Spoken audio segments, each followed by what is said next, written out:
welcome you all to Paritranaya IAS Academy. Ella mute madri. Urge you to mute. Otherwise, even if you come out of the meeting, also no, not an issue. Just we wanted to test it once.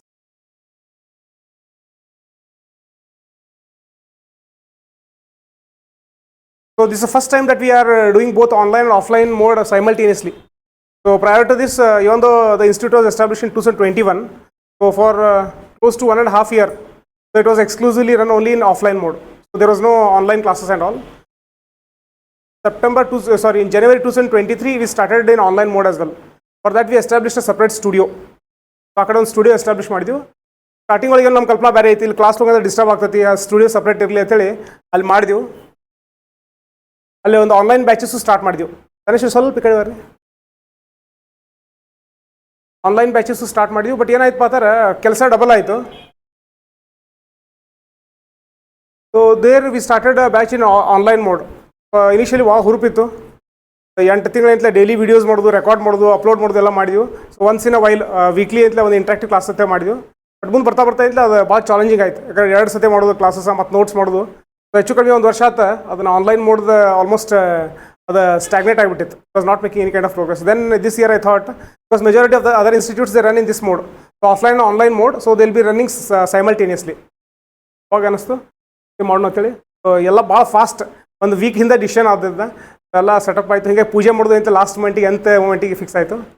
ಒಂದು ದೊಡ್ಡ ಪೂಜೆ ಮಾಡಕ್ಕೆ ಬರ್ತೀವಿ, at least to start with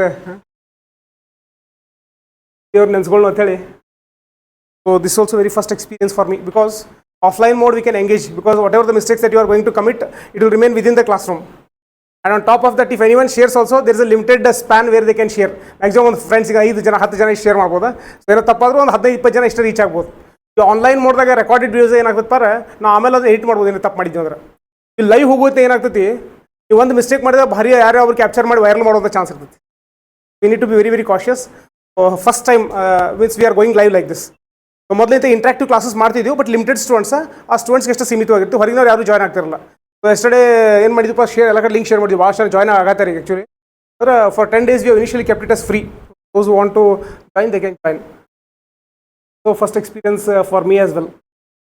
Delivering in an offline mode and delivering in an online mode is too different. Once you stand in front of the camera, so your consciousness will change and your behavior will change. Everything will change. But anyhow, because of this experience, now I have gained that strength to stand in front of camera.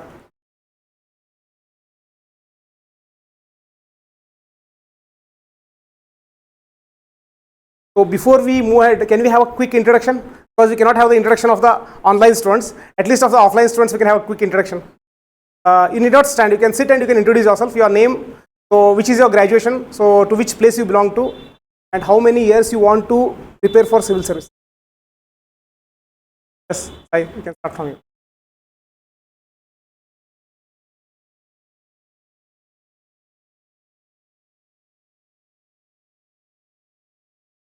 Okay, you are dedicated until you reach your goal.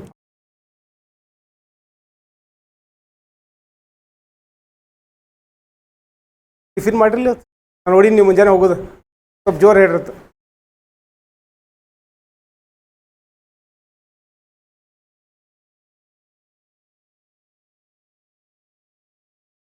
Good.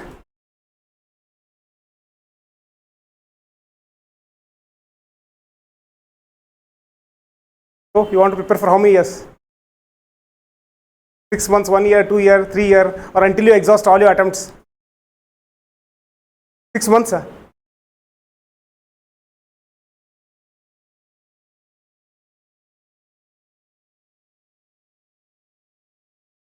Shortest period of time.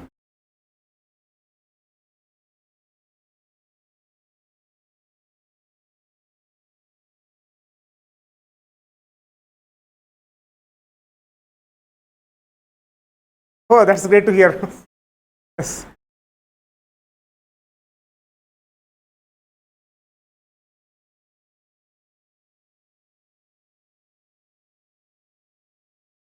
Crack the examination.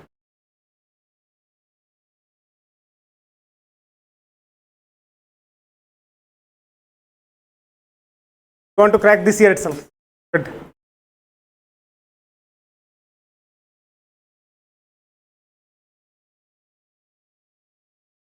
Until your chances are exhausted. Okay, that's great. Yes.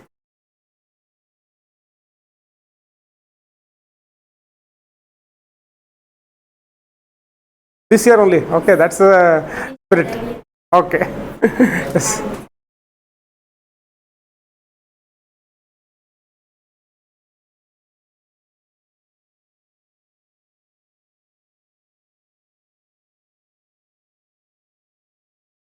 Want to prepare for at least 1 year with full dedication.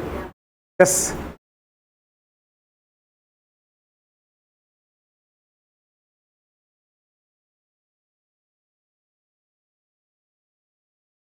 Okay, as soon as you complete your graduation, in the very first attempt, you want to crack the examination. That's great. So I have a very strong belief. Okay. So those who follow into our footsteps, okay, whatever the path we are going to set, so if you follow it diligently, within 1 year, we will be able to crack the examination. But provided that you need to have the qualification, you have to complete your graduation. Okay, that's the only challenge that we can do. So all of you are aware of the exam pattern. Can we have a quick revision of the exam pattern? Okay. So civil services examination, how many stages does it consist of? 3 stages. Okay, good. Which are the stages? Prelims, mains, interview. Personality test, or generally it is called as interview. Okay, interview. So in class again, it will be an online English plus Kannada mode. Launch one more batch will be there where we will be delivering exclusively in English. We will not be using a single word in Kannada. Ali exclusive English deliver ಮಾಡ್ತೀವಿ ಹಂಗಾರೆ ಬೇರೆ state ಅವರು join ಆಗಕ್ಕೆ but ಇಲ್ಲಿ ಏನೈತೆ ಪಾತಾರೆ will be using mixed mode especially students join from rural areas when we deliver exclusively in English it becomes very difficult for them to comprehend the things and our intention is not to impress them our intention is to make them understand the concept so that ultimately it should help them to crack the examination in the shortest span of time so that's our intention okay so how many stages are there 3 stages: prelims, mains, and interview. Okay, good. So prelims exam consists of how many exams? How many papers? 2 papers, right? So we call it as paper 1 and paper 2. Very good. Next, in mains, how many subjects we have, or how many papers we have?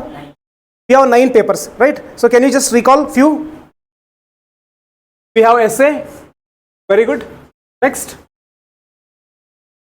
PS1, PS2, PS3, PS4, compulsory English.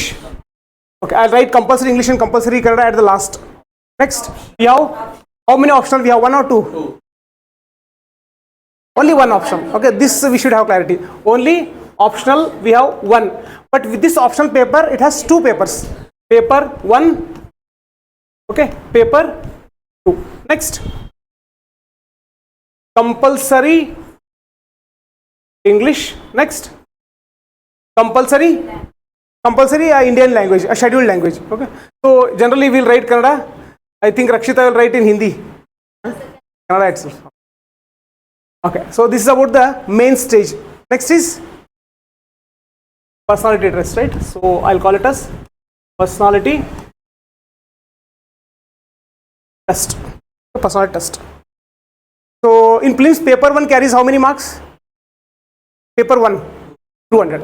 So paper 1 marks allotted is 200. Paper 2 200. Very good. So all of you are aware of these things, right? So next, coming to essay or mains. Yes, 250. How about GS1, GS2, 3, 4, 5, 6, 7, 8. So until this point, all these papers are of equal marks. That is 250. Okay, 250. How about compulsory English and compulsory Kannada? They are of 300 marks each. Okay, 300 marks each. Next, personality test 275. It is for 275 marks. Now, can you give me a rough idea about how many people appear for this prelims stage? This is a prelims stage, right? So in the examination hall, if you check across India, 10 to 14 lakh will appear? No, only 5 to 6 will appear. Okay. But form filling, 10 to 14 lakh people will fill the form. 10 to 14 lakh ಇಲ್ಲ ಇಲ್ಲಿ form ತುಂಬ್ತಾರೋ approximately every year it changes 10 to 14 lakhs. So all those who fill form will not appear for the examination. Approximately how many will appear for the examination? 5 to 6 lakhs. 5 to 6 lakhs. So among these 5 to 6 lakhs who appear for the examination, how many qualify in prelims? Whether all the 5 to 6 lakh people will become eligible to appear for the mains? Ellaru mains eligible agtara? Illa. Kelabashte eligible agtara yaru? Yaar prelims crack ಮಾಡ್ತಾರಲ್ಲ ಅವ್ರು ಮೇನ್ಸಿಗೆ eligible ಆಗ್ತಾರೆ. So ಈ prelims stage ಮುಗಿಸಿ ಇಲ್ಲಿ ಮೇನ್ಸಿಗೆ ಹೋಗುವಂಥವ್ರು approximately ಎಷ್ಟು ಜನ? 10,000, 12,000, 14,000, it varies. Okay, so roughly we shall take it as 10 to 12k. Okay, 10 to 12k. 10 to 12k. So these 10 to 12,000 people who appear for the mains, whether all of them will qualify in mains? No, only few of them will qualify. So can you tell me approximately the number? Yes. Approximately it is 2,500 to 3,000. So I'll take it as 2.5k to 3k. So among these people who go to interview, whether all of them will get selected? No. So when the final results are announced, what will be the total members whose names will appear in the list? Approximately 900 to 1,000. I'll take it as 1,000. So every year, some year it may be 900, some other year it may be 1100 or 1200. It varies. Okay, approximately around 1,000. Okay, 1,000. So if you take into account the total people who have filled the form, that is 10 lakh we shall consider. Lowest we shall consider. So among the 10 lakh, finally those who are going to crack is around 1,000. Okay, 1,000. But the competition is very intense. So thinking that the competition is very intense, whether every year the number of aspirants are decreasing? No. Previously it was 6 lakh, now it has gone to 7 lakh, 8 lakh, 9 lakh, 10 lakh. Day by day, the number of people who are appearing for this examination, it is increasing, it's not decreasing. So that we have to understand. Now next, I called qualification in prelims. You have to qualify in prelims to appear for the mains. Okay. So what is the criteria? How much marks you have to secure in paper 1? How much marks you have to secure in paper 2? To get qualified for mains? ಎಷ್ಟು marks ಹೋಗ್ಬೇಕ್ರಿ prelims ಒಳಗೆ? Paper 1ಗೆ ಎಷ್ಟು ಹೋಗ್ಬೇಕು, paper 2ಗೆ ಎಷ್ಟು ಹೋಗ್ಬೇಕು? ಅದು fixed ಇರ್ತೈತೆ ಅಥವಾ ವರ್ಷ ಚೇಂಜ್ ಆಗ್ತೈತೆ? ವರ್ಷ ಚೇಂಜ್ ಆಗೋದು ಈ ಪೇಪರ್ 1 ಆಮೇಲೆ ಪೇಪರ್ 2 ಎರಡಕ್ಕೂ ಆಗ್ತೈತೆ ಅಥವಾ ಪೇಪರ್ 2 ಕಷ್ಟ ಆಗ್ತೈತೆ? ಪೇಪರ್ 1ಗೆ ಏನಾಗ್ತೈತೆ ರೀ, ವರ್ಷ ಕಟ್ ಆಫ್ ಚೇಂಜ್ ಆಗ್ತೈತಿ. ಪೇಪರ್ 2ಗೆ it is fixed. So paper 2ಗೆ ಕಟ್ ಆಫ್ ಫಿಕ್ಸ್ ಇರ್ತೈತಿ. ಅರೆ 200 ಮಾರ್ಕ್ಸಿಗೆ ನೀವು ಎಷ್ಟು ತೊಗೊಂಡ್ರೆ ಪೇಪರ್ 2 ಪಾಸ್ ಆದಂಗೆ? 66.67. ಸೊ ಅಪ್ರಾಕ್ಸಿಮೇಟ್ಲಿ ಏನು ಮಾಡೋದು ಅಂತಾರೆ, 66.7 ತೊಗೊಂಡ್ಬಿಡ್ದು. ಬೇಡ, ಕೆಲವೊಂದು 66.68 ತೊಗೊಂಡು ಪಾಸ್ ಆದವರು ಅದಾರ. ಓಕೆ, ಅಂತ ಮಾರ್ಜಿನಲ್ ತೊಗೊಂಡು ಪಾಸ್ ಆದವರು. So will write is 66.67. So ಯಾರು ಪೇಪರ್ 2 ಒಳಗೆ 66.67 ತಗೋತಾರೋ ಅವ್ರು ಪೇಪರ್ 2 ಪಾಸ್ ಆದಂಗೆ, ಅಂದ್ರೆ ಅವ್ರು ಪ್ರಿಲಿಮ್ಸ್ ಕ್ವಾಲಿಫೈ ಮಾಡಿದಂಗೆ. ಹೌದು ಇಲ್ಲೋ? ಇಲ್ಲ. Okay, so this is what, ಇದಕ್ಕೆ ಬರೀ ಕ್ವಾಲಿಫೈಯಿಂಗ್ ಪೇಪರ್ ಅಂತೀವಿ. ಪೇಪರ್ 2 ಜಸ್ಟ್ ಪಾಸ್ ಆದ್ರೆ ಸಾಕು.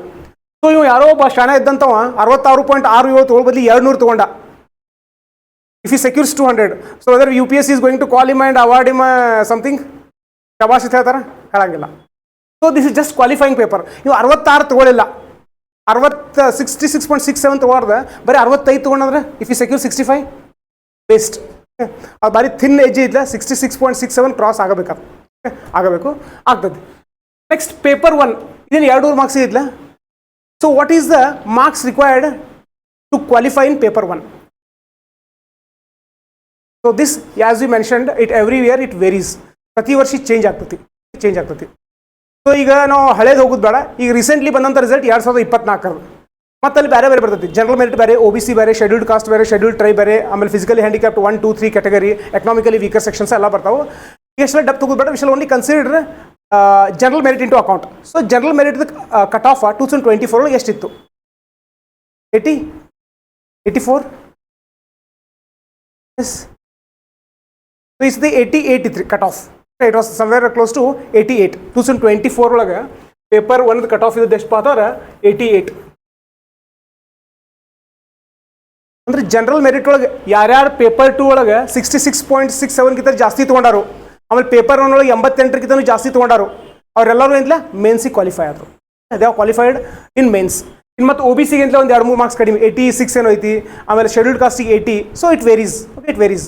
So in 2024 those who have cracked the examination, they have got more than 66.67 in paper 2 in prelims, and they have got more than 88 marks in paper 1.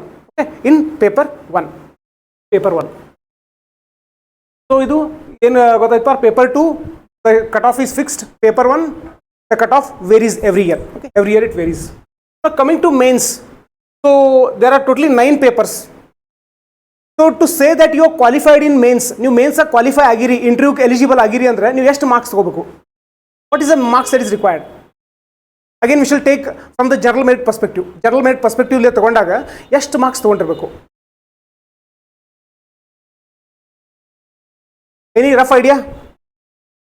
ಎಲ್ಲ PUC ನೋಡಿರ್ತೀರಿ ನೀವು percentage ಎಲ್ಲ.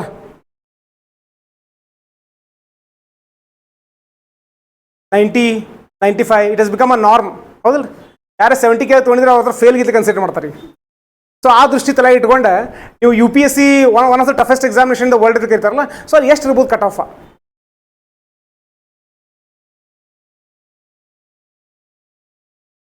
40%. So goal ಆಮೇಲೆ check ಮಾಡಿರಿ. On on average every year to qualify in mains you require 750 marks. ಹೆಚ್ಚು ಕಡಿಮೆ ಆಗ್ಬೋದು, ಕೆಲವೊಂದು 750 ಆಗ್ಬೋದು, 740 ಆಗ್ಬೋದು, 730 ಆಗ್ಬೋದು, ಹೆಚ್ಚು ಕಡಿಮೆ ಆಗ್ಬೋದು. It is 750. ಈ 750 ಎಷ್ಟು ಮಾರ್ಕ್ಸಿಗೆ ನಾವು 750 ತೊಗೋಬೇಕು? ಈ 250 ಹಿಂಗೆ ಕ್ಯಾಲ್ಕುಲೇಟ್ ಮಾಡ್ಕೊತ ಹೋಗ್ತಿರಲ್ಲ, ಮಾಡಿದ್ರೆ ಎಷ್ಟಾಗ್ತದೆ ನೋಡ್ರಿ. ಎಸ್ಸೆ ಹಿಡ್ಕೊಂಡು ಆಪ್ಷನಲ್ 2 ತನ ಜಸ್ಟ್ ಕ್ಯಾಲ್ಕುಲೇಟ್ ಇಟ್. 7 ಪೇಪರ್ಸ್,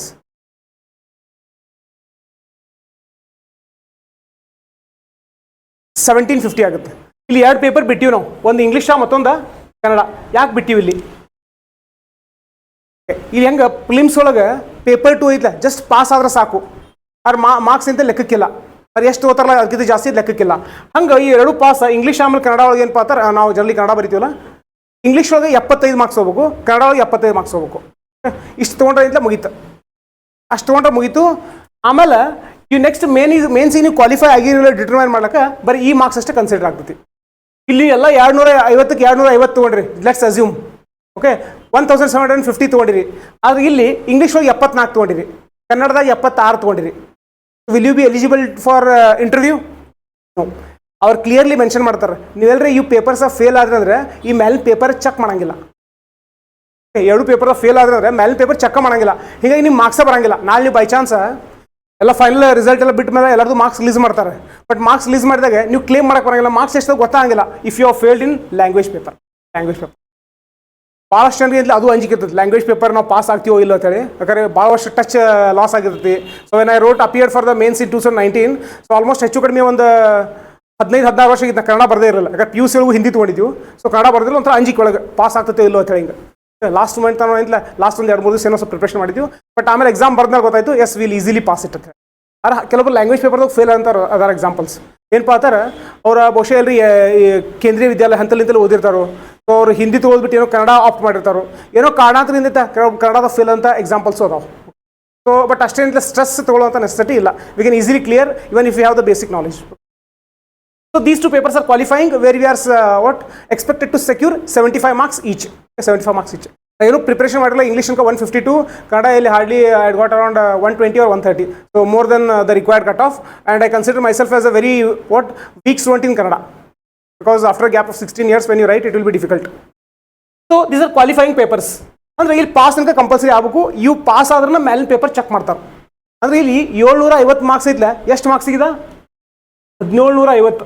1750 ಮಾರ್ಕ್ಸಿಗೆ ಯಾರು 750 ತಗೋತಾರೋ, so they qualify for interview generally. Now for OBC it will be 10 or 20 marks less, it will be 720 or 710. For scheduled caste it will be bit more less, 680. Alle economically weaker section ka 690 vary ಆಗಿರ್ತದೆ. Varying.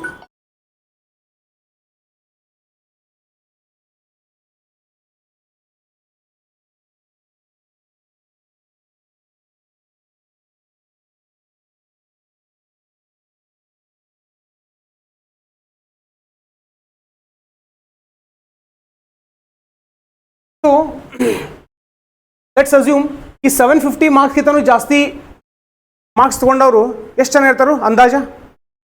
ನೋಡಿದಿರಲ್ಲ ಆಗಲೇ mains ಇಂದ ಇಂಟರ್ವ್ಯೂಗೆ ಎಷ್ಟು ಜನ ಹೋಗ್ತಾರೆ 3000 ಅಂದರೆ ಇಲ್ಲಿ approximately ಎಷ್ಟು ಜನ ಫಿಗರ್ ಅದ ಇಲ್ಲಿ ಬರ್ತಿದ್ಲ ಇಲ್ಲಿ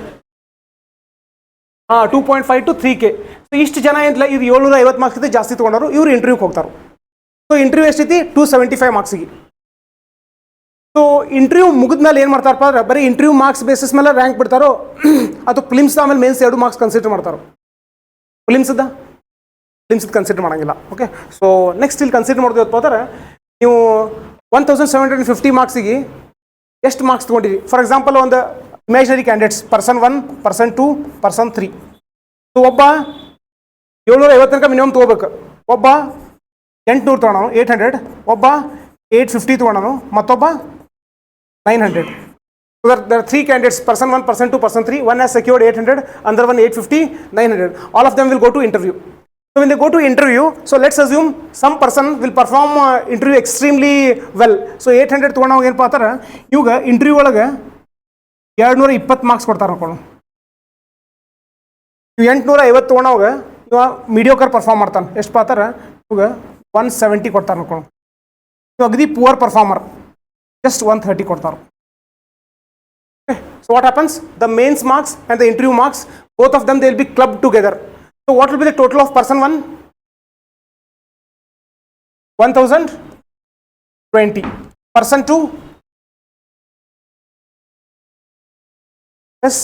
This same 1020 ಆಯ್ತೇನ್ರಿ ಮತ್ತೆ ಕನ್ಫ್ಯೂಸ್ ಆಗ್ತದೆ ಬೇಡ ಇದೇನು ಮಾಡೋಣ 1160 ಮಾಡೋಣ 1010. Next person 3? Yes. 1030.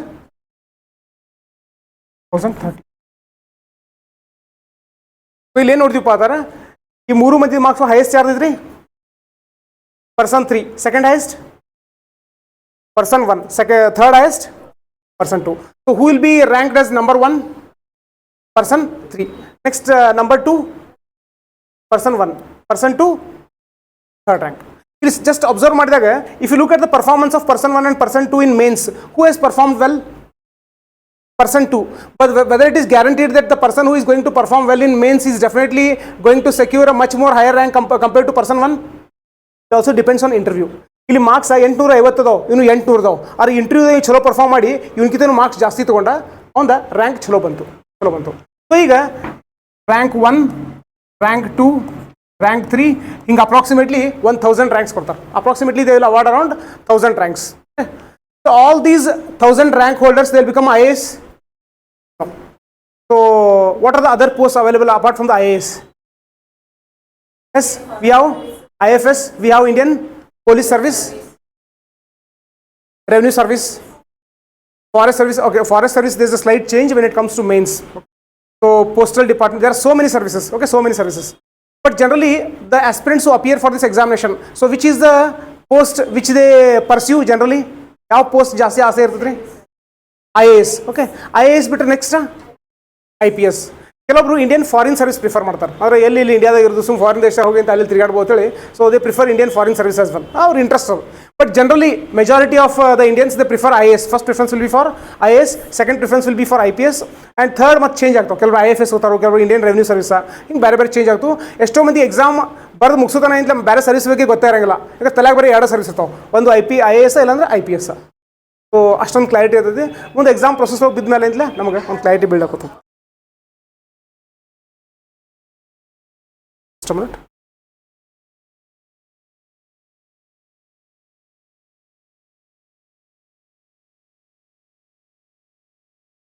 Hello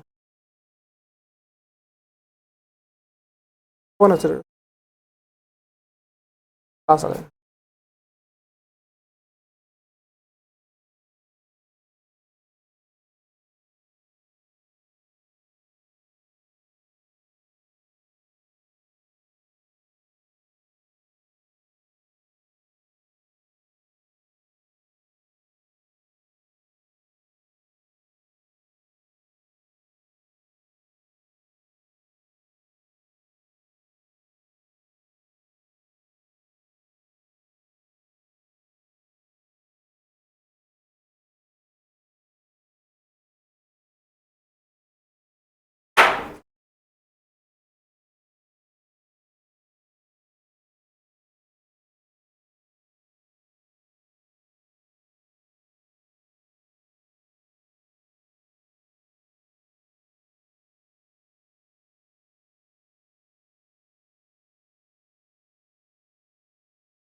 So as most of them they aspire to become IAS, generally this examination, what we call it as?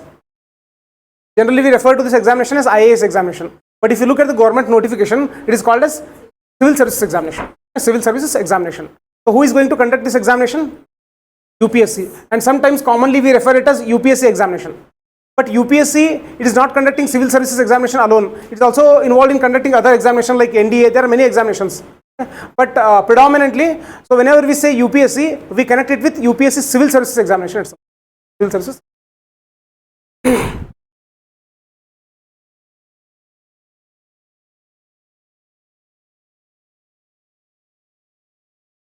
So if you look at these statistics, so 10 lakh people appearing for prelims, among them, filling the form, and approximately 5 to 6 lakh appearing for the examination, and next filtering in prelims, filtering in mains and interview. So where do you think the largest filtering takes place? At which stage? Prelim stage or interview main stage? Yes. Prelims, you just look at the ratio. Okay. Bargantawar exam ಕೂತದವರು 5 ಲಕ್ಷದಿಂದ 6 ಲಕ್ಷ ಜನ pass ಆಗೋರು ಬರೀ 10,000 12,000 ಜನ ಆದ್ರೆ ಹೆಚ್ಚು ಕಡಿಮೆ serious aspirants ಒಂದು 5,88,000. So if we take this 6 lakhs as an example, so 5,88,000 will not be in the list. ಅಷ್ಟು ಜನ ಇಂತ ಹೊರಗೆ ಉಳಿದ್ಬಿಡ್ತಾರೆ, ಬರೀ 12,000 ಮಂದಿ ಅಷ್ಟೇ ಕ್ವಾಲಿಫೈ ಮಾಡ್ತಾರೆ. ಮೇನ್ಸ್ ಒಳಗೆ ಏನಾಗ್ತತಿ 10,000 ಮಂದಿ ಒಳಗೆ 3,000 ಬರೀ 7,000 ಮಂದಿ ಅಷ್ಟೇ ಫಿಲ್ಟರ್ ಆಗ್ತಾರೆ, 3,000 ಜನ ಕ್ವಾಲಿಫೈ ಆಗ್ತಾರೆ. So highest difficulty level is in prelims. So this we have to understand. ಈ ಪ್ರತಿ ವರ್ಷ ನೀವು ಅಲ್ಲಿ ಎಕ್ಸಾಂಪಲ್ ನೋಡಿದಾಗ ಕೆಲವೊಬ್ಬರು ಟಾಪರ್ಸ್ ಆಲ್ರೆಡಿ ಒಂದು ರ್ಯಾಂಕ್ ಬಂದಿರ್ತೈತಿ, 500 600 ಎಷ್ಟೋ ರ್ಯಾಂಕ್ ಬಂದಿರ್ತೈತಿ, but still they want to improve their rank. ಯಾಕಂದ್ರೆ ಅವ್ರಿಗೆ ಬೇಕಾದಂಥ ಪೋಸ್ಟ್ IAS ಸಿಗ್ತಿರಂಗಿಲ್ಲ, IPS ಸಿಗ್ತಿರಂಗಿಲ್ಲ, ಅವ್ರು ಮತ್ತೊಮ್ಮೆ ಎಕ್ಸಾಮ್ ಕೂತಂತಲೇ ಮತ್ತೊಮ್ಮೆ ಕ್ರ್ಯಾಕ್ ಮಾಡುವಂಥ ಒಂದು ಚಾನ್ಸಸ್ ಇರ್ತಾವೆ. ಸೊ ಇದ್ದಾಗ ಎಷ್ಟೋ ಜನ ಇಂಟರ್ವ್ಯೂ ತನಕ ಹೋಗಿ ರ್ಯಾಂಕ್ ಪಡೆದಂಥವ್ರು ನೆಕ್ಸ್ಟ್ ಇಯರ್ ಪ್ಲಿಮ್ಸ್ ಕ್ಲಿಯರ್ ಮಾಡೋಂಗಿಲ್ಲ. ಆ ಥರ ಎಕ್ಸಾಂಪಲ್ಸ್ ಭಾಳ ಸಿಗ್ತಾವೆ, ಸಿಕ್ಕಾಪಟ್ಟೆ ಸಿಗ್ತಾವೆ. ಬಟ್ ಒಂದ್ಸತಿ ಯಾರೋ ಮೇನ್ಸ್ ಕ್ಲಿಯರ್ ಮಾಡ್ಯಾರಂದ್ರೆ ನೆಕ್ಸ್ಟ್ ವರ್ಷ ಅವ್ರು ಮೇನ್ಸ್ದಾಗ ಫೇಲ್ ಆಗ್ತಾರಂದ್ರೆ ಅದು ಸಾಧ್ಯನೇ ಇಲ್ಲ. Once you crack mains you will get grip of it, you will never fail in mains. ಅದ್ರ ಮೇಲೆ ಒಂದ್ಸತಿ ಆನ್ಸರ್ ರೈಟಿಂಗ್ ಗ್ರಿಪ್ ಸಿಗ್ತಾನ್ಕೋರಿ ಫೇಲ್ ಆಗಿಲ್ಲ. ಆ ಪ್ಲಿಮ್ಸ್ ಹೆಂಗೆ ಪಾತಾರೆ ಗ್ರಿಪ್ ಹತ್ತಿರ ಸಿಗ್ಬೇಕಾದ್ರೆ ಕಂಟಿನ್ಯೂಸ್ ಟಚ್ ಹೋಗಿರ್ಬೇಕಾಗ್ತದೆ. ಅವ್ರು ಈ ವರ್ಷ ನಾವು ಪ್ಲಿಮ್ಸ್ ಪಾಸ್ ಆಗಿದ್ದೀವಿ ಅಂದ್ರೆ ನೆಕ್ಸ್ಟ್ ಇಯರ್ ಡೆಫಿನೆಟ್ಲಿ ನಾವು ಪಾಸ್ ಆಗ್ತೀವಿ ಹೇಳಕ್ಕೆ ಬರಂಗಿಲ್ಲ, cannot be guaranteed. So among all these 3 stages, the most difficult stage is the prelim stage. Mains also it has its own difficulties, because in mains we need to express in the form of a non-verbal expression. It will be difficult. But when it comes to challenges, when you look at the many aspirants who get stuck at the prelim stage itself, so once the prelims yaar crack ಮಾಡ್ತಾರಲ್ಲ ಅವ್ರ confidence level ಒಂದು next level ಗೆ ಹೋಗ್ತದೆ. ಅದಕ್ಕೆ both the stages are important, but the first stage at least once you should crack prelims. That will boost your confidence like anything. And when it comes to content, the content is same for prelims and mains, but how you are going to use that content, the way you are going to use the content for the prelims is different from the way you are going to use the content for the mains. So gradually through our discussion we'll let you know how the content is going to be beneficial from both prelims and mains point of view. Okay, mains point of view. So this was roughly about the exam pattern which you are already aware. Okay? Just we recalled that pattern once again. Now next, coming to subjects. Already you mentioned about the essay, GS1, GS2, GS3, GS4. So what is present in GS1? History, art and culture, geography, society. Okay. Paper 2, polity, yes, governance, social justice, IR. Paper 3, yes, technology, science, economic development, yes, disaster management, good,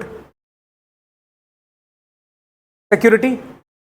Next, GS4, ethics, integrity, aptitude. So that subject is a bit different, okay, and also very easy subject and also a scoring subject that we'll discuss later on. But if you look at GS1, 2 and 3 and prelim syllabus, prelims paper 1 syllabus, so there's a lot of overlapping. So whatever you are going to read for paper 1, the same information will be beneficial for these GS1, 2 and 3. But how we are going to use the information, that matters. So here in the mains, they have given the syllabus from a very broader perspective. So later on we'll go through skim through the syllabus as well. But now when you divide the various subjects, either from the prelims or mains point of view, so broadly we can divide the subject into 8 or 9 parts. So I hope you are aware of it. Can you recall those that list? Yes. Whether it may be prelims paper 1 or it may be GS 1, 2, 3. So broadly, the subjects, the topics have been divided broadly like what? One is polity. We call it as Indian polity. Next, history, geography.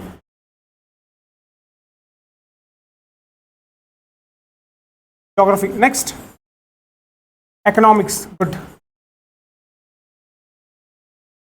Economics. Next, science and tech. Next, environment. Next, yes, international relations. IR is international relations. Next, art and culture. Art and culture. Next, when mentioned about agriculture. Next, current.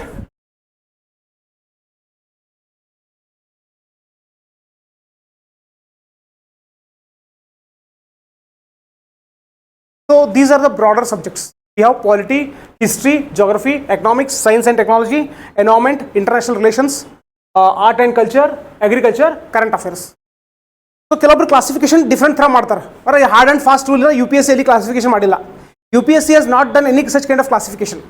But we have done to make the preparation easier, to make the delivery easy, we have made the classification. So ಎಲ್ಲ institute ಹೆಚ್ಚು ಕಡಿಮೆ ಇಲ್ಲ the same classification.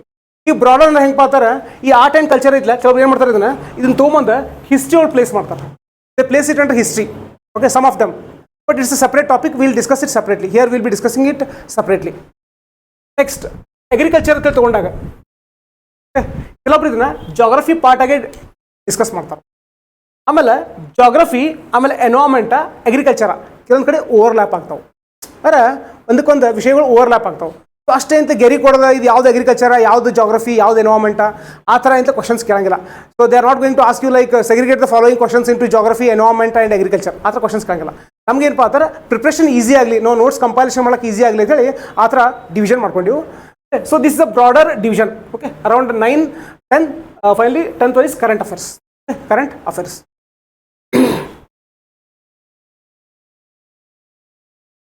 So the same subjects will be part of GS 1, 2, 3 in mains. The same subjects will be beneficial to write our essay. Few of the points which we will be learning, it will also be beneficial in GS 4, but not completely. So GS 4, it requires a different kind of strategy which we will be discussing later on. Okay, later on. Now these are the broader subjects which we are expected to study to crack the civil services examination. So ಈ civil service examination ನಾವು crack ಮಾಡಬೇಕಪ್ಪ ಅಂತಾರೆ ಈ ಸಬ್ಜೆಕ್ಟ್ಸ್ಗಳನ್ನ ನಾವು ಓದಬೇಕು. Okay, ಓದಬೇಕು, ಹೆಚ್ಚು ಕಡಿಮೆ ಸ್ವಲ್ಪ ಪರ್ಫೆಕ್ಷನ್ ಆಗಬೇಕು. ಈಗ ನೆಕ್ಸ್ಟ್ ಏನಪ್ಪ ಅಂತಾರೆ, ಈ ಸಬ್ಜೆಕ್ಟ್ ಓದಬೇಕು ಅಂದ್ರೆ ವಾಟ್ ಈಸ್ ದ ಸೋರ್ಸ್, ಏನು ಓದಬೇಕು, right? Next is the source. So ಈ ಸೋರ್ಸ್ ಅಂತ ತಗೊಂಡಾಗ first if you go to current affairs. So ಭಾಳ ಮಂದಿಗೆ ಅಂತ ಕಾಡು ಅಂತ ದೆವ್ವ ಅಂತ ಕರಿತೀವಿ ನಾವು ಕರೆಂಟ್ ಅಫೇರ್ಸ್ ಅಂತೇಳಿ. ಅವ್ನು ದೆವ್ವಿನ ರೀತಿಲೇ ಮಾಡ್ಕೊಂಡ್ಬಿಟ್ಟಿರ್ತಾರೆ. ಕರೆಂಟ್ ಅಫೇರ್ಸ್ ಅಂದ್ರೆ ಇಂತ ಭಾಳ ಅದಕ್ಕೆ ಓವರ್ ಎಂಫಸೈಸ್ ಕೊಟ್ಟು ಸಿಕ್ಕಾಪಟ್ಟೆ ಟೈಮ್ ಅದ್ರ ಮೇಲೆ ಕೊಡ್ತಿರ್ತಾರೆ. ಸೊ ಕರೆಂಟ್ ಅಫೇರ್ಸಿಗೆ ಏನು ಓದಬೇಕು? News paper. Okay, so news paper. So Kannada Prabha, Prajavani, ಯಾವ್ದು ಓದ್ಬೇಕ್ರಿ? ಎಸ್, ದ ಹಿಂದೂನೇ. ಯಾಕೆ? ಇಂಡಿಯನ್ ಎಕ್ಸ್ಪ್ರೆಸ್ ಓದಬಾರ್ದ? Deccan Herald, Times of India. So ಹಂಗೆ ಎಲ್ಲಿ UPSC ಹೇಳಂಗಿಲ್ಲ ನೀವು ದ ಹಿಂದೂನ ಓದ್ರಿ ಅಂತ ಹೇಳಿ. ಅವರಿಂತ ಇಂಡಿಯನ್ ಎಕ್ಸ್ಪ್ರೆಸ್ ಓದಿ ಹೇಳಂಗಿಲ್ಲ, ಡೆಕ್ಕನ್ ಹೆರಾಲ್ಡ್ ಓದಿ ಹೇಳಂಗಿಲ್ಲ, ಟೈಮ್ಸ್ ಆಫ್ ಇಂಡಿಯಾ ಓದಿ ಹೇಳಂಗಿಲ್ಲ.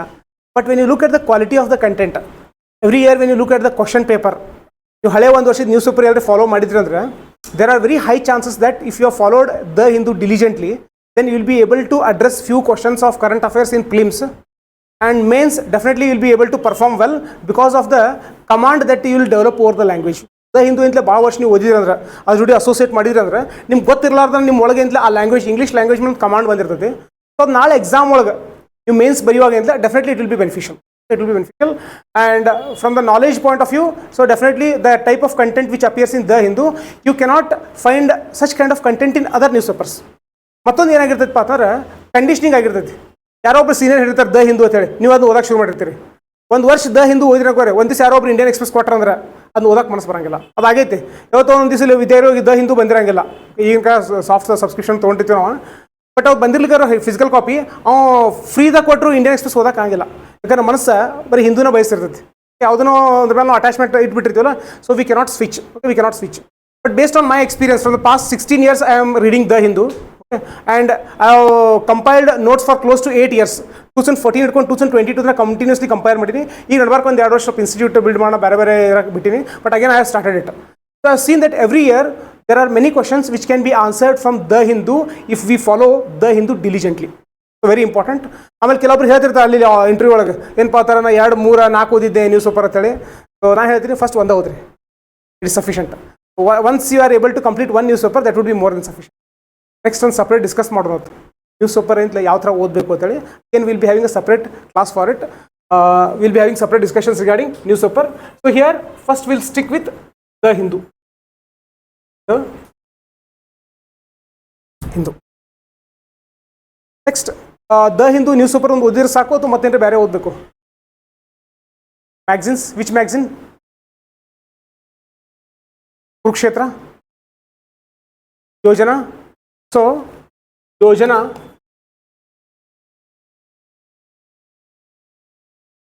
ಕುರುಕ್ಷೇತ್ರ, ಹಿಂಗೆ ಬೇರೆ ಬೇರೆ ಮ್ಯಾಗಝಿನ್ಸ್ ಬರ್ತಾವೆ. ಈ before the arrival of internet era, starting from 2011-12 or before that. So these magazines are very famous. Yojana and Kurukshetra ಹೆಚ್ಚು ಕಡಿಮೆ ಎಲ್ಲ ಆಸ್ಪಿರೆಂಟ್ಸ್ ಓದ್ತಿದ್ರು. ಬಟ್ ಈಗ ಏನಾಗೈತಪ್ಪ ಅಂತಂದ್ರೆ ಅವು ಒಂಥರ ಔಟ್ಡೇಟೆಡ್ ಹಂಗೆ ಇನ್ಫಾರ್ಮೇಷನ್ ಚಲೋ ಇರ್ತೈತೆ. ಬಟ್ ಇದು ಸಿಗುವಂಥ ಇನ್ಫಾರ್ಮೇಷನ್ ಬೇರೆ ಯಾವುದೋ ಸೋರ್ಸು ಇಂಟರ್ನೆಟ್ದಾಗ ಸಿಗುವಂಥ ಕಾರಣ ಸಲುವಾಗಿ ಈಗ ಜನರಲಿ ಯೋಜನಾ ಆಮೇಲೆ ಕುರುಕ್ಷೇತ್ರ ಓದುವಂಥವ್ರು ಕಡಿಮೆ.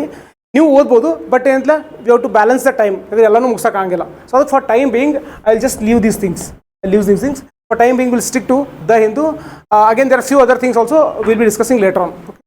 ಈ ಇನಿಷಿಯಲಿ ಸ್ಟಾರ್ಟಿಂಗ್ ಓದುವಂತಾಗ ಏನಿಲ್ಲ ಭಾಳ ಈ ಕರೆಂಟ್ ಅಫೇರ್ಸ್ ಮೇಲೆ ಎಂಫಸಿಸ್ ಮಾಡಕ್ಕೆ ಹೋಗ್ಬೇಡ್ರಿ. ಭಾಳ ಮಂದಿ ಕ್ವಶನ್ ಪೇಪರ್ ಅನಲೈಸಿಸ್ ಮಾಡಿರಂಗಿಲ್ಲ, ಅನ್ನೆಸರಿ ಅಲ್ಲಿ ಟೈಮ್ ವೇಸ್ಟ್ ಮಾಡ್ತಿರ್ತಾರೆ. ಭಾಳ ಒಂದು 8 ಕ್ವಶನ್ಸ್ ಬರ್ಬೋದು, 8 ಕ್ವಶನ್ಸ್. ಬಟ್ ನೀವು 8 ಕ್ವಶನ್ಲಿ ಪ್ಲಿಮ್ಸ್ ಕ್ವಾಲಿಫೈ ಮಾಡ್ಬೋದಾ?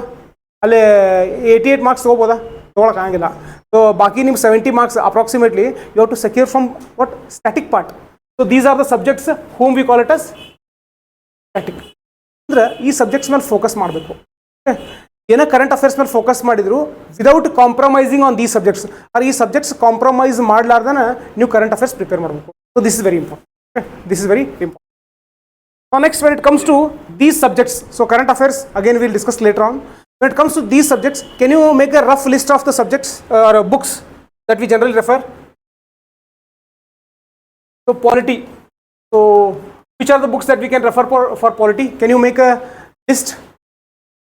Lakshmikanta. So one is M. Lakshmikanta. Next, yes, NCERT. Which NCERT? 11th NCERT. Good. Next, Saka.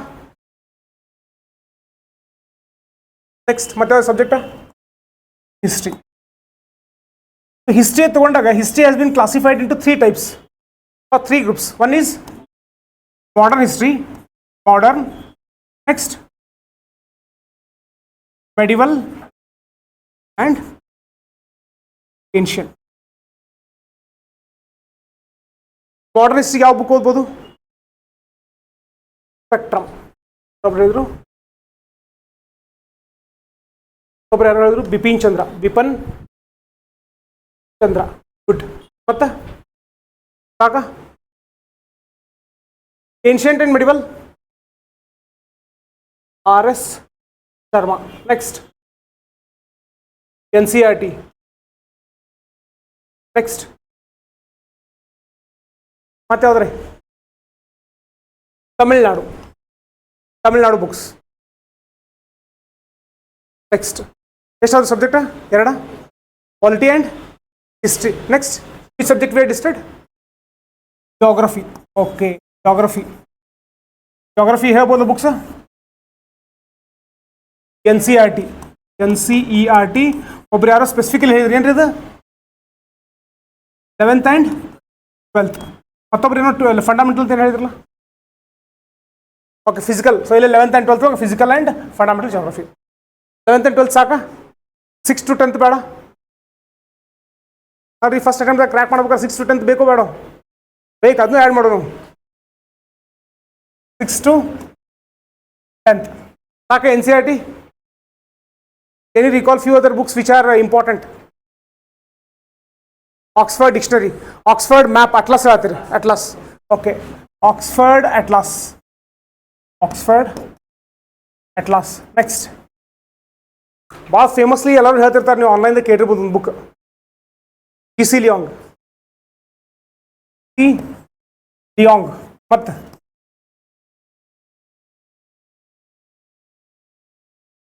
ಯಾವ್ರಿ? Majid Hussain ಕೇಳಿರಿ? ನೀವು ಕೇಳಿದ್ರೆ ಬೇಡ. ನೆಕ್ಸ್ಟ್ ಜೋಗ್ರಫಿ ಆಯ್ತಾ? ಹಿಸ್ಟ್ರಿ ಆಯ್ತಾ? Economics. Okay, go for economics. ಯಾವ್ದ್ರಿ ಬುಕ್ ಎಕನಾಮಿಕ್ಸ್ಗ? Yes NCERT. ಓಕೆ, NCERT 11th and 12th. Next Shankar. Next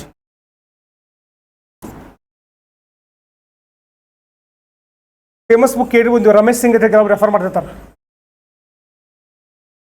Ramesh Singh ಈಗ ರೀಸೆಂಟ್ಲಿ ಬರ್ದಾರೆ. ನಿತಿನ್ ಸಿಂಘಾನಿಯಾನು ಬರ್ದಾರೆ. ಮೊದಲು ಆರ್ಟ್ ಆ್ಯಂಡ್ ಕಲ್ಚರ್ ಫೇಮಸ್ ಇದ್ರು ಅವ್ರು. ಸೊ ಹಿಂಗಾಗಿ ಅವ್ರು ಫೇಮಸ್ ಆಗೋಣ ಅಂತ ಅವ್ರ ಹೆಸರು ಹಾಕೊಂಡು ಎಕನಾಮಿಕ್ಸ್ ಒಂದು ಬರ್ಸ್ಬಿಟ್ರೆ ಅವ್ರ ಕೈಲಿ. So this is about economics. Any other books that you can recall? Yes. Next art and culture.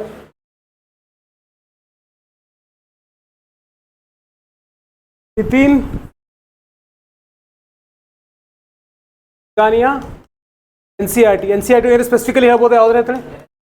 11th ಆಯ್ತಾ? Next society. ಓಕೆ, ಇಲ್ಲ ಆಗಲೇ ಲಿಸ್ಟ್ ಮಾಡಿದ್ದು ಬ್ರಾಡರ್ ಲಿಸ್ಟ್. ಎಸ್. ಎನ್ವೈರನ್ಮೆಂಟ್.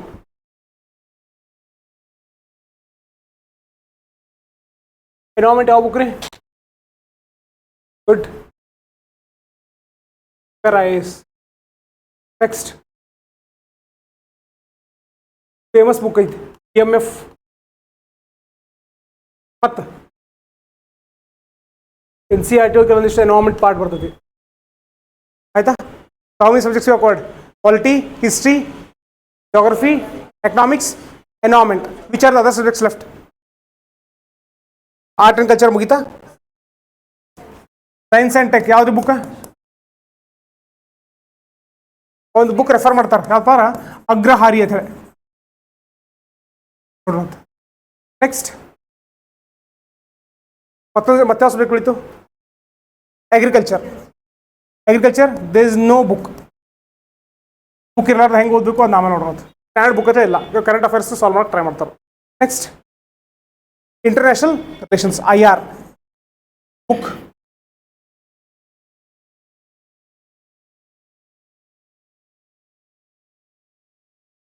ಏನ್ರಿ ಹಾಳಿಗೆ? Okay. So for IR there is no standard book. From mains point of view, internal security ಕೆಲವು ಬರ್ದಾರ book. But ಪ್ಲಿಮ್ಸ್ ಆಮೇಲೆ mains ಎರಡು ತೊಗೊಂಬೋಗುವಂಥ ಇಂಟಿಗ್ರೇಟೆಡ್ ಬುಕ್ ಇಲ್ಲ. Okay, it has to be prepared through current affairs. So ಇಲ್ಲಿ ಎಲ್ಲ ಸಬ್ಜೆಕ್ಟ್ಗೆ ಯಾವುದು ಕರೆಂಟ್ ಅಫೇರ್ಸ್ ಇಟ್ಟಿಲ್ಲ. We have made static notes. You are including international relations. Every year it will be updated. Okay, we have a static notes. So ಎಲ್ಲ ಕೂಡಿ books list ಮಾಡಿದಾಗ ಎಷ್ಟಾಗ್ತಾರೆ books approximately? ಎಲ್ಲ ಬಿಡ್ರಿ, ಸ್ಟ್ಯಾಂಡರ್ಡ್ ಬುಕ್ಸ್ ಬಿಡ್ರಿ. Standard books ಒಂದು event ಹೇಳಿರಿ, ಅದು ಬಿಟ್ಟು ಬರೀ NCERT ಅಷ್ಟೇ ತೊಗೊಂಡಿವಿ ಅಂದರೆ, if you make a list, so approximately will end up making a list of how many books?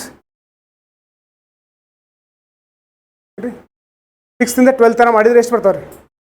ಆಮೇಲೆ ಸುಮ್ಮನೆ ಆನ್ಲೈನ್ ಸರ್ಚ್ ಮಾಡಿರಿ, ಒಂದು 45 ಬುಕ್ಸ್ ಒಂದು ಸೆಟ್ ಬರ್ತೈತಿ. ಸೊ 45 ಬುಕ್ ಸೆಟ್ ಅಂದರೆ ಇಲ್ಲಿ ಕೆಳಗಿಂತ ಈ ಟೇಬಲ್ ಇಟ್ಟು ತಗೋರಿ, ಹೆಚ್ಚು ಕಡಿಮೆ ಇಲ್ಲಿ ತನಕ ಬರ್ತದೆ. 45 ಬುಕ್ಸ್ ಇಟ್ಟಂದ್ರೆ ಸೆಟ್ ಆಗುತ್ತೆ. ನೆಕ್ಸ್ಟ್ ಇದಾದ್ಮೇಲೆ ಆನ್ ಟಾಪ್ ಆಫ್ ದಟ್ ಆಗಲೇ ನೋಡಿದಿರಲ್ಲ, ಹೌದು, Laxmikanth polity, okay, spectrum, Nitin Singhania, ಹಿಂಗೆಲ್ಲ ಇಟ್ಕೋತ ಹೊರದಿಗೋರು ಎಲ್ಲಿ ಬರ್ತದೆ ಬುಕ್? ಅದು ಆಲ್ಮೋಸ್ಟ್ ಈ ಟೇಬಲ್ ಹಾಫ್ ಇಲ್ಲಿ ತನಕ ಕ್ಲೋಸ್ ಮಾಡೋದು, ಕೆಳಗಿಂದ ಇಲ್ಲಿ ತನಕ ಬುಕ್ ಬರ್ತೈತಿ. ಮತ್ತು ಇದ್ರ ಮೇಲೆ ಅಂತಲೇ ನೀವು ನ್ಯೂಸ್ ಪೇಪರ, ಕರೆಂಟ್ ಅಫೇರ್ಸ, ಮ್ಯಾಗ್ಝಿನ್ಸ್ ಎಲ್ಲ ಮಾಡಿದೆ ಅಂತಲ ಇಲ್ಲಿ ಕೆಳಗಿಂದ ಬೋರ್ಡ್ ಇಲ್ಲಿ ಟಾಪ್ ಇಲ್ಲಿ ರೀಚ್ ಆಗ್ತೈತಿ. ಸೊ ನೀವು ಟೈಮ್ ಎಷ್ಟೈತಿ? ಎಷ್ಟು ದಿವಸ ಕ್ರ್ಯಾಕ್ ಮಾಡ್ಬೇಕೈತಿ? 1 year ಅವ್ರು ಸಿಕ್ಕಾಪಟ್ಟೆ ನಾಲೆಜ್ ಗೇನ್ ಮಾಡ್ಕೊಂಡು ಒಂದು 3-4 ವರ್ಷ ಹಿಂಗೆ ಬಿಟ್ಟು ಕ್ರ್ಯಾಕ್ ಮಾಡ್ಬೇಕೈತೆ. 1 ವರ್ಷ ಕ್ರ್ಯಾಕ್ ಮಾಡ್ಕೋಬೇಕು. ನೀವು 1 ವರ್ಷ ಕ್ರ್ಯಾಕ್ ಮಾಡ್ಬೇಕು ಪಾತರ ಇಲ್ಲಿಂದ ಇಷ್ಟೆಲ್ಲ ಬುಕ್ಸ್ ಓದ್ಬೋದಾ 1 ವರ್ಷದಾಗ? ಪ್ರಾಕ್ಟಿಕಲಿ ಇಟ್ ಇಸ್ ಪಾಸಿಬಲ್ ಇಲ್ಲ. If you just compare yourself to your primary days, your high school days or your performance until now, so ನೀವು ಸೆಲ್ಫ್ ಅಸೆಸ್ಮೆಂಟ್ ಮಾಡ್ಕೋಬೇಕು. ಇಷ್ಟು ದಿವಸ ನಾವು ಅಕಾಡೆಮಿಕ್ ಪರ್ಫಾರ್ಮೆನ್ಸ್ ಒಳಗೆ ಎಷ್ಟು ಬುಕ್ಸ್ ಓದ್ತಿದ್ವು, ಎಷ್ಟು ದಿವಸ ಓದ್ತಿದ್ವು, ಎಕ್ಸಾಮ್ದಾಗ ಹೆಂಗೆ ಪರ್ಫಾರ್ಮ್ ಮಾಡ್ತಿದ್ವು ಅದನ್ನು ನೋಡಿದಾಗ UPSC ಸಿವಿಲ್ ಸರ್ವಿಸಸ್ ಇಂಥ ಒಂದು ಇಂಟೆನ್ಸ್ ಕಾಂಪಿಟೇಷನ್ ಇರುವಂಥ ಎಕ್ಸಾಮಿನೇಷನ್ ಎಷ್ಟು ಓದಬೇಕು ಇದೆಲ್ಲ ಕಂಪೇರ್ ಮಾಡಿದಾಗ you'll get a clear idea. ಅಷ್ಟು ದೊಡ್ಡ ಬರೀ ಬುಕ್ ಲಿಸ್ಟ್ ನೋಡಿದ್ರೆ ಅನ್ಕೋರಿ ಅಲ್ಲೇ ಅರ್ಧ ಮಂದಿ ಗಾಬರಿ ಆಗ್ಬಿಡ್ತೀವಿ ನಾವು. ಇದು ಒಂದು ಜೀವನ ಸಾಕಾಗಿಲ್ಲ ಅಂತ ಇನ್ನೊಂದು 3-4 ಜನ್ಮ ಹುಟ್ಟಿ ಬಂದೆ ಅಂತಲೇ ಅದು LKG ಹಿಡ್ಕೊಂಡು UPSC ಪ್ರಿಪ್ರೇಷನ್ ಮಾಡಿದ್ರೆ ಅಂತ ಏನಾರ ಕ್ಲಿಯರ್ ಮಾಡ್ಬೋದು ಅಂತೇಳಿ. ಸೊ ಇಂಥ ನೆಗೆಟಿವ್ ಥಾಟ್ಸ್ ಬರೋದು ಅಂತ ಭಾಳ it's very common. And majority of them why they not think of appearing for this examination is because of that list of books. But especially southern part of India, especially northern part of Karnataka ಹಿಂಗೆ ತೊಗೊಂಡಾಗ so ನಮ್ಮಲ್ಲಿ aspirants ಇಂದ ಭಾಳ ಕಡಿಮೆ ಸಿಗ್ತಾರೆ. ವರ್ಷ crack ಮಾಡ್ತಿರ್ತಾರೆ ಯಾರೋ ಒಬ್ರು ಇಬ್ರು ಅಲ್ಲಿ ಇರ್ತಾರೆ. ಸೊ ಒಂದು 25-30 ಜನ ಯಾರೇ ಪ್ರತಿ ವರ್ಷ ಕರ್ನಾಟಕದಿಂದ ಕ್ರ್ಯಾಕ್ ಮಾಡಿರ್ತಾರೆ. ಅಲ್ಲಿ ನಾರ್ತ್ ಕರ್ನಾಟಕದಿಂದ ನಿಮ್ಮೊಂದು 4-5 ಮಂದಿ ಒಂದು ಬೇರೆ ಎಣಿಕೆ ಸಿಗ್ತಾರೆ. ಅವರು ಸಿಕ್ಕವ್ರಲ್ಲ ಅಂತ ಚಲೋ ಮೊದಲಿಂದ ಒಂದು ಎಕ್ಸ್ಪೋಜರ್ ಇದ್ದಂಥವ್ರು ಓಕೆ ಬೇರೆ ಕಡೆ ಹೋದಂಥವ್ರು ಸಿಗ್ತಿರ್ತಾರೆ. ಜನರಲಿ ಏನಪ್ಪ ಎಕ್ಸ್ಪೋಜರ್ ನಮ್ಗೆ ಕಡಿಮೆ ಇರ್ತೈತಿ. So we don't have that exposure. So when we think about the UPSC civil service examination we think that it is one of the toughest in the world. ಆಮೇಲೆ ಯಾರು exam ಬಗ್ಗೆ ಗೊತ್ತಿರಂಗಿಲ್ಲ ಅವ್ರು ಹೇಳ್ತಾರೆ ಭಾಳ ಟಫ್ ಇರ್ತೈತಿ ಭಾಳ ಓದಬೇಕು ಹಿಂಗೆಲ್ಲ. But I will tell you so being part of this examination for many years it's not that tough examination. It's very easy examination. ಯಾಕೆ ಪಾತಾರೆ ಈ ಕರ್ನಾಟಕದವ್ರು ಭಾಳಷ್ಟು ಎಕ್ಸಾಮ್ ಕಂಡಕ್ಟ್ ಮಾಡ್ತಾರೆ. ಪೊಲೀಸ್ ಕಾನ್ಸ್ಟೇಬಲ್, FDA, SDA, ಆಮೇಲೆ KS ಇವೆಲ್ಲ ಬೇರೆ ಬೇರೆ ಎಕ್ಸಾಮ್ ಪ್ಯಾಟರ್ನ್ ನೀವು ನೋಡಿದಾಗ ಜನರಲಿ ನಾವು ಬೇರೆ ಎಕ್ಸಾಮ್ ಕ್ವಶನ್ ಪೇಪರ್ ರೆಫರ್ ಮಾಡೋಂಗಿಲ್ಲ. ಯಾಕಂದ್ರೆ ಮತ್ತೆ ನಮ್ದು ಇದು ಇಂಪ್ಯಾಕ್ಟ್ ಮಾಡ್ತದೆ ಪ್ರಿಪ್ರೇಷನ್ ಒಳಗೆ. But when you look at those question papers there is no pattern. ಅರೆ ಈ ವರ್ಷ ಇಲ್ಲಿ ಕ್ವಶನ್ ಕೇಳಿದ್ರೆ ಮುಂದೆ ವರ್ಷ ಎಲ್ಲಿದೂ ಕೇಳ್ತಾನೆ ಅದಕ್ಕೆ ಸಂಬಂಧ ಇರೋಂಗಿಲ್ಲ. ಅರೆ ಅಲ್ಲಿ ಪ್ಯಾಟರ್ನ್ ಅನ್ನೋದು ಸಿಗಂಗಿಲ್ಲ. ಬಟ್ UPSC ಕ್ವಶನ್ ಪೇಪರ್ಸ ನೀವು ಪಾಸ್ಟ್ ಒಂದು 30 ವರ್ಷ ತೊಗೊಂಡ್ರಕೋರಿ there is a common pattern. That we have to understand. ಯಾರು ಆ ಪ್ಯಾಟರ್ನ್ ಜಲ್ದಿ ಅಂಡರ್ಸ್ಟ್ಯಾಂಡ್ ಮಾಡ್ಕೋತಾರಲ್ಲ within 1 year there are many examples who crack the examination, crossed all the stages, prelims, mains, interview, they have got rank. ಯಾರಿಗೆ ಈ pattern ಸಿಕ್ಕಿಲ್ಲ ಅವರು general merit ಇದ್ದಂಥವ್ರು 6-7 ವರ್ಷ ತೆಗೆದ್ರು, OBC ದವ್ರು 9-10 ವರ್ಷ ತೆಗೆದ್ರು, ಶೆಡ್ಯೂಲ್ಡ್ ಕಾಸ್ಟ್ ಅವ್ರು 37 ವರ್ಷ ತನಕ ಇಂತ ಅಟೆಂಪ್ಟ್ ಮಾಡಿದ್ರು. They have not been able to clear even the prelims stage. There are many such examples. I mention right for general merit how many attempts we get? General merits ಎಷ್ಟು ಇರ್ತಾರೆ attempts? 6 attempts. So what is the age limit? 32. Minimum exam appear ಆಗಬೇಕು ಪರ ವಯಸ್ಸು ಎಷ್ಟಾಗಿರ್ಬೇಕು? 21. ಸೊ 32 ವಯಸ್ಸಿನಿಂದ general merit 6 attempts ಕೊಡ್ಬೋದು. OBC ದವರು 9 attempts. What is the age criteria? 35. Okay. For scheduled caste and scheduled tribe 37 is the age limit. There is no limit on the number of attempts. Okay. 37 ಎಷ್ಟು ಬೇಕಾದ್ರೆ attempts ಕೊಡ್ಬೋದು.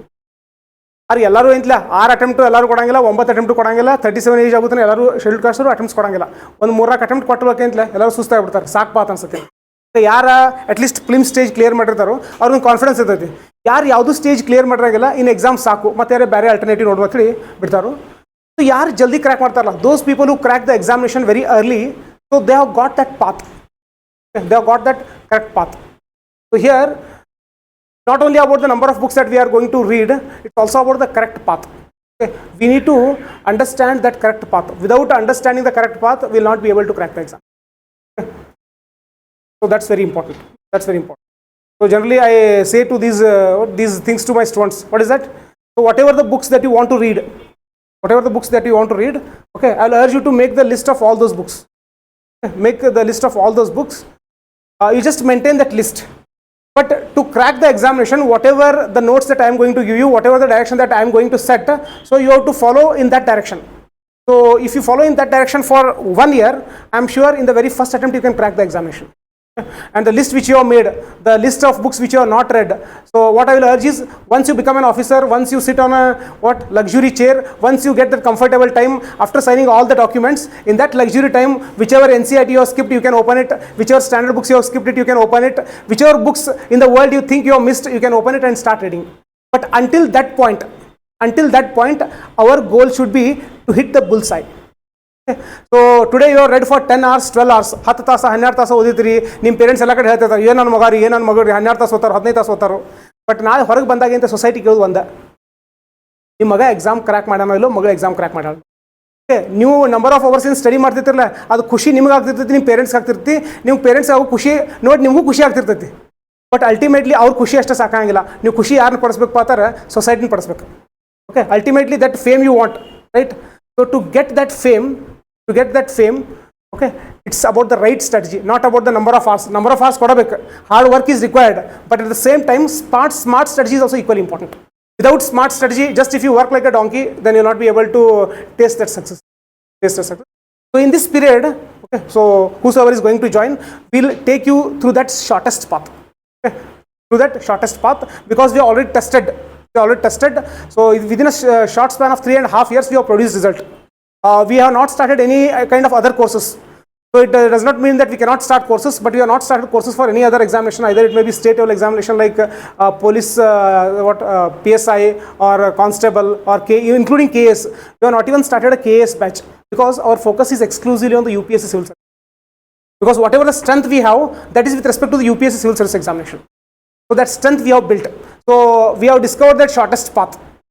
So this also I mentioned. So generally when it comes to ancient India, so we come across two giant personalities. With few of you, when I was having this discussion, I mentioned it. The two great personalities. One is Mahavira, another one is Gautam Buddha. Right? So both of them have attained enlightenment. Ibrigi moksha sikati. Nirvana sthiti ante karitivu. Adake hesaru adna ittidevu. Nirvana batch ante. So the batch which we have started, it's called as Nirvana. It's a moksha. Moksha andre mukti ee jivanದಿಂತ್ರ ಅಲ್ಲ, ಈ exam process ದಿಂತ್ರ. That is Nirvana batch. So here both of them have attained Nirvana. So Mahavira took how many years? Yes. Mahavira took 12 years. Gautam Buddha, he took 49 days. Okay. So ultimately the goal was same. Both of them wanted enlightenment. So ultimately all of them, they want success in the examination. So our position is also similar to them. Okay. They also attained enlightenment. We also want to taste that success. But now it is up to us to choose the path. Which path you want? Whether you want a path of 12 years or path of 49 days. 49 days. So we will take you through that path of 49 days. Within a shortest span of time, okay, we will make you completely fit enough to crack the examination. So that is our confidence. And this confidence, within a span of 1 month, you will gain that confidence. So I will not say, you will come and you will say that, yes sir, I am going to crack the examination in the upcoming attempt. So this examination is not about the knowledge. This examination is all about confidence. Okay. So when you go to the examination, I am telling you, in the first go, when you look at the question paper, even after preparing for years together, you will feel dejected. This is not possible. But once you start approaching the questions gradually, that confidence will start building in you. And based on that confidence, you will attempt a number of questions. You will attempt more and more number of questions. And once we start preparation for this examination, now ಯಾವಾಗ exam preparation start ಮಾಡ್ತೀವಲ್ಲ, ಭಾಳ ambitious ಇರಬಾರ್ದು, marks related. Post related ambitious ಇರಬೇಕು. ನಾ IAS ಆಗಬೇಕು ಆಗ್ರಿ, but marks related ambitious ಇರಬೇಡ್ರಿ. ಹೆಂಗೆ marks related ambitious ಇರಬೇಡ್ರಿ ಅಂತ ಹೇಳ್ತಾನೆ ಪಾತಾರೆ. ಈಗ ಫಿಲಿಮ್ಸಿಗೆ ನಾವು ನೋಡಿದೆವು 2024 ಒಳಗೆ ಕಟ್ ಆಫ್ ಎಷ್ಟಿತ್ತು? 88. ಸೊ 2024 ಒಳಗೆ 88 ಇತ್ತು. So we shall come approximately from 2015 onwards. 2015 cut off ಎಷ್ಟಿತ್ತು? 2015 ಕಟ್ ಆಫ್ ಇದ್ದದ್ದು 107. 2016 ಎಷ್ಟು ಬಹುದು ಹೇಳ್ರಿ ಅಂದಾಜ್?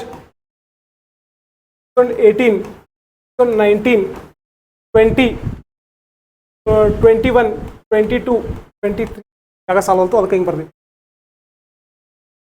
ಗೆಸ್ ಮಾಡ್ರಿ. 15 is 105, 16 is 116, 17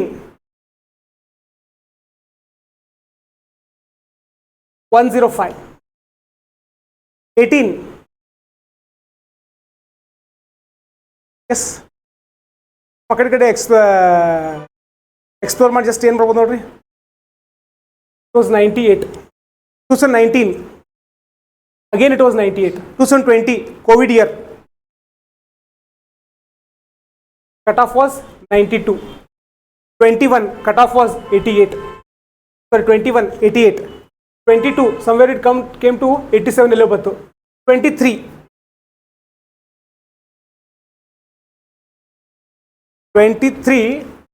was 75. ಕೋವಿಡ್ ಇರಲ್ಲ, ಏನೂ ಇರಲ್ಲ. 75. 24 ಮತ್ತು 88. ಈ ಎಲ್ಲ ಇಯರ್ಸ್ ನೋಡಿದಾಗ ಅಗದಿ ಕಟ್ ಆಫ್ ಕಡಿಮೆ ಆದದ್ದು ಯಾವ ಇಯರ್ ಒಳಗೆ? 20 ಹಿಸ್ಟ್ರಿ ಒಳಗೆ ಜನರಲಿ ಹೇಳೋದು ಹೇಳ್ತಾರಪ್ಪ UPSC ಹಿಸ್ಟ್ರಿ ಒಳಗೆ ಒಂದು ಭಾರಿ ಟಫ್ ಕ್ವಶನ್ ಪೇಪರ್ ಸೆಟ್ ಮಾಡಿದ್ರು. ಟಫ್ ಕ್ವಶನ್ ಪೇಪರ್ ಅಂತಲ್ಲ, ಸ್ವಲ್ಪ ಆಪ್ಷನ್ ಸೆಟ್ ಮಾಡೋದ್ನಾಗಿತ್ತಲೆ ಬೇರೆ ಥರ ಮಾಡಿದ್ರು. But okay, so the cut off came down to 75. Next 2024 ಒಳಗಿಂತ ನೇಚರ್ ಆಫ್ ಕ್ವಶನ್ ಸ್ವಲ್ಪ ಚೇಂಜ್ ಮಾಡಿದ್ರು. ಸೊ 2025 ಒಳಗಿಂತ ಏನೋ ಕೀ ಆನ್ಸರ್ಸ್ ಆಮೇಲೆ ನೆಕ್ಸ್ಟ್ ವರ್ಷ ಗೊತ್ತಾಗ್ತಿ. That's why we have taken 2024 as a reference.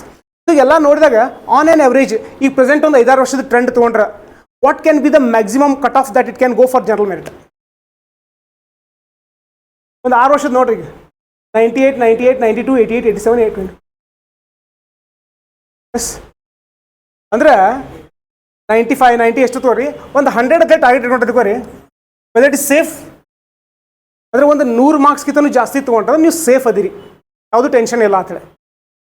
So ಈಗ ನಾವು 100 ಮಾರ್ಕ್ಸ್ ಟಾರ್ಗೆಟ್ ಸೆಟ್ ಮಾಡ್ಬೋದಾ? Can we set 100 as a target? So this is what I call it as not setting an ambitious goal. ಈಗೆಲ್ಲ ambitious goal set ಮಾಡ್ತಾರೆ. ಹೆಂಗೆ ಪಾತಾರೆ, ಯಾರೋ ಒಂದು YouTube video ನೋಡ್ತಾರೆ. ಅವ್ರು ಯೂಟ್ಯೂಬ್ ವಿಡಿಯೋದಾಗ ಏನು ಮಾಡಿರ್ತಾರೆ ಅಂದರೆ ಎಕ್ಸಾಮ್ ಮುಗಿದ್ಮೇಲೆ ಕ್ವಶನ್ ಪೇಪರ್ ತೊಗೊಂಡು ಅನಲೈಸಿಸ್ ಮಾಡ್ತಾರೆ. ಅವ್ರ ಆನ್ಸರ್ ಹಿಂಗೆ ಹೇಳ್ತಾರಪ್ಪ ಅಂತಾರೆ. ಅವ್ರು ಹೇಳೋ ಲೆಕ್ಕದ್ಲೆ ಅಂತ ನೀವು ಎಕ್ಸಾಮ್ ಹಾಲ್ದಾಗ 200 ಕರೆಕ್ಟ್ ಆಗ್ಬೇಕು ನೀವು. ಅವ್ರು ಎಕ್ಸಾಮ್ದಾಗ ಅವರು ಆನ್ಸರ್ ಯಾವಾಗ ಮಾಡ್ತಾರಪ್ಪ analysis after examination. After examination every one can come up with such strategy. That will not help us. ಎಕ್ಸಾಮ್ಗಿಂತ ಮೊದಲು ಗೊತ್ತಿರಬೇಕು. ಸೊ ಅವ್ರು ಮಾಡೋದು ಹೆಂಗೆ ಮಾಡ್ತಾರಪ್ಪ YouTube. So 120+, 140+, how to get 120+, 140+, ಈ ಥರ ಕೆಲವೊಂದಿಷ್ಟು ವಿಡಿಯೋಸ್ ಮಾಡ್ತಾರೆ. ಸೊ ಮಾಡಿ ಏನಾಗ್ತದೆ, ಭಾಳ ಮಂದಿ ನಾವು ಅದನ್ನ ನೋಡಿ ಅವ್ರ ಗತ್ಲೆ ಫಾಲೋ ಮಾಡಕ್ಕೆ ಹೋಗ್ತೀವಿ. ಅವಾಗ ಏನಾಗ್ತೈತಿ, ಆಬ್ವಿಯಸ್ಲಿ ನೀವು ಅವ್ರು ಹೇಳ್ದಂಗೆ ಮಾಡಿದ್ರೆ 120 ಬರ್ಬೋದು, 140 ಬರ್ಬೋದು, ಬರಂಗಿಲ್ಲ ಅಲ್ಲ. ಬಟ್ ನಿಮ್ಮ ಬುಕ್ ಲಿಸ್ಟ್ ಅಂತಲೇ ಆಗಲ್ಲ, ಇಲ್ಲಿತ್ರಲ್ಲ ಅಲ್ಲಿದ್ದಂತಲ ಅಲ್ಲಿ ಹೋಗ್ತೈತಿ. So next it is up to you to decide. ಅಂದ್ರೆ ಇಲ್ಲಿಂದ ಬುಕ್ ಲಿಸ್ಟ್ ಅಲ್ಲಿ ತೊಗೊಂಡು ಹೋಗಿ 120 ತೊಗೊಳ್ಳೋ ಚಲೋ, ಅಥವಾ ಬುಕ್ ಲಿಸ್ಟ್ ಇಷ್ಟ ಮೇಂಟೈನ್ ಮಾಡಿ 100 ತೊಗೋ ಚಲೋ. 100 ತೊಗೋಬೋದಾ? ಅವಾಗ ಏನಾಗ್ತಿ, number of book list, number of content when it gets reduced. Content reduce ಆದಾಗ ಏನಾಗ್ತೈತಿ, you will get sufficient time to revision ಮಾಡಕ್ಕೆ ಸಫಿಷಿಯಂಟ್ ಟೈಮ್ ಸಿಗ್ತೈತಿ. ಎಕ್ಸಾಮ್ ಹಾಲ್ದಾಗ ಏನು ಮಾಡ್ತಿರ್ಪಾರ, ಕ್ವಶನ್ ಎಕ್ಸಾಮ್ ಹಾಲ್ಗೆ ಕಾನ್ಫಿಡೆಂಟ್ಲಿ ಮಾರ್ಕ್ ಮಾಡ್ತೀರಿ. ಸೊ ಎಕ್ಸಾಮ್ ಹಾಲ್ ಒಳಗೆ ಗೊತ್ತಾಗ್ತೈತಿ ನಿಮಗೆ ನಂದು ಈ ಕ್ವಶನ್ ಆನ್ಸರ್ ಕರೆಕ್ಟ್ ಆಗೈತೆ ಹೇಳಿ. ಹೊರಗೆ ಬಂದು ಕೀ ಆನ್ಸರ್ ನೋಡುವಂಥ ನೆಸೆಸಿಟಿ ಇಲ್ಲ. ಸೊ ಎಕ್ಸಾಮ್ ಹಾಲ್ ಒಳಗೆ ಇಂಥ ಕ್ವಶನ್ಸ್ ಎಷ್ಟು ಜಾಸ್ತಿ ಆಗ್ತಾವಲ್ಲ, ಯಾರು ಕಾನ್ಫಿಡೆಂಟ್ಲಿ ಮಾರ್ಕ್ ಮಾಡ್ತಿರಲ್ಲ, so that year the chances of you cracking the prelims are very high. So to make your chances of clearing films very high, the first thing is we should become less ambitious as far as marks are considered in films. ನೀವು mains target set ಮಾಡಿ 800 set ಮಾಡಿ 900 set ಮಾಡಿ, it's okay. But films ಆಗಿಂತ first target ಕಡಿಮೆ set ಮಾಡಿದ್ರೆ ಕೋರಿ ಈ wishes ಸೈಕಲ್ದಿಂದ ಹೊರಗೆ ಬಂದ್ಬಿಡ್ತೀರಿ. ಓಕೆ, ಈ ವಿಷಸ್ ಸೈಕಲಿಂದ ಭಾಳ ಡೇಂಜರ್ ಇದೆ. I have seen many students, few of ours, one of my favourite student in fact 2017 batch engineering pass out. So ಅವರ ಭಾರಿ ಜಬರ್ದಸ್ತ್ ಆನ್ಸರ್ ಬಿಡ್ತಿರು. She had started her preparation after the completion of second year of our graduation. Engineering second year ಮುಗಿದ್ಮೇಲೆ ಹೆಚ್ಚು ಕಡಿಮೆ ಬೆಂಗಳೂರಿಗೆ ಹೋಗಿ ಅವಾಗೊಂದು ಏನೋ ಕೋಚಿಂಗ್ ತೊಗೊಂಬಂದು ಭಾರಿ ಸೀರಿಯಸ್ ಪ್ರಿಪ್ರೇಷನ್ ಮಾಡತ್ತಿರೋ. After immediately completing her graduation she went to Delhi. So ಆ ಟೈಮ್ನಾಗ ಇಲ್ಲಿ ಅಷ್ಟು ಅಂತ ಹೇಳ್ಕೊಳ್ಳೋದು ಇನ್ಸ್ಟಿಟ್ಯೂಟ್ಸ್ ಇರಲಿಲ್ಲ. So she had been to Delhi. So one of the top institutes of India itself. So all of you heard that name also. So few of the students from that institute have also joined our institute. ಅದಕ್ಕೆ ಹೆಸರು ತಗೋದು ಬ್ಯಾಡಿಗೆ, ಯಾಕಂದ್ರೆ online ಮಾಡೋದು ಬೇರೆ ಇದೀವಿ.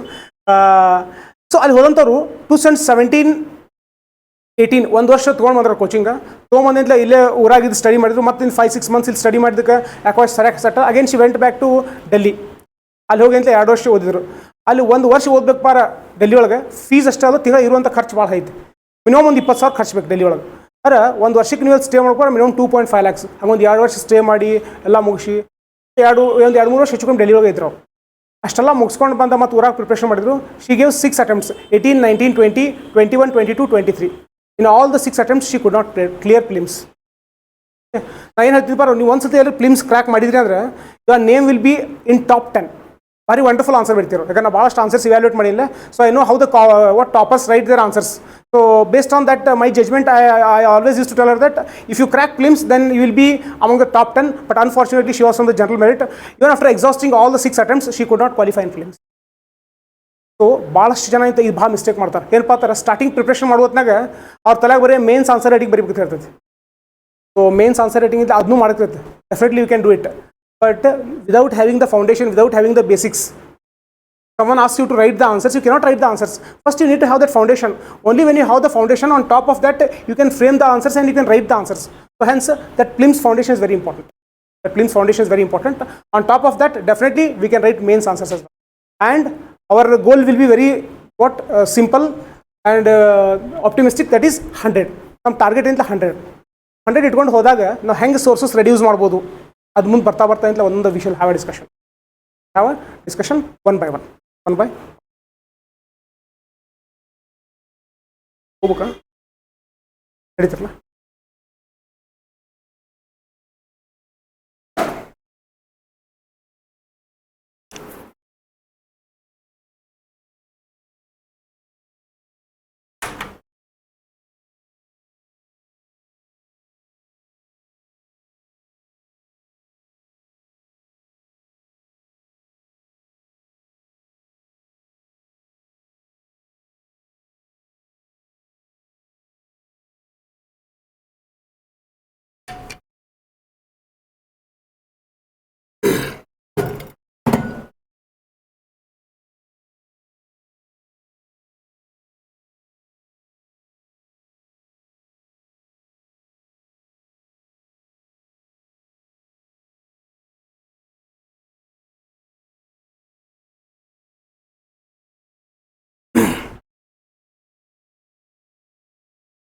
So ಇಲ್ಲಿ general mode of delivery ಯಾವ ಥರ ಇರ್ತದೆ ಪಾತಾರೆ. So next in the forthcoming classes, ಈ ಕ್ಲಾಸಸ್ ಒಳಗೆ daily on on average around 2.5 hours class, 2.5 ತಾಸು ಅಥವಾ ಮ್ಯಾಕ್ಸಿಮಮ್ 3 ತಾಸು, ಅದಕ್ಕಿಂತ ಜಾಸ್ತಿ ಇರೋಂಗಿಲ್ಲ.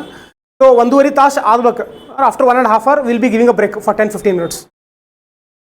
ಆಮೇಲೆ ಕ್ಲಾಸ್ ಒಳಗೆ ಯಾವುದೂ ನಿಮಗೆ ನೋಟ್ಸ್ ಹತ್ತೆ ಬರ್ಸಂಗಿಲ್ಲ. Will not be asking you to write any kind of notes in the class room. So whatever the discussions we are going to make in these 2.5 hours will be completely productive discussion itself. So ಇಲ್ಲಿ ಬರೋಕ್ಕಿಂತ ಮೊದಲೇ ಅಂತ notes ನಿಮ್ಗೆ share ಮಾಡಿರ್ತೈತೆ ನಮ್ಮ application ಒಳಗೆ. Will be sharing the notes. So before you come for the class will be expecting you to write that notes in your book. Printout ಕೊಡ್ತಿರಲ್ಲ ಕೆಲವು question mark. Okay, ಪ್ರಿಂಟ್ಔಟ್ಸ್ನ ಕೊಡಂಗಿಲ್ಲ, ಸ್ಟಾರ್ಟಿಂಗ್ ಕೊಡಂಗಿಲ್ಲ, ಲಾಸ್ಟಿಗೆ ಕೊಡ್ಬೋದು ನಾ. But starting I not give you, because what happens with lot of effort whatever we have made, when we give it hand it over to you, that notes will lose its essence. ಅದು value ಕಳ್ಕೊಂಡ್ಬಿಡ್ತಾವೆ. ಇದೇನಪ್ಪ ಭಾಳ simple ಐತಿ, ಒಂದು ರದ್ದಿ ಇತ್ತು ಅನಿಸ್ತವೆ. But when you start writing you will understand its value. ಆಮೇಲೆ ನೀವು ಬರ್ದಾಗಂತಲೇ ಎಷ್ಟೋ ನೀವು ನೆನಪು ಉಳಿತೈತೆ. ಯಾಕಂದ್ರೆ ಬ್ರೈನ್ಗೆ ಆಮೇಲೆ ನಮ್ಮ ಕೈಗೆ ಯಾವ ಥರ ಒಂದು ಅದು ಕೋಆರ್ಡಿನೇಷನ್ ಇರ್ತಲ್ಲ, that also we shall have a discussion. So ಅದಕ್ಕೆ ನೋಟ್ಸ್ ನೀವು ಕ್ಲಾಸಿಗೆ ಬರೋಕ್ಕಿಂತ ಮೊದಲು ಬರ್ಕೊಂಬರ್ಬೇಕು. So well head I will be sharing it with you, you have to write it. So in the class room completely discussion. Okay, complete discussion. ಇಲ್ಲಿ discussion ಮಾಡೋದು ಯಾವುದೋ example ನಿಮ್ಗೆ ಚಲೋ ಅನಿಸ್ತು, if you want to write something you can add on top of it. You can add on top of it, but whatever has been given, it would be sufficient. It would be sufficient. You will not be able to take a screenshot of the notes. You will not be make a recording of the notes also. Even if you do it, it will be of no use. ಯಾಕೆ ಪಾತಾರೆ ಭಾಳ students express ಮಾಡಿದ್ದಾರೆ ಪಾತಾರೆ, ಅವರ್ notes others cannot understand. ಯಾರು ಕ್ಲಾಸಿಗೆ appear ಆಗ್ತಾರಲ್ಲ ಅವ್ರಿಗೆ ಅಷ್ಟೇ notes ತಿಳಿತಾವೆ. ಆಮೇಲೆ ನಮ್ಮ ನೋಟ್ಸ್ ಪ್ರತಿಯೊಂದು ಹೆಂಗೆ ಮಾಡಿರ್ತಾರೆ, ಎಲ್ಲ ಕ್ರಿಸ್ಪಿ ನೋಟ್ಸ್ ಅದಾವೆ. ಈಗ ಫಾರ್ ಎಕ್ಸಾಂಪಲ್ ನಾವು ಲಕ್ಷ್ಮೀಕಾಂತ್ ಬುಕ್ ತೊಗೊಂಡಿವಿ ಅನ್ಕೋರಿ, ಅಲ್ಲಿ ಒಂದು 500-600 ಪೇಜ್ ಇತ್ತಂದ್ರೆ ನಮ್ಮ notes we have reduce it to around 100 or 150 pages. So that at the time of the examination we should be able to revise the entire content in a very short span of time. ಅಗದಿ ಕಡಿಮೆ ಸಮಯದಾಗ ಎಲ್ಲ revise ಮಾಡಬೇಕು. So ಆ ದೃಷ್ಟಿಲಿ ಅಂತ notes ಅಗದಿ crispy ಮಾಡಿದ್ದೀವಿ ಪ್ರತಿಯೊಂದು subject. So that will be sharing. Next apart from that, the first exercise which we begin, irrespective of your background. You may be an English medium student or Kannada medium student, you may be a graduate in engineering or BSc or BA, BCom, that does not matter. The first thing is, this thing you have to do it very diligently and very honestly. The thing is that building of your vocabulary. Okay, ನೀವು vocabulary build ಮಾಡುವಂಥ exercise ಒಂದೇನು mention ಮಾಡ್ತಿಲ್ಲ, ನಾ strictly ಅಂತ ಈ primary ಹುಡುಗರು ಇದ್ದವ್ರಿಗೆ ಹೇಳ್ದಂಗೆ ಮಾಡ್ಕೊಂಬರಿ ಚೆಕ್ ಮಾಡ್ತೀನೋ ಆ ಥರ ಇಲ್ಲ. ಸೊ ನೀವು ಏನೋ ಎಕ್ಸಸೈಸ್ ಮಾಡೋದಿಲ್ಲ, ನಿಮ್ಮ ಸಲುವಾಗಿ ಮಾಡ್ತಿರ್ತೀರಿ. ಸೊ ನೀವು ಹಾನೆಸ್ಟ್ ಆಗಿರ್ಬೇಕಷ್ಟ. ಏನಾಗ್ಬಾರ ಇದು ಒಂದೇ ದಿವಸ ರಿಸಲ್ಟ್ ಈಲ್ಡ್ ಮಾಡೋಂಗಿಲ್ಲ, ಬರ್ತಾ ಬರ್ತಾ okay, gradually over a period of time without your consciousness it will start yielding results. So that is building your vocabulary. So ಈಗ ನಾವೆಲ್ಲ ಜನರಲಿ ಇಂಗ್ಲೀಷ್ ಮೀಡಿಯಮ್ ಇರಲಿ ಕನ್ನಡ ಮೀಡಿಯಮ್ ಇರಲಿ ಅಥವಾ ಯಾವುದೋ ನಾವು ಈಗ ಕೋರ್ಸಸ್ ಪ್ರೊಫೆಷನಲ್ ಕೋರ್ಸಸ್ ಇಂಜಿನಿಯರಿಂಗ್ ಇರ್ಬೋದು ಅಥವಾ ಲಾ ಇರ್ಬೋದು ಅಥವಾ BSc ಯಾವುದೋ ಮಾಡಿದಾಗ ಏನಾಗ್ತದೆ, ಅಲ್ಲಿ ನಮ್ಗೆ ಬುಕ್ಸ್ ಇರ್ತಾವೆ, ಬಟ್ ಅಲ್ಲಿ ಬರುವಂಥ ಶಬ್ದಕೋಶನ ಬೇರೆ. The type of words which appear there, they are technical words. But the type of words which appear in the news paper, so ನಾವು ಡೇ ಟು ಡೇ ಲೈಫಲ್ಲಿ ಯೂಸ್ ಮಾಡ್ತಿರಂಗಿಲ್ಲ, ಆದರೆ ಲಿಟ್ರರಿ ವರ್ಡ್ಸ್ ಇರ್ತಾವೆ ಕೆಲವೊಂದಿಷ್ಟು. ಸೊ ಅಂಥ ವರ್ಡ್ಸ ನಾವು ಕಲಿಬೇಕಾಗ್ತದೆ. ಕಲಿಬೇಕಾದ್ರೆ ಯಾವುದೋ ಒಂದು ಶೇಕ್ಸ್ಪಿಯರ್ ಅಥವಾ ಯಾವುದೋ ಡಿಕ್ಷನರಿ ತೊಗೊಂಡು ಬ್ಯಾಟ್ ಮಾಡೋಕ್ಕಾಗಿಲ್ಲ. ಡಿಕ್ಷನರಿ ಅಂತ ಮಿಲಿಯನ್ಸ್ ಆಫ್ ವರ್ಡ್ಸ್ ಇರ್ತಾವೆ, ಅಷ್ಟೆಲ್ಲ ಓದೋಕ್ಕಾಗಿಲ್ಲ. ಸೊ UPSC ಕ್ರ್ಯಾಕ್ ಮಾಡಬೇಕಪ್ಪ ಅಂತಂದ್ರೆ ಅಂದಾಜು ಎಷ್ಟು ಹೊಸ ವರ್ಡ್ಸ್ನ ಕಲಿಬೇಕು. ಆಲ್ರೆಡಿ ನಮ್ಮದೊಂದು ಕಡೆ ಶಬ್ದಕೋಶ ಐತೆ, V know the meaning of many words. ಆದರೆ UPSC ಎಕ್ಸಾಮ್ ಕ್ಲಿಯರ್ ಮಾಡ್ಬೇಕಪ್ಪ ಅಂತಾರೆ ಕೆಲವೊಂದಿಷ್ಟು ಹೊಸ ವರ್ಡ್ಸ್ನ ಕಲಿಬೇಕು. ಸೊ ಎಷ್ಟು ವರ್ಡ್ಸ್ ಕಲ್ತ್ರೆ ಚಲೋ? ಒಂದು 10,000 5,000 ಹಿಂಗೆ ನಂಬರ್ ಹೇಳ್ಬೋದಾ ಅಪ್ರಾಕ್ಸಿಮೇಟ್ಲಿ? ಗೆಸ್ ಮಾಡ್ರಿ. 100 to 150? Okay. Next, is there anyone who can make another wild guess? So I feel approximately around 700 to 800 new words. 700 to 800 new words.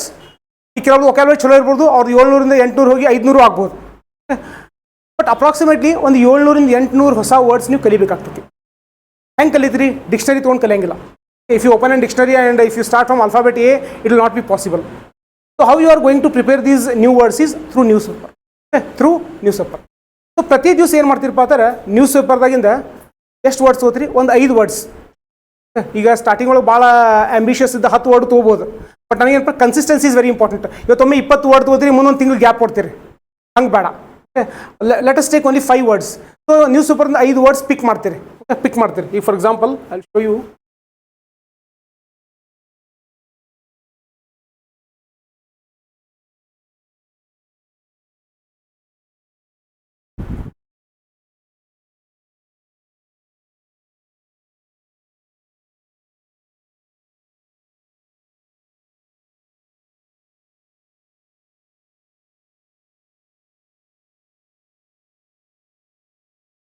So this is the Hindu newspaper.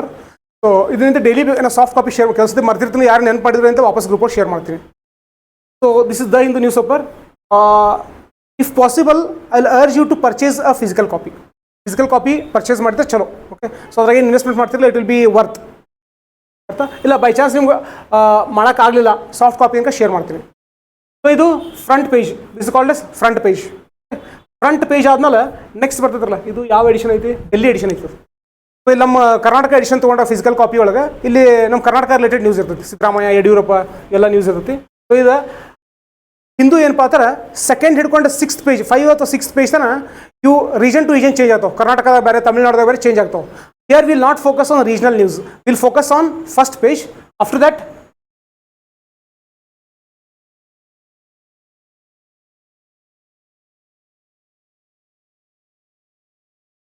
ನೀವು Hubli edition ಓದಿರ್ಕೋರಿ, ಅಲ್ಲಿ south page ಅಂತ ಇರ್ತೈತಿ, ಅದು focus ಮಾಡ್ಬೋದು, ಬಿಟ್ಟು ನಡೀತೈತಿ. So directly we will come to editorial page. So these 2 pages are very important. This called is editorial pages. Editorial page ಭಾಳ ದೊಡ್ಡ ದೊಡ್ಡ ಆರ್ಟಿಕಲ್ ಇರ್ತಾವೆ. ಇಲ್ಲೊಂದು ದೊಡ್ಡ ಆರ್ಟಿಕಲ್, ಇಲ್ಲೊಂದು ದೊಡ್ಡ ಆರ್ಟಿಕಲ್, ಇಲ್ಲೊಂದು ಸ್ವಲ್ಪ ಸಣ್ಣ ಆರ್ಟಿಕಲ್. ಇದಾಗೋಣ ನೆಕ್ಸ್ಟ್ ಒಪಿನಿಯನ್ ಪೇಜ್ ಇರ್ತೈತಿ. This also part of editorial. 1, 2, 3 ಎಲ್ಲನೂ ಇಂಪಾರ್ಟೆಂಟ್ ಅದಲ್ಲ. ಇಂಪಾರ್ಟೆಂಟ್ ಯಾವುದೈತಿ ಯಾವುದಿಲ್ಲ ಆಮೇಲೆ ಡಿಸ್ಕಸ್ ಮಾಡೋಣ. But these 2 pages are important. ಈ ಟೆಕ್ಸ್ಟ್ ಆ್ಯಂಡ್ ಕಂಟೆಕ್ಸ್ಟ್ ಅಂತ ಹೇಳಿ ಆನ್ಲೈನ್ ಎಡಿಷನ್ ಅಷ್ಟೇ ಬರ್ತೈತಿ, ಫಿಸಿಕಲ್ ಕಾಪಿದಾಗ ಬರಂಗಿಲ್ಲ. Not important, will skip it. News page ಬರ್ತಾವೆ ನೋಡ್ರಿ. So this is very important. Will be 3 news pages. So they R national level news pages. News page 1, news page 2, news page 3. Okay, 3. ಇದಾದ್ಮೇಲೆ ಒಂದು business page ಬರುತ್ತೆ. Business page. So these are the pages which you are supposed to refer. Can you recall the pages? Front page, editorial 1, opinion page, news page 1, 2, 3, business page, 7 pages. Okay. Apart from this, you are not going to refer to any other pages. ಈಗ ಅವ್ರು question raise ಮಾಡ್ತಾರೆ. ಇದು page ಆದ್ಮೇಲೆ next ಒಂದು international affairs page ಬರ್ತೈತಿ, world page ಇರ್ತದೆ. ಈ page ಓದಬೇಕು, ಓದಬಾರ್ದು. ಸೊ ನಾ ಹೇಳ್ತೀನಿ ಈ ಪೇಜ್ ಓದಬೇಡ್ರಿ.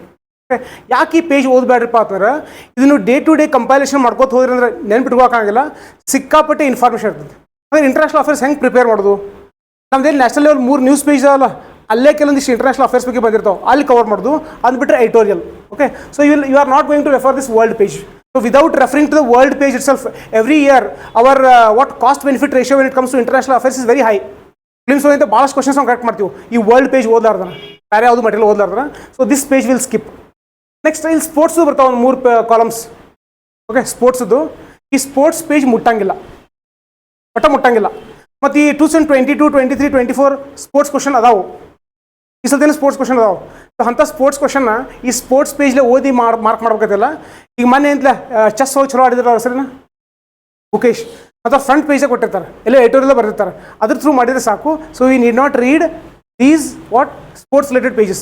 ಯಾಕೆ ಹೇಳ್ತೀನಪ್ಪ ಎಕ್ಸ್ಪ್ಲಿಸಿಟ್ಲಿ, ಯಾರೋ ಒಬ್ಬರು ಧಾರವಾಡಕ್ಕೆ ಒಂದು ಕಡೆ ಹೋಗಿದ್ರು, ಇನ್ಸ್ಟಿಟ್ಯೂಟ್ ಹೆಸರು ಬೇಡ. ಸೊ ಅವರಲ್ಲಿ ತೊಗೊಂಡು ಬಂದು get started reading sports pages. UPSC preparation ಅಂತ ಹೇಳ್ತೀರಿ, ಬಹುಶಃ ಯಾವ ಸ್ಟೇಟಲ್ಲಿ ಎಕ್ಸಾಮ್ ಬರ್ತಿರ್ಬೇಕು ಅವ್ರು ಡೆಲಿವರ್ ಮಾಡೋದು ಆ ಥರ ಹೇಳ್ಬಿಟ್ರೆ ಅವರು. ಸ್ಪೋರ್ಟ್ಸ್ ಪೇಜ್ ಭಾಳ ಇಂಪಾರ್ಟೆಂಟ್, ಒಂದು ಕಾಲಮ್ ಬಿಡಕ್ಕೆ ಹೋಗ್ಬೇಡ್ರಿ ಅಂತ ಅವ್ರು ಸ್ಪೋರ್ಟ್ಸ್ ಮೇಲೆ ಸಿಕ್ಕಾಪಟ್ಟೆ ಕಾನ್ಸಂಟ್ರೇಟ್ ಮಾಡಿಬಿಟ್ರೆ. So sports page is not important from UPSC point of view. Even if it's important, that important things will come in the front page or 3 national level news pages or editorial pages. So we are not going to refer the sports pages. So these 7 pages are important. These 7 pages are important. ಈಗ ಒಮ್ಮೆ content ಅಂತ ಒಮ್ಮೆ editorial ಹೋದ್ರೆ ತಿಳಿಯಂಗಿಲ್ಲ. It requires a background. So ಮುಂದೆ ಬರ್ತಾ ಅಂತ editorial ಪೇಜಸ್ನ ಬ್ಯಾಕ್ಗ್ರೌಂಡ್ ಪ್ರೆಸೆಂಟ್ ಮಾಡ್ತಿರತ್ತೆ. ಈಗ ಫಸ್ಟಿಗೆ ನಿಮ್ಗೆ ಎಲ್ಲಿ ಈಸಿ ಅನ್ಸತ್ಲ, you can start with front page. ನೀವು ಫ್ರಂಟ್ ಪೇಜ್ ವರ್ಡ್ಸ್ ಅಂತ ಭಾಳ ಈಸಿ ಅನಿಸ್ತಪ್ಪ, ನೀವೆಲ್ಲ ಗೊತ್ತದಾವು, ನೀವು ಓದುವಂಥ ನೆಸೆಸಿಟಿ ಇಲ್ಲ ಅಂತ ಅನಿಸಿದ್ರೆ ಏನು ಮಾಡ್ಬೋದು, you can come to either news page or you can go to editorial page.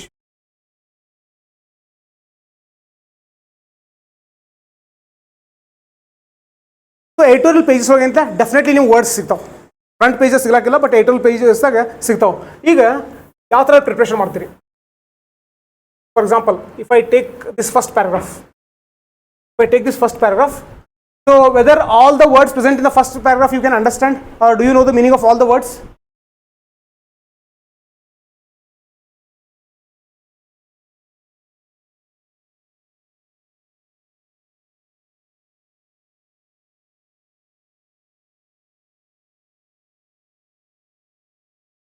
Yes, Sai Prasad, ಓದ್ರಿ ಇದನ್ನು ಫಸ್ಟ್ ಪ್ಯಾರಾಗ್ರಾಫ್.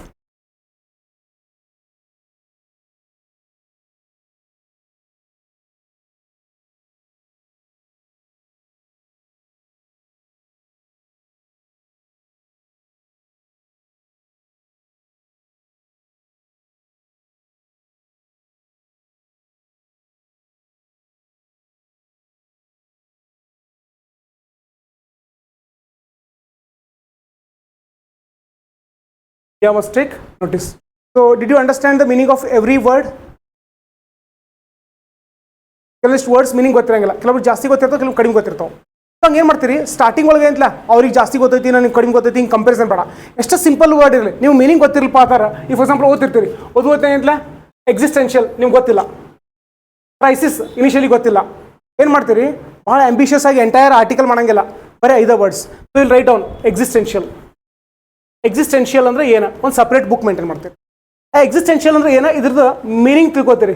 ಮೀನಿಂಗ್ ತಿಳ್ಕೊಂಡೆ ಕನ್ನಡದಾಗ ಬರಂಗಿಲ್ಲ ಹೇಳ್ತೀನಿ, ಎಲ್ಲ ಅಂತ ಕನ್ನಡ ಟ್ರಾನ್ಸ್ಲೇಟ್ ಮಾಡುವಂಥ ಪ್ರಯತ್ನ ಮಾಡ್ಬೇಡ್ರಿ. ಅದು ಭಾಳ ರಾಂಗ್, ತಪ್ಪು ಪ್ರಿಪ್ರೇಷನ್ ಮಾಡುವಂಥ ಒಂದು ರಾಂಗ್ ವೇ. ಅದು ಏನಾಗ್ತೈತೆ, ಪ್ರತಿಯೊಂದನ್ನು ನಿಮ್ಮ ಥಾಟ್ ಪ್ರೊಸೆಸ್ ಕನ್ನಡ ಟ್ರಾನ್ಸ್ಲೇಟ್ ಮಾಡಕ್ಕೆ ಶುರು ಮಾಡ್ತಿರಲ್ಲ, ನಾಳೆ ಎಕ್ಸಾಮ್ದಾಗ ನೀವು ಮೇನ್ಸ್ ಹೊಡ್ತಾ ಕೊಡ್ತದೆ. ಅದಕ್ಕೆ ಇಂಗ್ಲೀಷ್ ಒಳಗೆ ಮೀನಿಂಗ್ ನೋಡ್ರಿ, ಸಿಂಪಲ್ ವರ್ಡ್ಸ್ ಮೀನಿಂಗ್ ನೋಡ್ರಿ. ಅದಕ್ಕೆ ಮೀನಿಂಗ್ ಬರ್ಕೋತೀರಿ.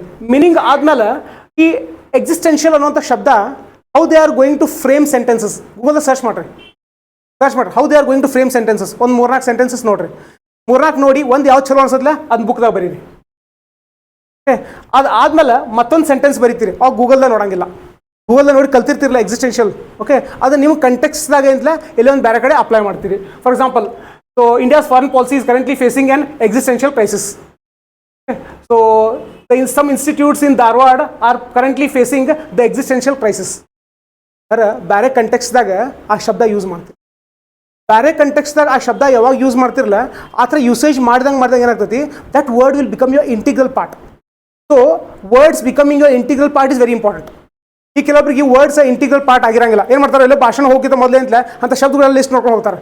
ಭಾಷಣದ ಡೆಲಿಬ್ರೇಟ್ಲಿ ಅದನ್ನು ವರ್ಡ್ಸ್ ಯೂಸ್ ಮಾಡೋದು.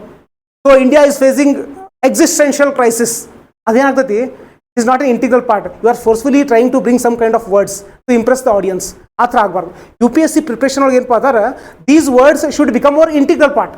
ಸೊ ಇಂಟಿಗ್ರಲ್ ಪಾರ್ಟ್ ಅಂದ್ರೆ ಒಂದು ದಿವಸ ಆಗಂಗಿಲ್ಲ. ಇವತ್ತು ಎಕ್ಸಿಸ್ಟೆನ್ಷಿಯಲ್ ಮಾಡ್ತೀರಿ, ಕ್ರೈಸಿಸ್ ಮಾಡ್ತೀರಿ, ಹಂಗೆ ಓದ್ಕೋತ ಬರ್ತೀರಿ, ಮತ್ತೊಂದು ಯಾವುದೋ ವರ್ಡ್ ತಿಳಿಯಂಗಿಲ್ಲ, ಕ್ರಾಫ್ಟೆಡ್ ಅಂತ ವರ್ಡ್ ಮೀನಿಂಗ್ ಗೊತ್ತಿಲ್ಲ, ಮತ್ತೆ ಬರ್ತೀರಿ. ಸೊ ವೇಕಪ್ ಕಾಲ್ ಅಂದ್ರೆ ಗೊತ್ತಿಲ್ಲ, ನೋಡ್ತೀರಿ. Extent, connections, Pakistan, equipment, tumble. So first ಪ್ಯಾರಾಗ್ರಾಫ್ದಾಗ 5 ವರ್ಡ್ಸ್ ಅದು. So you live here itself. Starting ಏನಿರುತ್ತೆ ಭಾಳ ಹುರುಪಿರ್ತೈತಿ, ಸರ್ 5 ಹೇಳ್ತಾರಪ್ಪ, ನಾನು 10 ಮಾಡ್ತೀನಿ, ನಾನು ಎಂಟೈರ್ ಮಾಡ್ತೀನಿ. ಎಂಟೈರ್ ಇದನ್ನ ಮಾಡಿ ಏನಾಗುತ್ತೆ, ಒಂದು 50 ವರ್ಡ್ಸ್ ಆಗ್ತಾವೆ. 50 ವರ್ಡ್ಸ್ ಮಾಡಿ ಅಂತ ಸುಸ್ತಾಗ್ಬಿಡ್ತೀರಿ ನೀವು.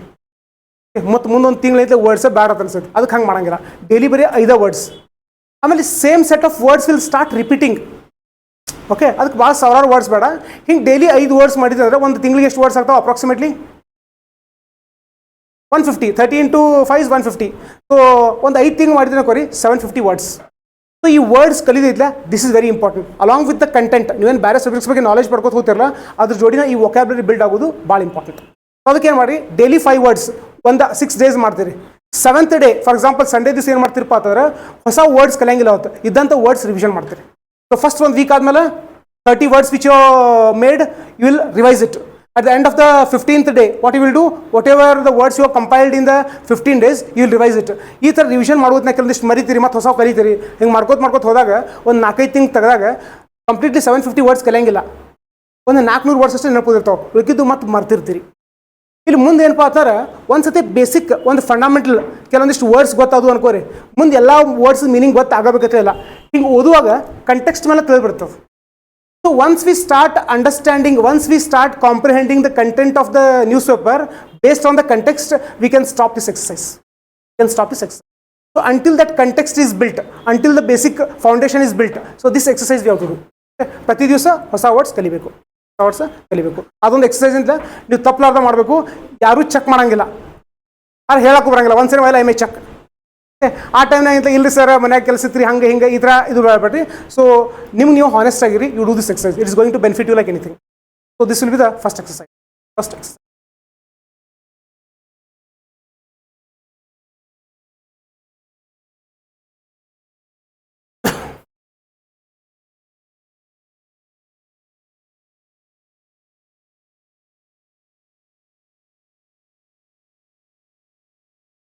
So next the subject which we will be starting here. ನಾವು ಮೊದಲೆಲ್ಲ ಬ್ಯಾಚ್ ಆಗಿಂದ ಸ್ವಲ್ಪ ಪ್ಯಾರಲಿ ಸಬ್ಜೆಕ್ಟ್ ನೋಡಿದ್ದೀವಿ. ಫಾರ್ ಎಕ್ಸಾಂಪಲ್ ಇಂಡಿಯನ್ ಪಾಲಿಟಿ, ಅದೊಂದು 15-20 ದಿವಸ ಆದಮೇಲೆ ಅಂತಲೇ ಮತ್ತೊಂದು ಬೇರೆ ಸಬ್ಜೆಕ್ಟ್ ಸ್ವಿಚ್ ಮಾಡೋದು, ಅದು ಸ್ವಲ್ಪ ಇಂಟ್ರಡಕ್ಷನ್ ಈ ಥರ ಕೊಟ್ಟೈತಿ. ಸೊ ಈ ಸತಿ ನೋಡೋಣ ಅದು. So first any we are going to start with Indian polity. ಯಾಕಪ್ಪ ಅಂದ್ರೆ ಎಲ್ಲದಕ್ಕೂ ಒಂದು foundation subject is Indian polity. Indian polity. So Indian ಪಾಲಿಟಿಗೆ ನೀವು ನೆಕ್ಸ್ಟ್ ಒಬ್ಬರು ಕ್ವಶನ್ ಕೇಳ್ತಿದ್ರು, ಬುಕ್ಸ್ ಯಾವ ರೀತಿ ಹೋಗ್ಬೇಕಂತ ಹೇಳಿ. So if you not at purchase any books, for time being you do not require any books. By chance ನೀವು purchase ಮಾಡೋದ್ರಿ ಅಂದ್ರೆ ನೀವು ಬೇಕನ್ನಿಸ್ತಾರೆ ಲಕ್ಷ್ಮೀಕಾಂತ್ ಬುಕ್ ಒಂದು ಪರ್ಚೇಸ್ ಮಾಡ್ಬೋದು. ಓಕೆ, ಅದು ಸಾಫ್ಟ್ ಕಾಪಿ ಇತ್ತು, ನೀವು ಸಾಫ್ಟ್ ಕಾಪಿದ ಓದೋರ ಕಂಫರ್ಟೇಬಲ್ ಇದ್ರೆ ಅಂದರೆ you need not purchase Laxmikanth also. So all the notes will be provided by ours itself. ನಾವೇನು ಕೊಡ್ತಿರ್ತೀವಲ್ಲ ಅದು ಸ್ಟಿಕ್ ಆದರೆ ಸಾಕು. ಈಗ ಫಾರ್ ಎಕ್ಸಾಂಪಲ್ ಲಕ್ಷ್ಮೀಕಾಂತ್ ತೊಗೊಂಡಾಗ ಅವ್ರು ಟ್ರೆಡಿಷನಲ್ ಒಂದು ಡಿಸ್ಕಷನ್ ಮಾಡಿರ್ತಾರೆ. ಈಗ ಬುಕ್ ಒಳಗೆ ಹೆಂಗೆ ಪಾತಾರೆ, ಫಸ್ಟ್ ಟಾಪಿಕ್ ಐತಾರೆ ಹಿಸ್ಟಾರಿಕಲ್ ಬ್ಯಾಕ್ಗ್ರೌಂಡ್ ಅಂತಾರೆ.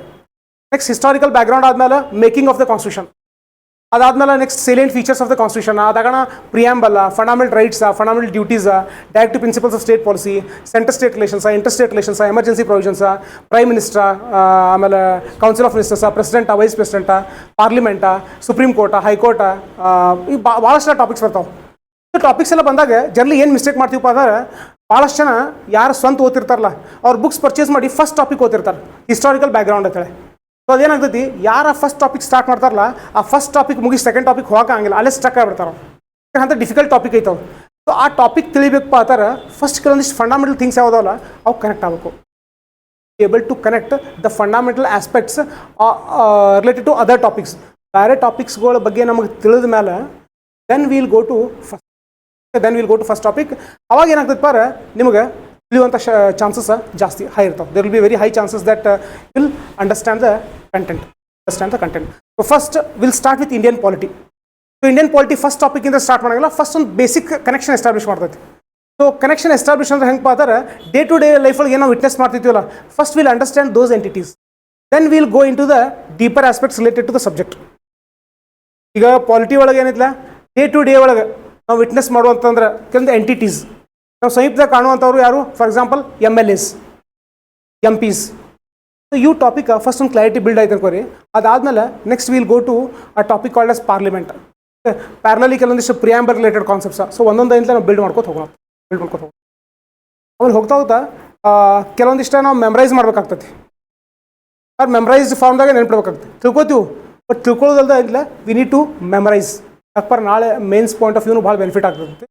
ಸೊ ಅದರ್ ರಿಲೇಟೆಡ್ ಏನಿಲ್ಲ we should have a discussion.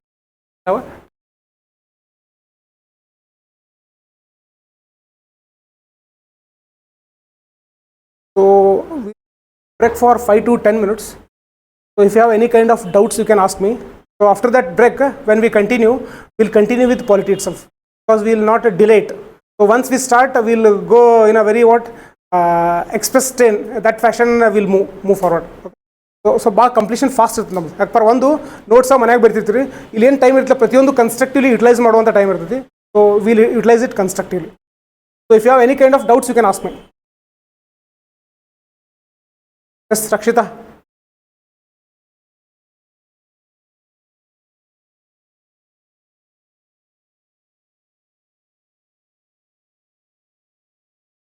So ಒಂದು 10 ನಿಮಿಷ ಬ್ರೇಕ್ ಮಾಡೋರಿ. ಸೊ ಇಟ್ಸ್ 10:40 10:55 ಇವತ್ತಿಂದ ಭಾಳ ಒಂದು ತಾಸು ಇರಲಿಲ್ಲ. I will break at 11:30 or 11:45. First ಏನಂತ ಭಾಳ ಹ್ಯಾಮ್ರಿಂಗ್ ಇದ್ಲ ಆಗೇಂತಲ ನೆಕ್ಸ್ಟ್ ಬ್ಯಾಡಪ್ಪ ಅಂತ ಅನಿಸ್ಬಾರ್ದು. Will do it. Will break for 15 minutes.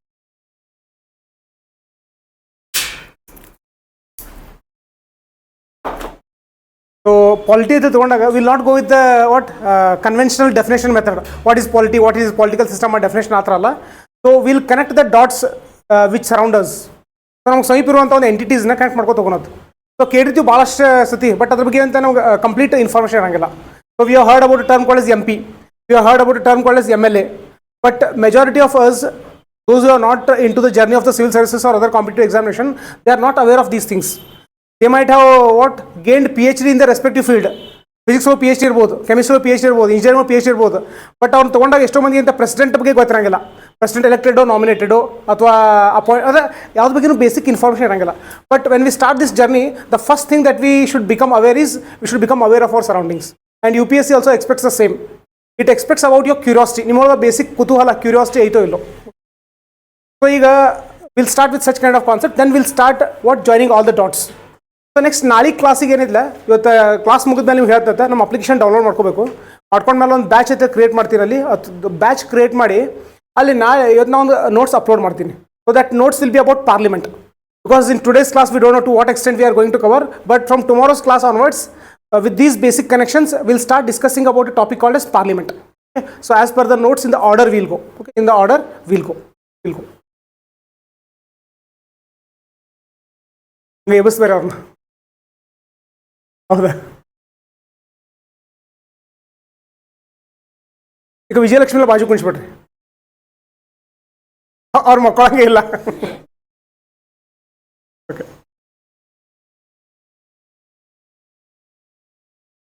ಈಗ first is MLA and MP. So who is a MP? MP full form ಏನ್ರಿ? Member of parliament. Very good. Okay, so what is parliament? Next ಐತ್ಲಾ question raise ಆಗ್ತೈತಿ, parliament ಅಂತೇಳಿ. ಇದನ್ನ detailed ಮತ್ತು one by one ಆಮೇಲೆ discuss ಮಾಡೋಣ. So generally we call a term called as member of parliament. Member of parliament shortcut ಏನು ಕರಿತೀವಿ ನಾವು? MP ಅಂತ ಕರಿತೀವಿ. ಬಾಗಲಕೋಟೆ MP ಯಾರ್ದಾರು? ಎಸ್, ಗದ್ದಿಗೌಡ್ರು. ಓಕೆ, ಸೊ ಗದ್ದಿಗೌಡರು ಅಂತ ಬಾಗಲಕೋಟೆ MP ಅದಾರು. ಸೊ ಬಿಜಾಪುರ MP ಯಾರ್ದಾರೆ? ಎಸ್, ರಮೇಶ್ ಜಿಗಜಿಣಿ. ಈಗ MP ಅಂತ ಅಂದಾಗ ನೀವೇನು ಮೆಂಬರ್ ಆಫ್ ಪಾರ್ಲಿಮೆಂಟ್ ಅಂತಂದ್ರೆ, ನೆಕ್ಸ್ಟ್ ನನ್ನ ಕ್ವಶನ್ ಏನಪ್ಪ ಅಂದ್ರೆ ಪಾರ್ಲಿಮೆಂಟ್ ಅಂದ್ರೆ ಏನು? What is parliament? ಎಸ್, ಇಲ್ಲಿ ನೋಡಿ ಒಂದೊಂದು ಕರೆಕ್ಟ್ಸ್ ಡಾಟ್ಸ್ ಫೋಕಸ್ ಹೋದಾಗ ಪಾರ್ಲಿಮೆಂಟ್ ಅಂದ್ರೆ there are 3 entities. One is Lok Sabha, ಒಂದು ರಾಜ್ಯಸಭಾ. ಸೊ ಕೆಲವೊಬ್ಬರಿಗೆ ಆಲ್ರೆಡಿ ಇದ್ರ ಬಗ್ಗೆ ಒಂದು ಇನ್ಫಾರ್ಮೇಷನ್ ಇರುತ್ತೆ, ಕಂಪ್ಲೀಟ್ಲಿ ಏನೂ ಇರಂಗಿಲ್ಲ. When we start will be unaware. ನಾವೆಲ್ಲ ಹೈಸ್ಕೂಲ್ ಡೇಸ್ ಕಲ್ತಿದ್ರು, ಜಸ್ಟ್ ಸೂಪರ್ಫಿಷಿಯಲ್ ಲೆವೆಲ್ ಕಲ್ತಿರ್ತೀವಿ, ಡೆಪ್ತ್ ಹೋಗಿರಂಗಿಲ್ಲ. ಓಕೆ, ಡೆಪ್ತ್ ಹೋಗಿರಂಗಿಲ್ಲ. ಸೊ ಪಾರ್ಲಿಮೆಂಟ್ ಅಂದ್ರೆ ಲೋಕಸಭಾ, ರಾಜ್ಯಸಭಾ.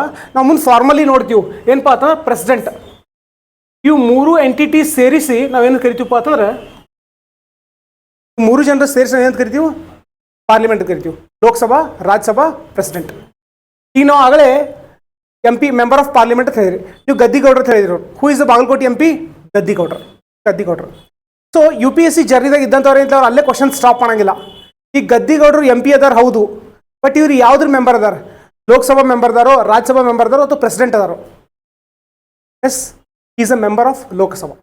ಅಂದ್ರೆ ಈ ಗದ್ದಿಗೌಡ್ರು ಏನದಲ್ಲ, ಬಾಗಲಕೋಟೆ ರಿಪ್ರೆಸೆಂಟ್ ಮಾಡತ್ತಾರಲ್ಲ, so he is member of Lok Sabha. Ramesh Jigajinagi ಅವರು ಬಿಜಾಪುರದವರು, ಅವರು ಲೋಕಸಭಾ. ಸೊ ಈ ಲೋಕಸಭಾ ಒಂದು ಐತಪ್ಪ, ಮತ್ತೊಂದು ರಾಜ್ಯಸಭಾ ಬೇರೆ ಐತಿ. ಸೊ ರಾಜ್ಯಸಭಾದ ಕರ್ನಾಟಕದವ್ರು ಯಾರು ಅದಾರೋ ಇಲ್ಲೋ? ಒಂದು ಎಕ್ಸಾಂಪಲ್ ಹೇಳ್ಬೋದಾ? ಎಸ್, ಸುಧಾಮೂರ್ತಿ. ನೆಕ್ಸ್ಟ್,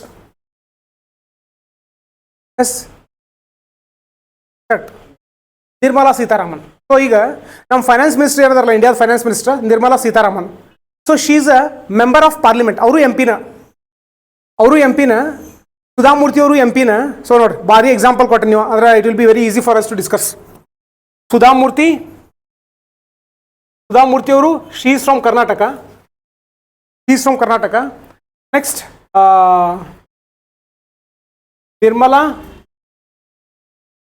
ಸೀತಾರಾಮನ್ ಇವ್ರು ಕರ್ನಾಟಕದವ್ರ, ಯಾವ ಸ್ಟೇಟ್ದವ್ರು ಇವ್ರು? ಆಂಧ್ರ ಪ್ರದೇಶ್, ತಮಿಳ್ನಾಡ್ದವ್ರು ಇವರು. ನಿರ್ಮಲಾ ಸೀತಾರಾಮನ್. ಓಕೆ, ಸೊ ಗದ್ದಿಗೌಡರ್ ಇವರು 3 ಜನ they are members of parliament. All the 3 they are members of parliament. ಆದ್ರೆ ಗದ್ದಿಗೌಡರವರು he is member of Lok Sabha. ಆದ್ರೆ ನಿರ್ಮಲಾ ಸೀತಾರಾಮನ್ ಆಮೇಲೆ ಸುಧಾಮೂರ್ತಿ ಇವರಿಬ್ರು they are members of Rajya Sabha. It means the first time next ಯಾರು ಡಿಸ್ಕಷನ್ ಮಾಡೋದ್ನಾಗ MP ಅಂದಾಗ ಅಲ್ಲೇ ನೀವು ಸ್ಟಾಪ್ ಮಾಡಂಗಿಲ್ಲ, ನೆಕ್ಸ್ಟ್ ಕ್ವಶನ್ ಕೇಳ್ತೀರಿ. Is a member of parliament, okay, but whether is a member of Lok Sabha or member of Rajya Sabha, will gain clarity. Will gain clarity. So ಈಗ ಗೊತ್ತಾಯ್ತು, Gaddigoudar is a member of Lok Sabha. ಆಮೇಲೆ ಬಿಜಾಪುರ ಯಾರ್ರಿ, Ramesh Jigajinagi is a member of Lok Sabha, ಗೊತ್ತಾಯ್ತು. Nirmala Sitharaman she is a member of Rajya Sabha. Okay, Rajya Sabha. Sudha Murty he is member of Rajya Sabha. Prime Minister Modi, he is member of Lok Sabha or Rajya Sabha? Lok Sabha. Next, Nirmala Sitharaman, he is from Rajya Sabha. External Affairs Ministry ಯಾರು? Jaishankar, he is from Lok Sabha or Rajya Sabha? Rajya Sabha. ಈಗ ಒಂದು ಸ್ವಲ್ಪ clarity build ಆಗೋದು ಹೋಗ್ತತಿ. ಅಂದ್ರೆ ನಮ್ಮ member of parliament ಅಂದಾಗ ಕೆಲವೊಬ್ರು Lok Sabha members ಇರ್ತಾರು, ಕೆಲವೊಬ್ರು ರಾಜ್ಯಸಭಾ ಮೆಂಬರ್ಸ್ ಇರ್ತಾರೆ, ಕೆಲವರು ರಾಜ್ಯಸಭಾ ಮೆಂಬರ್ಸ್ ಇರ್ತಾರೆ. ಈಗ ಸುಧಾಮೂರ್ತಿ ಅವರು ಅದಾರು, ನಿರ್ಮಲಾ ಸೀತಾರಾಮನ್ ಅವರು ಅದಾರು. ಇಬ್ಬರು ನಮಗೆ ಏನು ಡಿಫ್ರೆನ್ಸ್ ಐತಿ ಅಥವಾ ಇಬ್ರು ಒಂದೇನೋ? What is the difference? Sudha Murthy nominated. ನೋಡ್ರಿ ಶಬ್ದ ಯೂಸ್ ಮಾಡತ್ತೆ, ಹೊಸ ಶಬ್ದ ಏನಪ್ಪಾ ಅಂತಾರೆ, ಸುಧಾಮೂರ್ತಿ ಅವರ ನಾಮಿನೇಟೆಡ್ ಅಂತ. ಆಮೇಲೆ ಇವರು ನಿರ್ಮಲಾ ಸೀತಾರಾಮನ್ ಅವರು ಇವರು elected. So we are hearing few words. V are hearing a word called as elected, V are hearing a word called as nominated. So elected ಅಂದ್ರೆ ಏನು? ಒಂದು ಯಾರು ಹೋಟ್ ಹಾಕ್ಯಾರ, ಅವ್ರಿಗೆ ಹೋಟ್ ಹಾಕಿದ್ಮೇಲೆ ಗೆದ್ದು ಬಂದಂಥವ್ರದಾರ ಯಾರು? ನಿರ್ಮಲಾ ಸೀತಾರಾಮನ್ ಅವರು. ಸುಧಾಮೂರ್ತಿ ಅವರು ಯಾರೋ ಮೇಲೆ ಅವರು ಡಿಸೈಡ್ ಮಾಡ್ಯಾರ ಇವ್ರು ಆಗಬೇಕು ಅಂತೇಳಿ ಅವ್ರು ಆಗ್ಯಾರು. So Sudha Murthy and Nirmala Sitharaman, both of them they are members of Rajya Sabha, but one is nominated and another one is elected. So here we understood that in Rajya Sabha there are elected as well as nominated members. ಕೆಲವರು elected ಆದವರು ಅದಾರು, ಕೆಲವರು nominated ಆದವರು ಅದಾರು.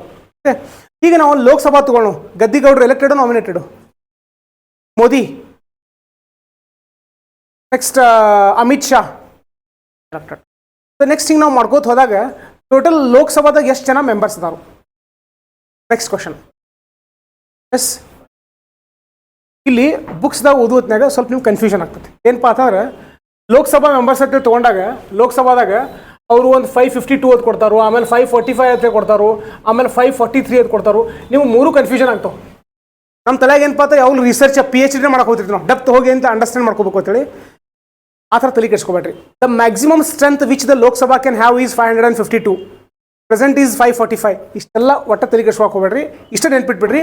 Presently ಲೋಕಸಭಾದಾಗಿರೋರು 540 ಅನ್ಕ ತಲೆನೇ ಕೆಡ್ಸ್ಕೊಳಕ್ಕೆ ಹೋಗ್ಬಿಟ್ಬಿಡ್ರಿ. ಅದು ಎಷ್ಟಾರು Lok Sabha members? 543. 543 ಜನ ಲೋಕಸಭಾದಾಗ ಅದಾರು. ಈ 543 ಜನರೊಳಗೆ ಕೆಲವೊಂದಿಷ್ಟು ಜನರನ್ನು ನೀವು ನೆನಪು ಮಾಡ್ಕೋಬೋದಾ? Can you recall the names of few Lok Sabha members? Yes, Tejasvi Surya member of Lok Sabha, good. ಯಾವ ಆಲ್ರೆಡಿ ಬರ್ತೀರಿ. Gaddigoudar member of Lok Sabha. Prime minister Modi member of Lok Sabha. Amit Shah member of Lok Sabha. Next yes Wodeyar ನಮ್ಮ ಮೆಂಬರ್ ಆಫ್ ಲೋಕಸಭಾ. ಹಂಗೆ ಎಲ್ಲರದು ಹೆಸರು ಗೊತ್ತಿರ್ಬೇಕಾ? 543 ಬಂದಿದೆ. ಎಕ್ಸಾಮ್ ಪಾಯಿಂಟ್ ಆಫ್ ವ್ಯೂ ಏನು ಬೇಕಾಗಿಲ್ಲ, ಔಟ್ ಆಫ್ ಕ್ಯೂರಿಯಾಸಿಟಿ ಅಂತ ಸೆಲೆಕ್ಟಿವ್ಲಿ ಕೆಲವೊಬ್ರದ ನೆನ್ಪಿಡ್ತೀವಿ. ಹಂಗೆ ಮೆಂಬರ್ಸ್ ಆಫ್ ರಾಜ್ಯಸಭಾ ಎಷ್ಟು ಜನ ಇರ್ತಾರೋ? 543 is the members in Lok Sabha. How many members are there in Rajya Sabha? Okay, ಇಲ್ಲೇನಪ್ಪ ಆ ಥರ ಕನ್ಫ್ಯೂಷನ್ ಬೇಡ. It is 245. ರಾಜ್ಯಸಭಾ ಒಳಗೆ ಎಷ್ಟು ಜನ ಅದಾರಪ್ಪ ಅಂತಾರೆ? 245. ನಾಳೆ ಯಾರೇ ಕ್ವಶನ್ ಕೇಳ್ತಿಕೋರಿ ಕೇಳ್ತಾರೆ, UPSC ಪ್ರಿಪರೇಷನ್ ಮಾಡತ್ತಿರಪ್ಪ ಅದಕ್ಕೆ ಅಲ್ಲಿಂದ ಸ್ಟಾರ್ಟ್ ಮಾಡ್ತಾರೆ. How many members are there in Lok Sabha? How many members are there in Lok Sabha? ಈಗ ಅವ್ನು ಕನ್ಫ್ಯೂಸ್ ಮಾಡ್ತಾನೆ, ನೀ UPSC ಹೆಂಗೆ ಓದ್ತಿ? 552 ಜನ ಆದರು, ಸರಿಯಾಗಿ ಓದು. ಓಕೆ, ಅಂಥವ್ರು ಮಾತ್ಲೆ ಅಂತ you just don't get deviated. ನೀವು ಅವರು ಸ್ಯಾಟಿಸ್ಫೈ ಮಾಡಕ್ಕೆ ಓದತ್ತಿಲ್ಲ. You have to ultimately you have to satisfy the UPSC examiner. Okay, so ಅದಕ್ಕೆ ಅಲ್ಲಿ ಡೆಪ್ತ್ ಹೋಗೋದು ಬೇಡ, ಯಾಕಂದ್ರೆ ಮತ್ತೆ ಅನ್ನೆಸರಿ ಕನ್ಫ್ಯೂಷನ್ಸ್ ಕಾಸ್ ಆಗ್ತಾವೆ. 543 is the present strength of the Lok Sabha. How many members are in there in Rajya Sabha? 245.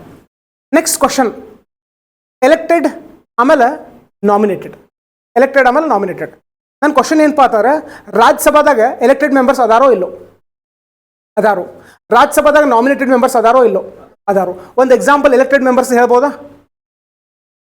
Nirmala Sitharaman. ಒಂದು ಎಕ್ಸಾಂಪಲ್ ನಾಮಿನೇಟೆಡ್ ಮೆಂಬರ್ಸ್ ಹೇಳ್ಬೋದಾ? ಸುಧಾಮೂರ್ತಿ. ಹಂಗೆ ಲೋಕಸಭಾದಾಗ ಎಲೆಕ್ಟೆಡ್ ಮೆಂಬರ್ಸ್ ಅದಾರೋ ಇಲ್ಲೋ? ಅದಾರು.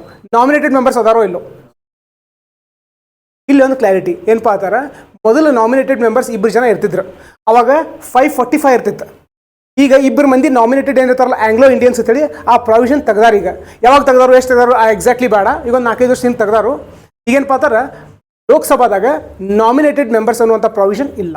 So what we understood here is, in Rajya Sabha V have a provision of nominated members. In Lok Sabha, presently, we don't have any provision of nominated members. It means in Lok Sabha, all the members are elected. In Rajya Sabha, there are both elected as well as nominated. So next question. Both elected as well as nominated ಅಂದ್ರೆ 245 ಮಂದಿ ಒಳಗೆ ಎಷ್ಟು ಜನ elected ಅದಾರು, ಎಷ್ಟು ಜನ nominated ಅದಾರು? ಇದು ಗೊತ್ತಿರಲಿ. Nominated R 12 members. So 245 ಒಳಗೆ 12 ತೆಗೆದ್ರೆ ಎಷ್ಟು ಉಳಿತು? 233. So 233 are elected, 12 are nominated. So among these 12 members, one member is Sudhamurthy. So ಮೊದಲು ನೋಡಿದ್ವಿ Mary Kom, okay, boxing champion, Sachin Tendulkar, ಇವರೆಲ್ಲ ಎಲೆಕ್ಷನ್ದಾಗ ನಿಂತು ಗೆದ್ದವರ ಅಲ್ಲ. They are all nominated members. So ನಾಳೆ ಎಕ್ಸಾಮ್ ಕ್ವಶನ್ಸ್ ಹೆಂಗೆ ಫ್ರೇಮ್ ಮಾಡ್ತಾರೋ, ಸೊ ಆ ದೃಷ್ಟಿಯಲ್ಲಿ ಓದಕ್ಕೆ ಶುರು ಮಾಡ್ತೀರಿ. So consider the following: Lok Sabha and Rajya Sabha. How many of the above have nominated members? Only one, only two, both 1 and 2, neither 1 nor 2. How many of the above have nominated members? Option number 1 Lok Sabha, option number 2 Rajya Sabha. Kelage heng kodtar pattara, only 1. Second option only 2, both 1 and 2, neither 1 nor 2. Only 2. ಯಾಕಂದ್ರೆ Lok ಸಭಾದಾಗ nominated members ಇಲ್ಲ. So ಈ ಥರ ಎಕ್ಸಾಮ್ದ questions ಹೆಂಗೆ frame ಮಾಡ್ಬೋದು? So this will be your preparation approach. So ನೀವು preparation ಮಾಡೋದೇನಿಲ್ಲ, ನಿಮ್ಮ approach ಈ ಥರ ಇರಬೇಕು. ಕ್ವಶನ್ಸ್ ಕಂಟಿನ್ಯೂಸ್ಲಿ ನೀವು ಕೇಳ್ತಿರ್ಬೇಕು, ಯಾವ ಥರ ಅವ್ರು ಕ್ವಶನ್ಸ್ ಫ್ರೇಮ್ ಮಾಡ್ಬೋದು. ಸೊ ಆ ಥರ ನೀವು ಕ್ವಶನ್ಸ್ ಮುಖಾಂತರ ಪ್ರಿಪೇರ್ ಮಾಡಿದ್ರೆ ಏನಾಗ್ತದೆ ಅಂತಾರೆ, the information which you are going to register into your brain and which you are going to retain, it will be very strong, it will be very intact. Okay, that's very important. Next, elected ಅಂತ ಬಂದಾಗ ಅಲ್ಲಿ 2 provision ಬರ್ತಾವೆ. ಒಂದು directly elected or indirectly elected. Directly elected, indirectly elected ಎರಡಕ್ಕೂ difference ಏನು? ಈಗ Lok Sabha election, ಗದ್ದಿಗೌಡರು ಎಲೆಕ್ಷನ್ದಾಗ ಬಾಗಲಕೋಟೆ ಇದ್ದಂಥವ್ರು ವೋಟ್ ಹಾಕಿರ? ವೋಟ್ ಹಾಕಬೇಕು. ಯಾರು 18 ವರ್ಷ ಮೇಲ್ಪಟ್ಟವ್ರು ಎಲೆಕ್ಷನ್ ಕಾರ್ಡ್ ಐತ್ಲ, ಸೊ ಅವ್ರ ಮತಕ್ಷೇತ್ರದಿಂದ ಎಲ್ಲರೂ ವೋಟ್ ಹಾಕಿರ್ತಾರೆ. ಈ ನಿರ್ಮಲಾ ಸೀತಾರಾಮನ್ ಅವ್ರ ಎಲೆಕ್ಷನ್ ಎಷ್ಟು ಜನ ವೋಟ್ ಹಾಕಿರಿ? ಯಾರು ಹಾಕಿರಿ ವೋಟ್ ಹಾಕಿರಿ? ಇಲ್ಲ. ನಮ್ಮ ಕರ್ನಾಟಕದಲ್ಲಿ ಯಾರು ಹಾಕ್ಯಾರ ವೋಟ್ ಅವ್ರಿಗೆ? ನಿರ್ಮಲಾ ಸೀತಾರಾಮನ್ ಅವ್ರು ಕರ್ನಾಟಕದಿಂದ ಗೆದ್ದು ಹೋಗ್ಬೇಕಪ್ಪ ಅಂತಂದ್ರೆ ನಮ್ಮಲ್ಲಿ ಇರುವಂಥ MLAs. So if you take Karnataka as an example, ಇಲ್ಲಿ 224 ಜನ MLAs ಇದ್ದಾರೆ. ಇಲ್ಲಿ ನೋಡಿ, ನಾ ಶಬ್ದ ಬೇರೆ ಯೂಸ್ ಮಾಡತ್ತೀನಿ, MLAs. ಈ ಫಾರ್ ಟೈಮ್ ಬೀಂಗ್ ಅಂತ ಇಲ್ಲಿ MLAs ಹೋಗೋದು ಬೇಡ, ಅದ್ರ ಬಗ್ಗೆ ಡಿಸ್ಕಷನ್ ಬೇಡ. ಬಟ್ MLAs ಅಂತಲೇ MLAsನ ಯಾರು ಆರಿಸಿ ತೊಗೊಂಬಂದಾರೆ? ನಮ್ಮಲ್ಲಿ MLA ಯಾರ್ದಾರು ಪ್ರೆಸೆಂಟಾ ಬಾಗಲಕೋಟೆ ಒಳಗೆ? Who is MLA of Bagalkot? HY ಮೇಟಿ ಅವರು MLA ಅದಾರೆ. ಸೊ ಹಿಂಗೆ 224 ಜನ ಏನು ಕರ್ನಾಟಕದ MLA ಅದಾರಲ್ಲ, ಅವರು ಸ್ವಲ್ಪ ಜನರು ಕರ್ನಾಟಕದಿಂದ ಏನು ಮಾಡಿರ್ತಾರೋ, ಎಲೆಕ್ಟ್ ಮಾಡಿ ರಾಜ್ಯಸಭಾಗೆ ಕಳಿಸಿರ್ತಾರೋ. ಅಂದ್ರೆ ನಿರ್ಮಲಾ ಸೀತಾರಾಮನ್ ಅವ್ರು ವೋಟ್ ಮಾಡಿದವರು the common man of this state ಅಲ್ಲ. ಅವರ ಇಲ್ಲಿ ಸ್ಟೇಟ್ 18 ವರ್ಷ ಮೇಲ್ಪಟ್ಟಾರೆ, ಯಾರು ಅಂಥವ್ರು ವೋಟ್ ಹಾಕಿಲ್ಲ. ಯಾರು ನಮ್ಮಲ್ಲಿ MLAs ಇದಾರಲ್ಲ, ಅವ್ರು MLAs ವೋಟ್ ಮಾಡಿ ಅವ್ರನ್ನ ಕಳಿಸಿರ್ತಾರೆ. ಸೊ MLAs ವೋಟ್ ಮಾಡ್ಯಾರೋ ಇಲ್ಲೋ? ಮಾಡ್ಯಾರು. But whether the common people have voted? No. So whether election has taken place? Yes. But direct or indirect? So whenever a person is elected by our elected representatives, now MLA is a elected representative. ನಮ್ಮನ್ನು ಪ್ರತಿನಿಧಿಸುವಂಥವ್ರು MLA. ಆ MLAಗಳು ಮತ್ತೊಬ್ಬರನ್ನ ಆಯ್ಕೆ ಮಾಡಿ ನಮ್ಮ ಪರವಾಗಿ ಕಳಿಸ್ಯಾರ. Example is Nirmala Sitharaman. So she is indirectly elected. Okay. How about Sudhamurthy? Whether she is indirectly elected? She has been nominated. So if we take Karnataka as an example, so Gaddigowder is directly elected by us. Nirmala Sitharaman is indirectly elected by us. Okay. So on behalf of us, our MLAs have voted. Okay. So ಇದೊಂದು basic clarity build ಆಗೋದು ಹೋಗ್ಬೇಕು. ಈಗ ರಾಜ್ಯಾಂತರ equal number of M Ps ಲೋಕಸಭಾದಾಗ ಇರ್ತಾರ? ಕರ್ನಾಟಕ ಇಂತ 20 ಜನ, ಮಹಾರಾಷ್ಟ್ರ ಇಂತ 20 ಜನ ಫಿಕ್ಸ್ ಇರ್ತಾರ? ಇಲ್ಲ, ಚೇಂಜ್ ಆಗ್ತೈತಿ. ಈಗ 543 ಮಂದಿ ಒಳಗೆ in the 543 members in Lok Sabha. So how many are from Karnataka? 28. Good. Next, Maharashtra? ಗೊತ್ತಿಲ್ಲ. ತಮಿಳುನಾಡು? ಗೊತ್ತಿಲ್ಲ. ಕೇರಳ? ಗೊತ್ತಿಲ್ಲ. ಗೊತ್ತಿರಬೇಕು ಅನ್ನೋಂಥ ನೆಸೆಸಿಟಿನೂ ಇಲ್ಲ. ಇಲ್ಲಿ ಏನು ಗೊತ್ತಿರಬೇಕು ಅಂತಾರೆ, which state has the highest number of M piece in Lok Sabha? Which state? Uttar Pradesh. Uttar Pradesh highest ಇದ್ದಾಗ ಎಷ್ಟು ಜನ ಎಂ ಪಿಸ್ ಇದಾರಲ್ಲಿ? 88 ಅಲ್ಲ, 80 people from Uttar Pradesh are present in Lok Sabha. UPSC preparation ಮಾಡೋದಾಗ ಎಂಟೈರ್ ನೇಷನ್ ಇಂದ ಎಲ್ಲ ಸ್ಟೇಟ್ ನಮಗೆ ರಿಪ್ರೆಸೆಂಟೇಟಿವ್ಸ್ ಗೊತ್ತಿರುವಂಥ ನೆಸೆಸಿಟಿ ಇಲ್ಲ. ಒಂದು curiosity through Uttar Pradesh is represented highest in the Lok Sabha. 543 ಮಂದಿ ಒಳಗೆ 80 ಜನ ಉತ್ತರ ಪ್ರದೇಶದಿಂದ ಲೋಕಸಭಾಗೆ ಹೋಗ್ತಾರೆ. ಹಂಗೆ ಲೋಯೆಸ್ಟ್ ಯಾವ ಸ್ಟೇಟ್ ಐತಿ? ಒಂದು ಕ್ಯೂರಿಯಾಸಿಟಿ. ನಾವು ಕ್ವಶನ್ಸ್ ಏನು ರೇಸ್ ಮಾಡ್ತಿರ್ತಾರಲ್ಲ, ಎಲ್ಲ ನಿಮ್ಗೆ ಆನ್ಸರ್ ಗೊತ್ತಿರಬೇಕಲ್ಲ, ವಿಲ್ ನೋಟ್ ಇಟ್ ಡೌನ್. ನಿಮ್ಗೆ ಒಂದು ಕ್ಯೂರಿಯಾಸಿಟಿ ಹುಟ್ಟಿ ನೆಕ್ಸ್ಟ್ ಕ್ಲಾಸಿಗೆ ಬರೋಕ್ಕಿಂತ ಮೊದಲು will search it. The highest is Uttar Pradesh. Which state has the lowest representation in Lok Sabha? Yes, Sikkim. Search ಮಾಡೋಣ ಎಲ್ಲರೂ ಅಂತ. ಈಗ ಕೆಲವು ಆಲ್ರೆಡಿ ಕ್ಲಾಸ್ ಅಟೆಂಡ್ ಮಾಡಿರ್ತಾರೆ, ಅವ್ರಿಗೆ ಗೊತ್ತಿರ್ತೈತಿ. ಯಾರಿಗೆ ಗೊತ್ತಿರಂಗಿಲ್ಲ, so will not reveal the answer, let them search. Okay, ಒಂದ್ಸತಿ ಆನ್ಸರ್ ನೋಡ್ರಿ. ಸೊ ಹೈಯೆಸ್ಟ್ ಸ್ಟೇಟ್ ಆಯ್ತಾ? ಸೊ ಲೋವೆಸ್ಟ್ ಸ್ಟೇಟ್ ಒಂದೇ ಸ್ಟೇಟ್ ಐತೆ, ಅದು ಮಲ್ಟಿಪಲ್ ಸ್ಟೇಟ್ ಅದಾವೆ, ಅದು ನೋಡ್ತೀರಿ. ಓಕೆ, ಸೊ ಅದು ನೋಡಿ ನಾಳೆ ಕ್ಲಾಸ್ ಹೋಗಿ ಅದು ಮಾಡ್ಕೊಂಬರ್ತೀರಿ. Will just complete that work. Next simultaneously ಒಂದು ವರ್ಕ್ ಏನಪ್ಪ ಅಂತಾರೆ, ಒಂದು ಜಾಗ್ರಫಿ ರಿಲೇಟೆಡ್ ವರ್ಕ್ ಅನ್ಕೋರಿ. Okay, geography related work. Geography subject ಅದು ಸ್ಟಾರ್ಟ್ ಮಾಡೋಂಗಿಲ್ಲ, but it's a basic requirement. ಏನಪ್ಪ ಅಂತಾರೆ, ಇಂಡಿಯಾದ ಮ್ಯಾಪ್ ನಿಮ್ಗೆ ಒಂದು ಫ್ರೀ ಹ್ಯಾಂಡ್ ಡ್ರಾಯಿಂಗ್ ಮಾಡಕ್ಕೆ ಬರಬೇಕು. ಇನಿಷಿಯಲಿ ಮಾಡುವಂಥ ನೆಸೆಸಿಟಿ ಇಲ್ಲ, ನೀವು ಯಾವುದೇ ಮ್ಯಾಪ್ ಯೂಸ್ ಮಾಡ್ಬೋದು. For example,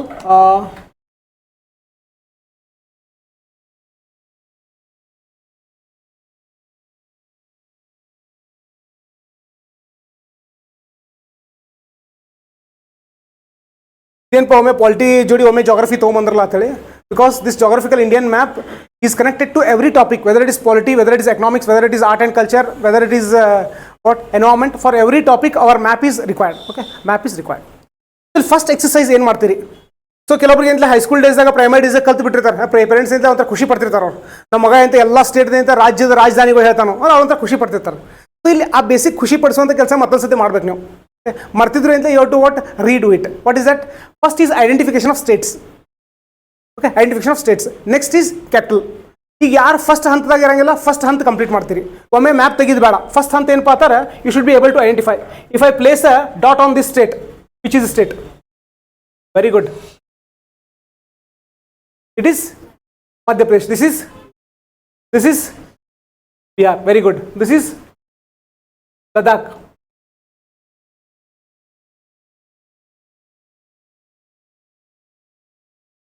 Uttarakhand. Correct.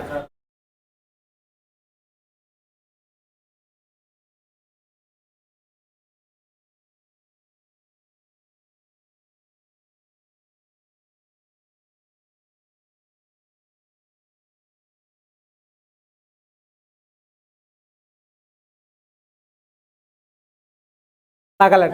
Sorry, here it is Nagaland. It is Manipur.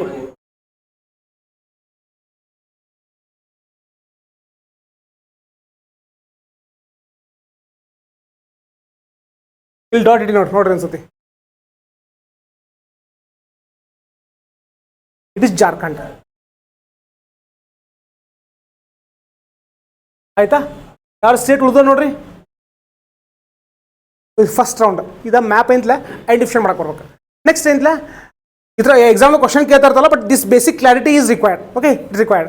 Next if I start with the southern state which is the capital of Kerala.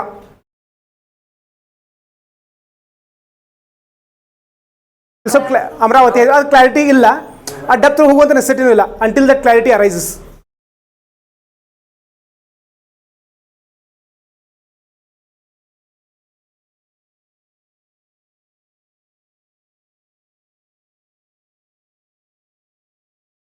Chhattisgarh. Chhattisgarh, Raipur, okay, Ranchi,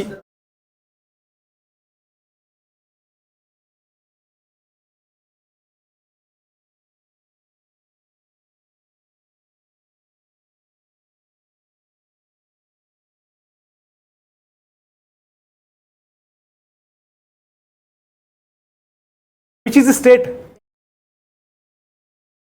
Haryana. This is the capital of Haryana. Chandigarh. Chandigarh. Shimla.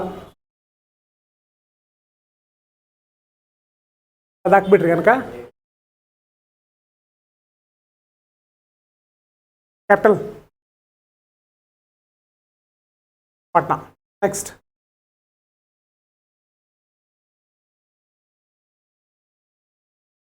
Gangtok.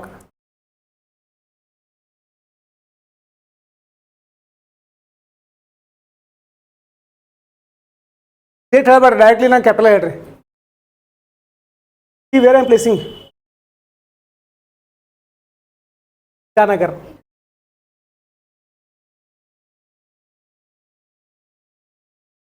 Nagaland capital. Kohima. Manipur.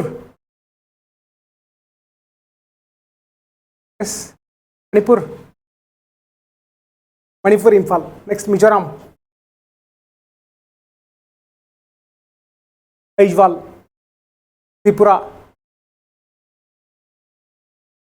ಎಲ್ಲಿ stuck ಆಗ್ತಿರಲ್ಲ, ಎಲ್ಲರಿಗೂ stuck ಆಗ್ತಿರ್ತೀರಿ. ಆಮೇಲೆ ಎಲ್ಲರಿಗೂ ಎಲ್ಲಾನು ಗೊತ್ತಿರ್ಬೇಕಲ್ಲ starting ಇವನ್ storing ಎಲ್ಲ ಹೇಳತ್ತಾರು ಯಾರಿಗೆ first every one or the other day we have to start from scratch. We have to start from scratch. When I started preparation I too started from the scratch, but there was no one to guide in a proper direction. So this a first step which is required. Where you are getting struck ಅವ್ನು first complete ಮಾಡ್ಕೊರಿ. ಏನು ಮಾಡ್ತೀರಿ? Next Tripura, Agartala. Next Meghalaya, Shillong. So this is the first step that you are going to complete. States and capitals. ಅಂದ್ರೆ ಒಂದಸ್ತಿ ಭಾಳ ದೊಡ್ಡ ambition ಇಟ್ಕೊಂಡು ಎಲ್ಲ ಮಾಡಕ್ಕೆ ಹೋಗ್ಬೇಡ್ರಿ. ಫಸ್ಟ್ ಮ್ಯಾಪ್ ಇಟ್ಕೊಂಡು ಮಾಡ್ರಿ. ಮ್ಯಾಪ್ ಇಟ್ಕೊಂಡು ಮಾಡ್ರಿ. ಫಸ್ಟ್ ಸ್ಟೇಟ್ಸ ಆಲ್ರೆಡಿ ಸ್ಟೇಟ್ಸ್ ರೆಕಗ್ನೈಸ್ ಮಾಡಕ್ಕೆ ಬರ್ತಿರ್ತಾರೆ. State capital. ನೆಕ್ಸ್ಟ್ ಎರಡು ರಿವರ್ಸ್ ಮಾಡ್ರಿ. ಸ್ಟೇಟ್ ಹೇಳಿದಾಗ ಕ್ಯಾಪಿಟಲ್ಸ್ ಬರಬೇಕು. ಇಟಾನಗರ ಅಂತ ಹೇಳಿದಾಗ ಸ್ಟೇಟ್. ಐಜ್ವಾಲ್ ಅಂತ ಹೇಳಿದಾಗ ಯಾವ ಸ್ಟೇಟ್? ಮಿಜೋರಾಂ. ಇಂಫಾಲ್ ಅಂತ ಹೇಳಿದಾಗ ಮಣಿಪುರ್. ಸೊ ಎರಡು ಆರ್ಡರ್ದಾಗ ಮಾಡಿರಿ. ಈ ಎರಡು ಆರ್ಡರ್ದಾಗ ಮಾಡಿ ಮುಗಿತು ಅನ್ಕೋರಿ. It means more or less you have become perfect with respect to the fundamentals of the Indian map. Okay, Indian map. ಇದಾದ್ಮೇಲೆ ನೆಕ್ಸ್ಟ್ ಸ್ಟೆಪ್ ಏನಪ್ಪ ಅಂತಾರೆ, ಈ ಮ್ಯಾಪ್ ಐತ್ಲ ಇದನ್ನ ಡ್ರಾ ಮಾಡೋದು. ಇದು ಮ್ಯಾಪ್ ಡ್ರಾ ಮಾಡೋದು ಪ್ರಾಕ್ಟೀಸ್ ಮಾಡಬೇಕು. ಯಾಕಪ್ಪ ಅಂತಾರೆ ನಾಳೆ ಮೇನ್ಸಿಗೆ ನೀವು ಭಾರಿ ಬೆನಿಫಿಟ್ ಆಗ್ತೈತಿ. ಮ್ಯಾಪ್ ಕೊಂಡು ತಗೋದೇನು ಬಾದೋಡ್ ಮಾತಿಲ್ಲ, ₹1 ಕೊಟ್ಟರೆ ಇಂತ ಅಂಗಡಿಯಾಗ ಸಿಗ್ತಾವೆ. ಆ ಥರ ಅಲ್ಲ, ನಿಮ್ಮ ತಲೆಯಾಗ ಮ್ಯಾಪ್ ಇಂತ ಇಂಪ್ರಿಂಟ್ ಆಗ್ಬೇಕು. ನಾಳೆ ಫಿಲ್ಮ್ಸ್ ಅಂತ ಯಾವ ಥರ ಕ್ವಶನ್ ಕೇಳ್ತಾರಲ್ಲ, I will just let you know in what way we can solve those questions if we know the map properly. So map perfect shape ಬರಬೇಕಿಲ್ಲ. Perfect shape is not important, but demarcation of states is very important. ಹೆಂಗೆ demarcation of states ಅಂತಂದ್ರೆ, will go to the map. If I look at Madhya Pradesh, can you tell me how many states share their border with Madhya Pradesh? How many states share their border with Madhya Pradesh? 5. Which are the states?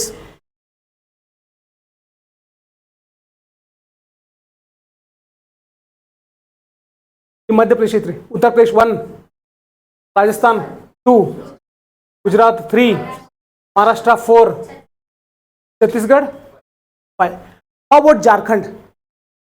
No. How about Bihar? No. Only 5 states share their border with Madhya Pradesh. Okay. ಈಗ ಈ ರೇಂಜಿಗೆ clarity ಬೇಕಾಗ್ತದೆ. ಹಂಗಂತ ಹೇಳಿ ನಿಮ್ಗೆ ಹಿಂಗೆ line ಬರೋದು ಇಷ್ಟೆಲ್ಲ not important. This clarity is required. Okay, ಈ ಕ್ಲಾರಿಟಿ ನೀವೇನು ನೋಡಿ ಹೇಳ್ತಿರಲ್ಲ, ನಾಳೆ ಎಕ್ಸಾಮ್ ಹಾಲ್ದಾಗ ಅಂತಲ ನೋಡ್ಲಾರ್ದನ ಆ ಹೇಳುವಂಥ ಒಂದು ಶಕ್ತಿ ಬಿಲ್ಡ್ ಆಗ್ಬೇಕು. ಅಥವಾ ರಫ್ ಆಗಿ ಒಂದು ಮ್ಯಾಪ್ ಡ್ರಾ ಮಾಡುವಂಥ ಶಕ್ತಿ ನಿಮ್ಮ ಕಡೆ ಬಿಲ್ಡ್ ಆಯ್ತು ಅನ್ಕೋರಿ. ಸೊ ಎಕ್ಸಾಮ್ ಹಾಲ್ದಾಗ ಕೆಲವಷ್ಟು ಡಿಫಿಕಲ್ಟ್ ಕ್ವಶನ್ಸ್ ಈಸಿಲಿ ಆನ್ಸರ್ ಮಾಡ್ಬೋದು. So after this the next practice would be to draw the map. Okay, free hand map. ಭಾಳ ಸತ್ ನಾವು ತೆಗೆದಿಲ್ಲ, but still I will give a try.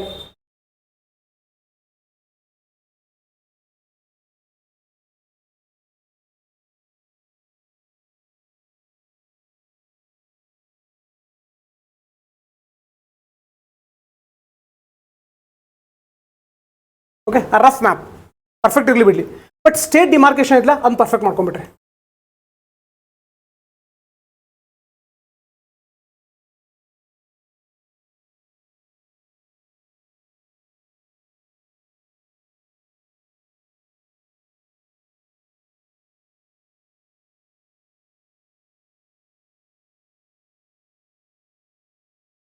State demarcation perfect ಆಗಿಲ್ಲ, but ಇದರ rough map ತೆಗಿಲಕ್ಕೆ ಬರ್ಬೇಕು ನಿಮಗೆ.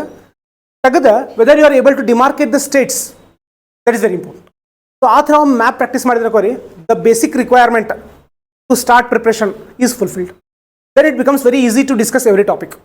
Then it becomes very easy to discuss every topic. ಹೆಂಗೆ ಪಾತ್ರ ಈ ಪಾಲಿಟಿ ತೊಗೊಂಡಿವ್ರು ಫಾರ್ ಎಕ್ಸಾಂಪಲ್, ಹೆಂಗೆ ಪಾಲಿಟಿ ಹೆಲ್ಪ್ ಆಗ್ತತಿ ಈಗಾಗಲೇ ನೋಡಿದ್ವಿ ನಾವು. Which is the state which is represented highest in the Lok Sabha? Uttar Pradesh. How many seats? 80. Karnataka ಗೊತ್ತಿರಬೇಕಾ? It's a home state, ನಮ್ಗೆ ಗೊತ್ತಿರಬೇಕು. ಎಷ್ಟು ಜನ? 28. ಇದು ಬಿಟ್ಟರೆ ಅಂತ ಲೋಯೆಸ್ಟ್ ಯಾರ್ದಾರು ಅದು ರಿಪ್ರೆಸೆಂಟ್ ಮಾಡ್ತಾರೆ, ಲೋಯೆಸ್ಟ್ ಯಾರ್ದಾರು ರಿಪ್ರೆಸೆಂಟ್ ಮಾಡ್ತಾರೆ. Apart from the states we also have union territories. How many union territories are there? Yes, 9 or 8? 8. So presently Jammu and Kashmir is also union territory, Ladakh is also union territory. Next Andaman and Nicobar Islands ಎಲ್ಲಿ ಬರ್ತೈತಿ? Point number 1 ಇಲ್ಲಿ ಬರ್ತೇವೆ ಅಥವಾ point number 2 ಇಲ್ಲಿ ಬರ್ತೇವೆ? Andaman Nicobar islands 1. ಇಲ್ಲಿ ಯಾವ್ದು ಬರ್ತೈತಿ? ಲಕ್ಷದ್ವೀಪ್. ಸೊ ಅಂಡಮಾನ್ ನಿಕೋಬಾರ್ ಐಲ್ಯಾಂಡ್ಸ್, ಲಕ್ಷದ್ವೀಪ್, ಮತ್ತೆ ಯಾವುದು? ದಿವ್, ದಮನ್, ದಾದರ್ ಅಂಡ್ ನಾಗರ್ ಹವೇಲಿ, ಪಾಂಡಿಚೇರಿ, ಡೆಲ್ಲಿ, ಚಂಡೀಗಢ. ಸೊ ಇವು ಬೇಸಿಕ್ಸ್ ಅಂತ ನಮಗೆ ಮ್ಯಾಪ್ ಮಾಡಕ್ಕೆ ಬರಬೇಕು. ಸೊ ಈಗ ನಾವು ಆಗಲೇ ಲೋಕಸಭಾ ಡಿಸ್ಕಸ್ ಮಾಡತ್ತಿದ್ದೀವ್ರಲ್ಲ, what we saw 80 members are represented from Delhi, from Uttar Pradesh in Lok Sabha, 28 from Karnataka. Okay, 28 from Karnataka. ಸ್ವಲ್ಪ on ಮಾಡೋಣ್ರಿ.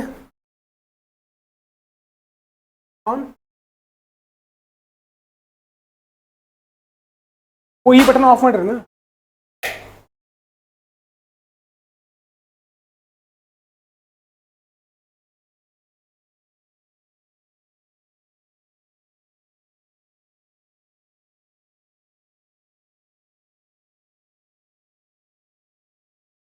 Next question is whether the union territories are represented in Lok Sabha or not. So now generally ante bare mainland India main states ಮೇಲೆ focus ಮಾಡ್ತಿರ್ತೀವಿ. Union territories Lok ಸಭಾದ represented ಅದಾವೋ ಇಲ್ಲೋ? Andaman and Nicobar alliance ಅಂತ ಲೋಕ್ ಸಭಾದಾಗ ಅದಾರೋ ಇಲ್ಲೋ? Homework ಇದೊಂದು ತಗೋರಿ. ಆಗಲೇ ನೋಡಿದ್ರಿ, first is which is the state which has the lowest representation in Lok Sabha. My next question is whether union territories are represented in the Lok Sabha? Yes or no?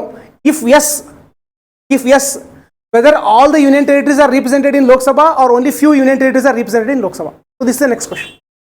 Next. So ida Lok Sabha ಬಗ್ಗೆ ಆಯ್ತಾ.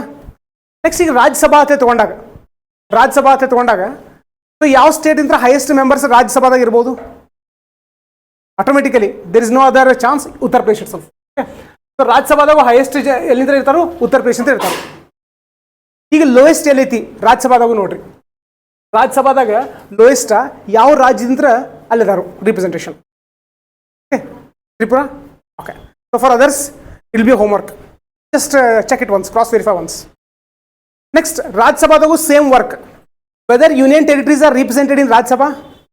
If at all they are represented, ರಾಜ್ಯಸಭಾದಿಂದ ಒಳಗೆ union territories ಇದ್ರೆ members ಇದ್ರೆ ಅಂದ್ರೆ Andaman Nicobar islands, ಆಮೇಲೆ ಲಕ್ಷದ್ವೀಪ ಎಲ್ಲ ಕಡೆಯಿಂದ ಅದಾರೋ ಅಥವಾ ಕೆಲವೊಂದು ಕಡೆಯಿಂದ ಅಷ್ಟೇ ಅದಾರೋ ಅದನ್ನ ನೋಡ್ತೀರಿ. ಈಗ ಒಂದು important point will connected to what polity. So entirely polity ಒಳಗೆ ಏನು ಕಲಿತೀವಿ ಪರ ನಮ್ಮ ಕಾನ್ಸ್ಟಿಟ್ಯೂಷನ್ ಬಗ್ಗೆ ಕಲಿತೀವಿ. So we learn about the constitution. So what is our constitution? Set of rules. So ಈ ದೇಶ ರನ್ ಆಗಬೇಕು ಪಾತ್ರ ರೂಲ್ಸ್ ಆ್ಯಂಡ್ ರೆಗ್ಯುಲೇಷನ್ಸ್ ಬೇಕು. ಅಂಥವು ಭಾಳಷ್ಟು ರೂಲ್ಸ್ ಆ್ಯಂಡ್ ರೆಗ್ಯುಲೇಷನ್ಸ್ ಅದಾವೆ. ಆದರೆ ಬೇಸಿಕ್ ರೂಲ್ಸ್ ಆ್ಯಂಡ್ ರೆಗ್ಯುಲೇಷನ್ಸ್ಗೆ ನಾವು fundamental law of this country ಕರಿತೀವಿ. ಸೊ ಇಲ್ಲಿ ಕೆಲವೊಂದಿಷ್ಟು ಟರ್ಮ್ಸ್ ಯೂಸ್ ಮಾಡ್ತಿರ್ತೀವಿ ನೋಡ್ರಿ. ಇನ್ನು ನಮ್ಗೆ ಗೊತ್ತಿರಂಗಿಲ್ಲ ಸ್ಟಾರ್ಟಿಂಗ್ ಒಳಗೆ. So gradually will start connecting the dots. For example law, okay, act, bill, statute, ಇಂಥ ಶಬ್ದಗಳು ನೋಡ್ತಿರ್ತೀವಿ ನಾವು. ಲಾ, ಆಕ್ಟ, ಓಕೆ, ಬಿಲ್ಲ, ಸ್ಟ್ಯಾಟ್ಯೂಟ. ಸೊ ಈಗ ಶಬ್ದ ಯೂಸ್ ಮಾಡತ್ತೀನಿ ಏನಪ್ಪ ಅಂತಾರೆ, ಅವರ್ ಕಾನ್ಸ್ಟಿಟ್ಯೂಷನ್, ನಮ್ಮ ಸಂವಿಧಾನ ಅಂತಲೇ it's a fundamental law of this country. ಅವ್ರ ಬೇಸಿಕ್ ಕಾನೂನ ಎಲ್ಲರೂ ಫಾಲೋ ಮಾಡಬೇಕಾದಂಥದ್ದು. ಸೊ ಲಾ ಏನಪ್ಪ ರೂಲ್ಸ್ ಆ್ಯಂಡ್ ರೆಗ್ಯುಲೇಷನ್ಸ್. ಆಗ ಹೇಳಿದ್ರೆ set of rules and regulations. ಅವು ಏನು ರೂಲ್ಸ್ ಆ್ಯಂಡ್ ರೆಗ್ಯುಲೇಷನ್ಸ್ ಡೀಟೇಲ್ ನೋಡ್ರು. ಸೊ ಯಾವುದೋ ಒಂದು ರೂಲ್ಸ್ ಆ್ಯಂಡ್ ರೆಗ್ಯುಲೇಷನ್ಸ್ ಹೇಳಬೇಕಪ್ಪ ಅಂತಂದ್ರೆ so point number 1, rule number 1, rule number 2, rule number 3 ಬರ್ಕೋತ ಹೋಗ್ತೀವಲ್ಲ, ಹಂಗೆ ಸಂವಿಧಾನದಾಗ ಅಂತ ಬರ್ಕೋತ ಹೋಗ್ಯಾರ. ಓಕೆ. ಸೊ ರೂಲ್ ನಂಬರ್ 1 ಏನೋ ಹೇಳ್ತೈತಿ, ರೂಲ್ ನಂಬರ್ 2 ಏನೋ ಹೇಳ್ತೈತಿ. ಸೊ ನೆಕ್ಸ್ಟ್ ಕ್ವಶನ್, ಇದ್ರ ರೂಲ್ ನಂಬರ್ ಬರ್ಕೋತ ಹೋಗ್ಯಾರಲ್ಲ, ಟೋಟಲಿ ಎಷ್ಟು ಅದಾವ ರೂಲ್ಸ? ಎಷ್ಟು ಎಕ್ಸಾಕ್ಟ್ಲಿ UPSC ಕೇಳಂಗಿಲ್ಲ, ಅಪ್ರಾಕ್ಸಿಮೇಟ್ಲಿ ನೆನ್ಪಿಟ್ರಿ ಸೊ 400 ಪ್ಲಸ್ ರೂಲ್ಸ್ ತಾವು 400 ಪ್ಲಸ್ ರೂಲ್ಸ್ ತಾವು. ಆದ್ರೆ ಇಲ್ಲಿ ನಾವು ಹೇಳುವಾಗ ರೂಲ್ಸ್ ಅಂತ ಕರೆಯಂಗಿಲ್ಲ ಅವಕ್ಕೆ. ರೂಲ್ ನಂಬರ್ 1 ರೂಲ್ ನಂಬರ್ 2 ಅಂತ ಕರೆಯಂಗಿಲ್ಲ. ಅದ್ರ ಬದಲಿ ಅವ್ರೊಂದು ಸ್ಪೆಷಲ್ ನೇಮ್ ತೊಗೊಂಡಾರ. ಏನು ಕರೀತಾರೋ ಆರ್ಟಿಕಲ್ ಅಂತ ಕರೀತಾರ ಅವ್ರು. ಓಕೆ, ಆರ್ಟಿಕಲ್ ಏನೂ ಅಲ್ಲ, ಇಟ್ಸ್ ಎ ರೂಲ್ ಅಷ್ಟೇ. ಬಟ್ ಕಾನ್ಸ್ಟಿಟ್ಯೂಷನ್ ಡಿಸ್ಕಸ್ ಮಾಡುವುದನಾಗ ಎಲ್ಲಿ rule number 1 rule number 2 rule number 3 ಅಂತ ಹೇಳಂಗಿಲ್ಲ. Article number 1 article number 2 article number 3 ಈ ಥರ ಹೇಳ್ತಾರೆ. So all these articles they give a information about the basic rules of this country. Okay, rules of this country. So article ಬಗ್ಗೆ ಒಂದೊಂದು ಇಲ್ಲ, ಆಮೇಲೆ ನಾವು ಡಿಸ್ಕಸ್ ಮಾಡೋಣ. Okay, V shall have discussion 1 by 1. So ಈಗ ರೂಲ್ ನಂಬರ್ 1 ರೂಲ್ ನಂಬರ್ 2 ಇದೆಲ್ಲ detail discussion ಮಾಡೋತ್ತ. ಈಗ ಫಸ್ಟಿಗೆ ಏನು ಗೊತ್ತಿಲ್ಲಪ್ಪ, ನಮ್ಮ ಕಾನ್ಸ್ಟಿಟ್ಯೂಷನ್ ಒಳಗೆ ಹೆಚ್ಚು ಕಡಿಮೆ ಒಂದು 400 ಆರ್ಟಿಕಲ್ಸ್ ಇದಾವೆ, ಅರೌಂಡ್ 400 ರೂಲ್ಸ್ ಇದಾವೆ. ಈ ರೂಲ್ಸ್ ಅಲ್ದ ಕೆಲವೊಂದಿಷ್ಟು ಎಕ್ಸ್ಟ್ರಾ ಇನ್ಫಾರ್ಮೇಷನ್ ಇರ್ತೈತಿ. ಅದಕ್ಕೆ ನಾವು ಏನು ಕರಿತೀವಪ್ಪ, ಶೆಡ್ಯೂಲ್ಸ್ ಅಂತ ಕರಿತೀವಿ.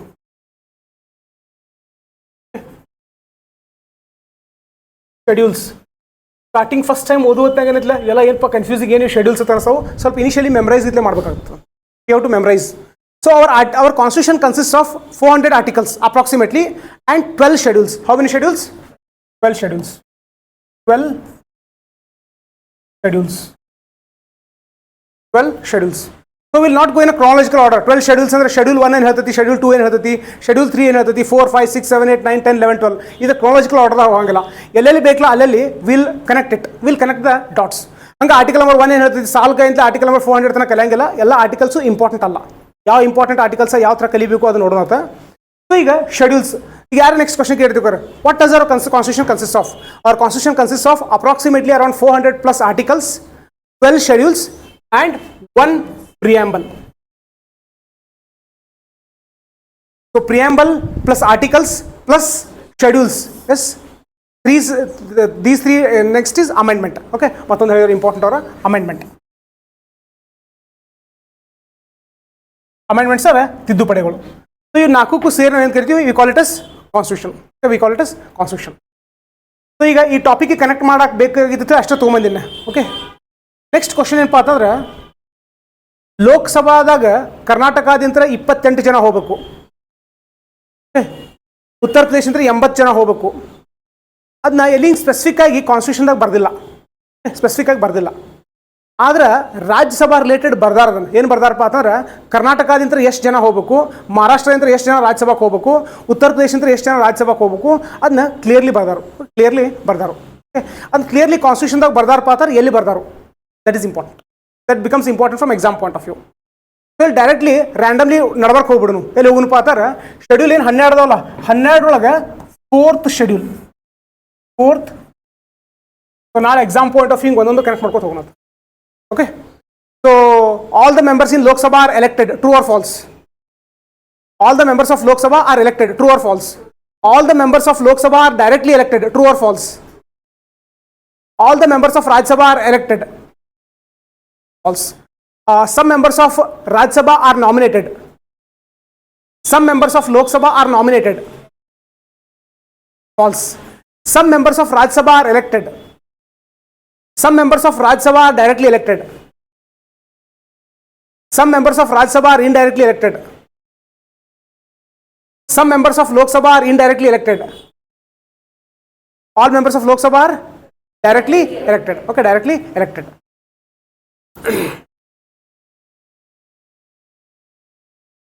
So ಇಲ್ಲಿ ಶೆಡ್ಯೂಲ್ 4 ಆಫ್ ದ ಕಾನ್ಸ್ಟಿಟ್ಯೂಷನ್ ಏನು ಹೇಳ್ತೈತಪ್ಪ ಅಂತಂದ್ರೆ, ರಾಜ್ಯಸಭಾದಾಗ ಯಾವ ರಾಜ್ಯದಿಂದ ಎಷ್ಟು ಜನ ಸೀಟ್ಸ್ ರಾಜ್ಯಸಭಾಕ್ಕೆ ಹೋಗಬೇಕು, ಎಷ್ಟು ಜನ ಹೋಗಬೇಕು. Okay, so for example schedule 4 ಏನು ಹೇಳ್ತೈತಪ್ಪ ಅಂತಂದ್ರೆ, ಲೋಕಸಭಾದಿಂದ ಒಂದು 40 ಜನ ಹೋಗಬೇಕು, ಸಾರಿ ಉತ್ತರ ಪ್ರದೇಶದಿಂದ 40 ಜನ ಹೋಗಬೇಕು, ಕರ್ನಾಟಕದಿಂದ 12 ಜನ. ಬೇರೆ ಸ್ಟೇಟ್ ನಮ್ಗೆ ಗೊತ್ತಿಲ್ಲ, ಕರ್ನಾಟಕದ ಗೊತ್ತೈತಿ 12 ಜನ. ಇಲ್ಲಿ ಒಂದು ಎಕ್ಸ್ಟ್ರಾ ಮತ್ತೊಂದು ವರ್ಕ್, ಕರ್ನಾಟಕದ ಆಲ್ರೆಡಿ ಹೇಳಿನಿ ಎಷ್ಟು ಜನ ಹೋಗ್ತಾರೋ, 12 ಜನ. So because it's our native state, we need to know about the Karnataka. So from Karnataka 12 members are present in Rajya Sabha. So your homework will be, which is the state which is represented highest in the Lok Sabha, sorry in Rajya Sabha? Uttar Pradesh. But I want that number. What is that number? The 50th ಬರ್ತೀನಿ, 15 correct ಐತೋ, 40 ಐತೋ, 60 ಐತೋ, ಆ number ಅದು ನೆನಪಿಕೊಡ್ರಿ. ಬರೀ 3 number ನೆನಪಿಕೊತೀರಿ. ಒಂದು ನಮ್ಮ ಸ್ಟೇಟ್ದ, ಒಂದು highest ಯಾವ state ಆದ ಅದ್ರ ನಂಬರ, ಮತ್ತೊಂದು ಲೋಯೆಸ್ಟ್ ಯಾವ ಸ್ಟೇಟ, ಎಷ್ಟು numbers. Now we'll gain clarity one by one. So we have learned about one schedule. Which schedule? 4th schedule. So 4th schedule deals with what?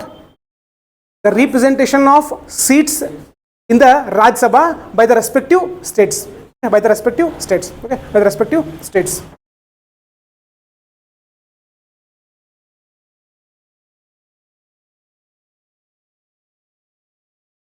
So ಈಗ ನಾವು ನೋಡಿದೀವಪ್ಪ ಲೋಕಸಭಾ ಅಂತ ಹೇಳಿ ನೋಡಿದೀವಿ, ರಾಜ್ಯಸಭಾ ಅಂತ ಹೇಳಿ ನೋಡಿದೀವಿ. Next what is constitution? 4 entities that you mentioned. One is articles, schedules, preamble and amendments. Okay, and amendments. So ಅದ್ರ ಬಗ್ಗೆ ಎಲ್ಲ ಡೀಟೇಲ್ ನೋಡೋದು. ಈ ನೆಕ್ಸ್ಟ್ ಏನಪ್ಪ ಅಂತಾರೆ, generally we hear about term called is ministers. Okay, ministers ಅಂದ್ರೆ ಒಂದು basic connection establish ಮಾಡೋದು. ಈ ಎಂ ಪಿಸ ಮಿನಿಸ್ಟರ್ಸ ಇಬ್ಬರಿಗೆ ಏನು ಡಿಫ್ರೆನ್ಸ? ಓಕೆ, ಇಬ್ಬರು ಯಾವ್ದು powerful position? Ministerial post powerful ಅದು M P post powerful? M P post powerful, minister post powerful? Minister post powerful. Powerful. ಈಗ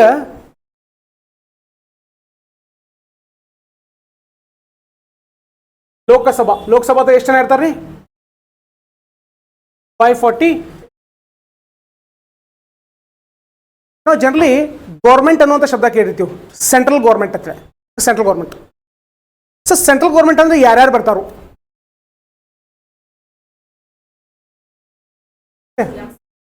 MPs. Central government andaga it has been divided into 2 parts. One is we call it as legislative. Sorry.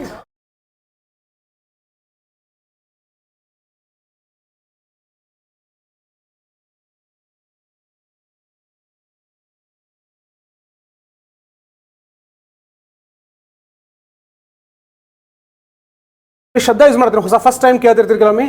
Legislature ಮತ್ತೊಂದು executive ಅಂತ ಹೇಳಿ. Legislature ಆಮೇಲೆ executive. So we are hearing a term called as legislature. So ಮುಂದೆ detail discussion ಮಾಡೋದು. For time being legislature ಅಂದ್ರೆ ಕಾನೂನು ಮಾಡುವಂಥ ಒಂದು ಏನು ಭಾಗ ಇರ್ತದಲ್ಲ, that we call it as legislature. ಅದು ಇಂಪ್ಲಿಮೆಂಟ್ ಮಾಡುವಂಥ ಭಾಗಕ್ಕೆ ನಾವೇನು ಕರಿತೀವಿ? We call it as executive. We call it as executive. So ಕಾನೂನು ಮಾಡುವಂಥವ್ರು ಲೆಜಿಸ್ಲೇಚರ್, ಅದನ್ನ ಇಂಪ್ಲಿಮೆಂಟ್ ಮಾಡುವಂಥವ್ರು ಎಕ್ಸಿಕ್ಯೂಟಿವ್. ಎಕ್ಸಿಕ್ಯೂಟಿವ್. ಈಗ ಆಲ್ರೆಡಿ ನಾವು ಲೆಜಿಸ್ಲೇಚರ್ ಬಗ್ಗೆ ಡಿಸ್ಕಸ್ ಮಾಡಿದೀವಿ. So what is legislature? Central ಲೆವೆಲ್ದಾಗ Lok Sabha ಆಮೇಲೆ ರಾಜ್ಯಸಭಾ ಅದಾವಲ್ಲ, ಇವಕ್ಕೆ ನಾವು ಲೆಜಿಸ್ಲೇಟಿವ್ ಬಾಡೀಸ್ ಅಂತ ಕರಿತೀವಿ. Because they are involved in making loss. They are involved in making loss. So Lok Sabha and Rajya Sabha is involved in making loss. ಅಂದ್ರೆ ಕಾನೂನು ಮಾಡೋರು ಇವರು. ಓಕೆ, ಕಾನೂನು ಮಾಡೋರು ಇವರು. ಅವ್ರು ಯಾವ ಥರ ಕಾನೂನು ಮಾಡ್ತಾರೋ, ಕಾನೂನು ಅಂದ್ರೆ ಏನು, ಅದಕ್ಕೆ ಏನು ಪ್ರೊಸೀಜರ್ ಐತಿ, ಅದ್ರ ಬಗ್ಗೆ ಆಮೇಲೆ ಡಿಸ್ಕಸ್ ಡೀಟೇಲ್ ಮಾಡೋದು. ನಮ್ಗೇನು ಗೊತ್ತಿರಲಿ. So Lok Sabha and Rajya Sabha, these are the legislative bodies at the center who are involved in making laws. Okay, involved in making laws. Now example confuse ಮಾಡ್ಕೋಬಹುದು. Lok Sabha and Rajya Sabha, they are the executive bodies at the center. True or false? False. They are legislative bodies. Okay, legislative bodies. Next, executive body ಅಂದ್ರೆ ಇಲ್ಲಿ ಭಾರಿ confuse ಆಗುವಂಥ term. ನನಗೆ ಎಷ್ಟೋ ವರ್ಷ ಓದೋತ್ನಾಗ 3-4 ವರ್ಷದಲ್ಲಿ confuse ಆಗುವಂಥದ್ದು. ಭಾಳ ಲಾಂಗ್ ಟರ್ಮ್ ಆದ್ರೆ ಒಂದು ಕ್ಲಾರಿಟಿ ಬಿಲ್ಡ್ ಆಗೈತಿ. ಸೊ ಅದು ಬೇಸಿಕ್ ಕನ್ಫ್ಯೂಷನ್ ಇದ್ದದ್ದು ನಾನು ಒಂದು ಆನ್ಲೈನ್ದ ಜಸ್ಟ್ ಒಂದು ಯೂಟ್ಯೂಬ್ ವಿಡಿಯೋ ಮಾಡಿ ನಾನು ಅಂದ್ರೆ ಬಿಟ್ಟಿದ್ದೆ ನಾನು. ಸೊ ಹೈಯೆಸ್ಟ್ ವ್ಯೂಸ್ ಆದದ್ದಿಂತಲ ಅದ ಸೆಕ್ಷನ್ಗೆ. ಆಮೇಲೆ ಭಾಳ ಮಂದಿ ಕಮೆಂಟ್ ಹಾಕ್ಯಾರ, ಏನಪ್ಪ ಅಂದ್ರೆ ಎಷ್ಟೋ ವರ್ಷ ಓದಿದ್ದು ಅಂತ ಆ ಕ್ಲಾರಿಟಿ ಬಿಲ್ಡ್ ಆಗಿರಲಿಲ್ಲ. But once we watch that video we got that clarity ಅಂತ ಹೇಳಿ. ಸೊ ಆ ಕ್ಲಾರಿಟಿ ಅಂತಲೇ ವೆರಿ ಇಂಪಾರ್ಟೆಂಟ್. ಯಾಕಂದ್ರೆ ಬುಕ್ ಒಳಗೆ ಒಂದು ಕ್ರಾನಾಲಜಿಕಲ್ ಆರ್ಡರ್ದಾಗ ಹೋದಾಗ will not gain that clarity. Will not gain that clarity. That basic clarity is very important. So what is executive? Executive ನಮ್ಮ ತಲೆಗೆ ಏನಪ್ಪ ಅಂತಾರೆ, IAS, IPS ಇವರೆಲ್ಲ ಬಂದ್ಬಿಡ್ತಾರೆ. ನಮ್ಮ ತಲೆಗೆ ಬರೋದ್ರಿಂದ IAS, IPS ಇವೆಲ್ಲ ಯಾರು ಇಂಪ್ಲಿಮೆಂಟ್ ಮಾಡುವಂಥವ್ರು ಅಂತ ಹೇಳಿ. ಇಲ್ಲಿ ಎಕ್ಸಿಕ್ಯೂಟಿವ್ ಅಂದಾಗ will divide them into 2 types. One is permanent, ಮತ್ತೊಂದು temporary or non permanent executives ಅಂತ. Non permanent executives. ಸೊ ಇಲ್ಲೇನು IAS, IPS ಅದಾರಲ್ಲ, so they are permanent executives. ಯಾವಾಗಲೂ ಇರ್ತಾರೋ, ರಿಟೈರ್ಡ್ ಆಗುತ್ತಾನೆ ಇರ್ತಾರೋ ಎಕ್ಸಿಕ್ಯೂಟಿವ್ಸ್. ಓಕೆ, ನಾನ್ ಪರ್ಮನೆಂಟ್ ಅಂದ್ರೆ ಯಾರು, ಆರ್ ಟೆಂಪ್ರರಿ ಅಂದ್ರೆ ಯಾರು? ದೇ ಆರ್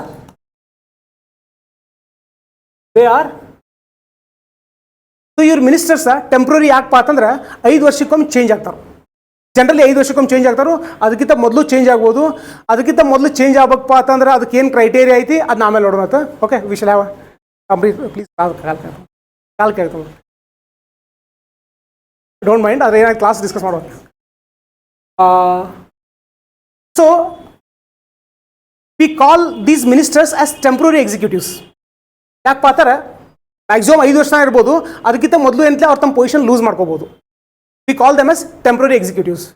Till next ಏನು clarity build ಆಗಲ್ಪರ in the forthcoming discussions whenever I use the term called as executives, ಮುಂದೆ ಯಾವಾಗ executive ಅನ್ನೋ ಟರ್ಮ್ ಯೂಸ್ ಮಾಡಿದ್ದೆ ಅಂದ್ರೆ I will not be referring to IAS and IPS.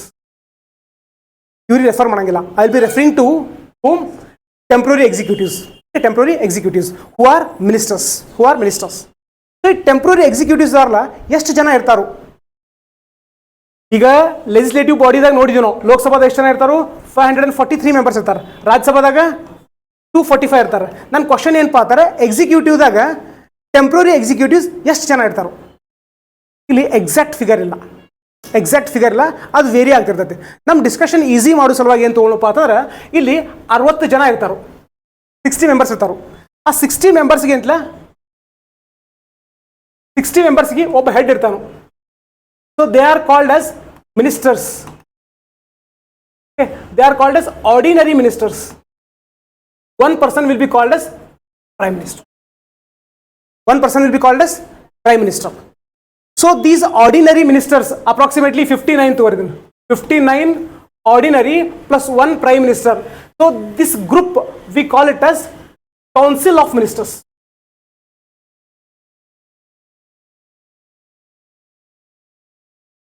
Council of Ministers. So now henceforth whenever I am referring to a term called as executive, in ಮುಂದೆ ನಾ ಯಾವಾಗ executive ಅನ್ನುವಂಥ term use ಮಾಡ್ತಿಲ್ಲ, I will be referring to whom? IAS and IPS or Council of Ministers? Council of Ministers. Always the Council of Ministers will be headed by whom? Prime Minister. Always the Council of Ministers will be headed by Prime Minister. Okay, Prime Minister. So what we understood, at the central level we have two major bodies. One is legislative body, another one is executive body. So when it comes to legislative bodies, there are two legislative bodies. One is Lok Sabha, another one is Raj Sabha. Okay. When it comes to executive body, there is only one executive body. And here we are discussing about permanent or non-permanent. Non-permanent. Okay, non-permanent.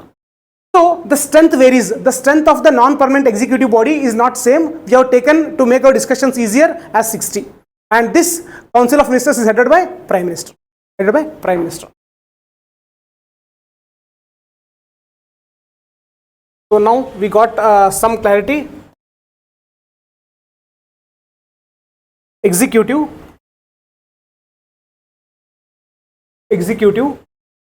Next, Lok Sabha, Raj Sabha. Lok Sabha we have 543 members. Raj Sabha we have 245. Now generally government form ಆಗೈತಿ ಸೆಂಟ್ರದಾಗ ಅನ್ನೋ ಶಬ್ದ use ಮಾಡ್ತೀವಿ. ಆ central government has been formed. ಅಂತ ಅಂದಾಗ ಅವಾಗ ನಾವು ಲೆಜಿಸ್ಲೇಚರ್ಗೆ ನಾವು ರೆಫರ್ ಮಾಡ್ತಿರಂಗಿಲ್ಲ. Will be referring to executive. ಅಂದ್ರೆ ಸೆಂಟ್ರಲ್ ಗೌರ್ಮೆಂಟ್ದಾಗ ಮಿನಿಸ್ಟರ್ಸ್ ಯಾವ ಪಕ್ಷದವ್ರು ಫಾರ್ಮ್ ಆಗ್ಯಾರು, that is called as what government formation. BJP government form ಆಗೈತೋ, ಕಾಂಗ್ರೆಸ್ ಗೌರ್ಮೆಂಟ್ ಫಾರ್ಮ್ ಆಗೈತೋ. ಓಕೆ, ಬಿಜೆಪಿ ಗೌರ್ಮೆಂಟ್ ಫಾರ್ಮ್ ಆಗೈತಪ್ಪ ಅದ್ರ ಅರ್ಥ ಏನಂದ್ರೆ ಅಲ್ಲಿರುವಂಥ 60 ಜನ ಮಿನಿಸ್ಟರ್ಸ್ ಇರ್ತಾರಲ್ಲ ಅವ್ರು ಬಿಜೆಪಿ ಪಕ್ಷದವ್ರು ಇರ್ತಾರೆ. ಕಾಂಗ್ರೆಸ್ ಗೌರ್ಮೆಂಟ್ ಫಾರ್ಮ್ ಆಗೈತೆ ಅಂದ್ರೆ 60 ಜನ ಮಿನಿಸ್ಟರ್ಸ್ ಕಾಂಗ್ರೆಸ್ ಇರ್ತಾರೆ. ನೆಕ್ಸ್ಟ್ ಥರ್ಡ್ ಬರ್ತದೆ ಕೋ ಎಲೆಕ್ಷನ್ ಅಂತ ಹೇಳಿ, ಅದ್ರ ಬಗ್ಗೆ ಸದ್ಯ ಡಿಸ್ಕಸ್ ಮಾಡೋದು ಬೇಡ.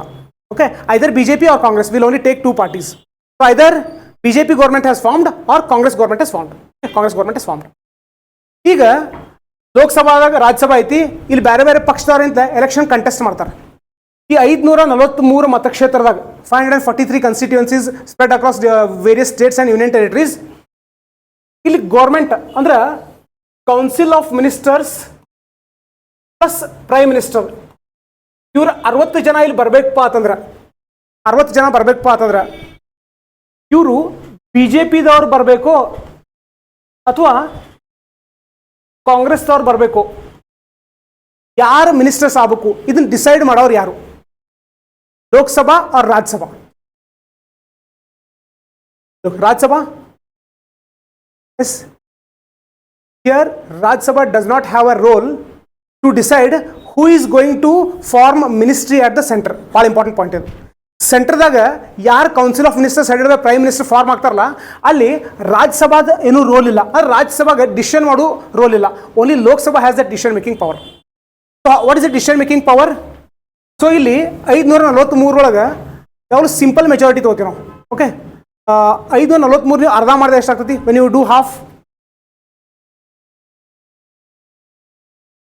221 no 273. Okay, 273.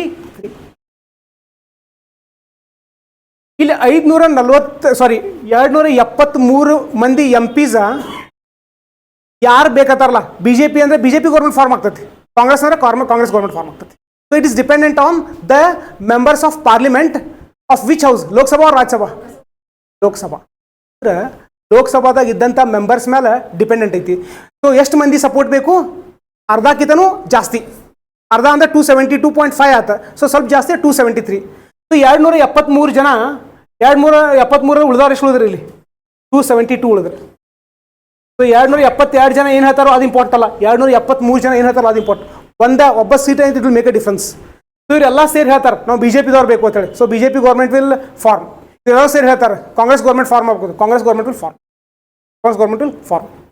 ಈಗ ನೆಕ್ಸ್ಟ್ ಇಲ್ಲಿ 543 273 ಮಂದಿ ಬಿಜೆಪಿ ಗೌರ್ಮೆಂಟ್ ಫಾರ್ಮ್ ಆಗಲಿ ಅಂತ ಹೇಳಿ ಹೇಳಬೇಕಪ್ಪ ಅಂತಂದ್ರೆ ಈ 273 ಜನ ಬರೀ ಬಿಜೆಪಿ ಅವರು ಇರ್ತಾರೋ ಅಥವಾ ಕಾಂಗ್ರೆಸ್ ಅವರು ಇರ್ತಾರೋ? 273 ಮಂದಿ ಒಳಗೆ ಕೆಲವರು ಕಾಂಗ್ರೆಸ್ ಮಂದಿನೂ ಇಲ್ರಿ, ನಾವು ಆರಿಸೋದ್ನಾಗ ಇಂತಲೇ ಕಾಂಗ್ರೆಸ್ ಟಿಕೆಟ್ ಮೇಲೆ ಬಂದಿದ್ದೀವಿ, ಬಟ್ ನಮಗೆ ಈಗ ಬಿಜೆಪಿನ ಗೌರ್ಮೆಂಟ್ ಫಾರ್ಮ್ ಆಗಲಿ ಅಂತ ಹೇಳ್ಬೋದಾ? ಹಂಗೆ ಹೇಳಕ್ಕೆ ಬರಂಗಿಲ್ಲ. ಓಕೆ, ಹಂಗೆ ಹೇಳಿದ್ರೆ ಅವ್ರ ಮೇಲೆ ಕೇಸ್ ಆಗ್ತೈತಿ, ಮತ್ತು ಮುಂದೆ ಹೋದಾಗ ಆ್ಯಂಟಿ ಡಿಫೆಕ್ಷನ್ ಲಾ ಅಂತ ಓದ್ತೀವಿ. ಇಲ್ಲಿ 273 ಮಂದಿ ನಾವು ಬಿಜೆಪಿದವರ ಮಿನಿಸ್ಟರ್ಸ್ ಆಗಲಿ ಅಂತ ಹೇಳತ್ತಾರಪ್ಪ ಅಂತಂದ್ರೆ ಇದರರ್ಥ these 273 members they belong to BJP. ಇಲ್ಲಿ 273 ಮಂದಿ ನಮ್ಮ ಕಾಂಗ್ರೆಸ್ದವ್ರದ್ದು ಗೌರ್ಮೆಂಟ್ ಫಾರ್ಮ್ ಆಗಬೇಕು ಅಂತ ಹೇಳತ್ತಾರ ಅಂದ್ರೆ ಅರ್ಥ ಏನ? ಈ 273 ಮಂದಿ ದೇ ಬಿಲಾಂಗ್ ಟು ಕಾಂಗ್ರೆಸ್. ನಾವೇನು 5 ವರ್ಷಕ್ಕೊಮ್ಮೆ ಎಲೆಕ್ಷನ್ದಾಗ ವೋಟಿಂಗ್ ಮಾಡ್ತೀವಲ್ಲ. ಹೋದ ಸತಿ ಮೋದಿಯವ್ರು ಬಂದರು, ಅದಕ್ಕಿಂತ ಮೊದಲು ಅಂತ ಮನಮೋಹನ್ ಸಿಂಗ್ ಅವ್ರು ಬಂದಿದ್ರು. ಸೊ ಅವಾಗೆಲ್ಲ ಡಿಸೈಡಿಂಗ್ ಫ್ಯಾಕ್ಟ್ರಿ ಯಾವುದಿತ್ತು ಅಂದ್ರೆ ಲೋಕಸಭಾ ಇತ್ತು. ಓಕೆ, ಲೋಕಸಭಾ ಇತ್ತು. ಈಗ ಪ್ರೆಸೆಂಟ್ಲಿ ಈ ಗೌರ್ಮೆಂಟ್ ತೊಗೊಳ್ಬೇಡ, ಯಾಕಂದ್ರೆ ಕಂಪ್ಲೀಟ್ ಮೆಜಾರಿಟಿ ಸಿಕ್ಕಿಲ್ಲ, 273 ಕಂಪ್ಲೀಟ್ ಸಿಕ್ಕಿಲ್ಲ, ಕೋಯಲೇಷನ್ ಫಾರ್ಮ್ ಮಾಡ್ಯಾರು. ಸೊ ಅಷ್ಟು ಡತ್ ಹೋಗೋದು ಬೇಡ ಈಗ. So what we understood here is the strength in the Lok Sabha will have a say in the formation of the government. So ಈಗ 543 ಮಂದಿ ಬೇರೆ ಬೇರೆ ಮತಕ್ಷೇತ್ರ. ಈಗ ಬಾಗಲಕೋಟದಿಂದ ಗದ್ದಿಗೌಡರವರು, ನೆಕ್ಸ್ಟ್ ಬಿಜಾಪುರದಿಂದ ಸಿಗಜನಿ, ಹಿಂಗೆ ಎಲ್ಲ ಕಡೆ ಸೇರಿ 273 ಮಂದಿ ಬಿಜೆಪಿದವ್ರು ಆದ್ರೆ BJP will form the government. 273 ಮಂದಿಗಿಂತ ಜಾಸ್ತಿ ಕಾಂಗ್ರೆಸ್ ಅವರು ಆದ್ರೆ ಕಾಂಗ್ರೆಸ್ದವರು ಗೌರ್ಮೆಂಟ್ ಫಾರ್ಮ್ ಮಾಡ್ತಾರೆ. ಅರ್ಧಂಬರ್ಧ ಆಯ್ತಂದ್ರೆ ಈಗ ಬಿಜೆಪಿದವರು 250, ಕಾಂಗ್ರೆಸ್ದವರು 250, JDSದವರು ಓಕೆ 45. ಯಾರು ಫಾರ್ಮ್ ಮಾಡ್ತಾರೆ ಗೌರ್ಮೆಂಟ್? ಈ ಥರ ಬೇಡ, ಏನು ಮಾಡಪ್ಪಾರೆ ಬಿಜೆಪಿ 260 ತಗೊಳ್ಳೋಣ, ಇಲ್ಲಿ ಟೇಕ್ ಇಟ್ ಇಸ್ 260, 250, 35 ತಗೊಳ್ಳೋಣ.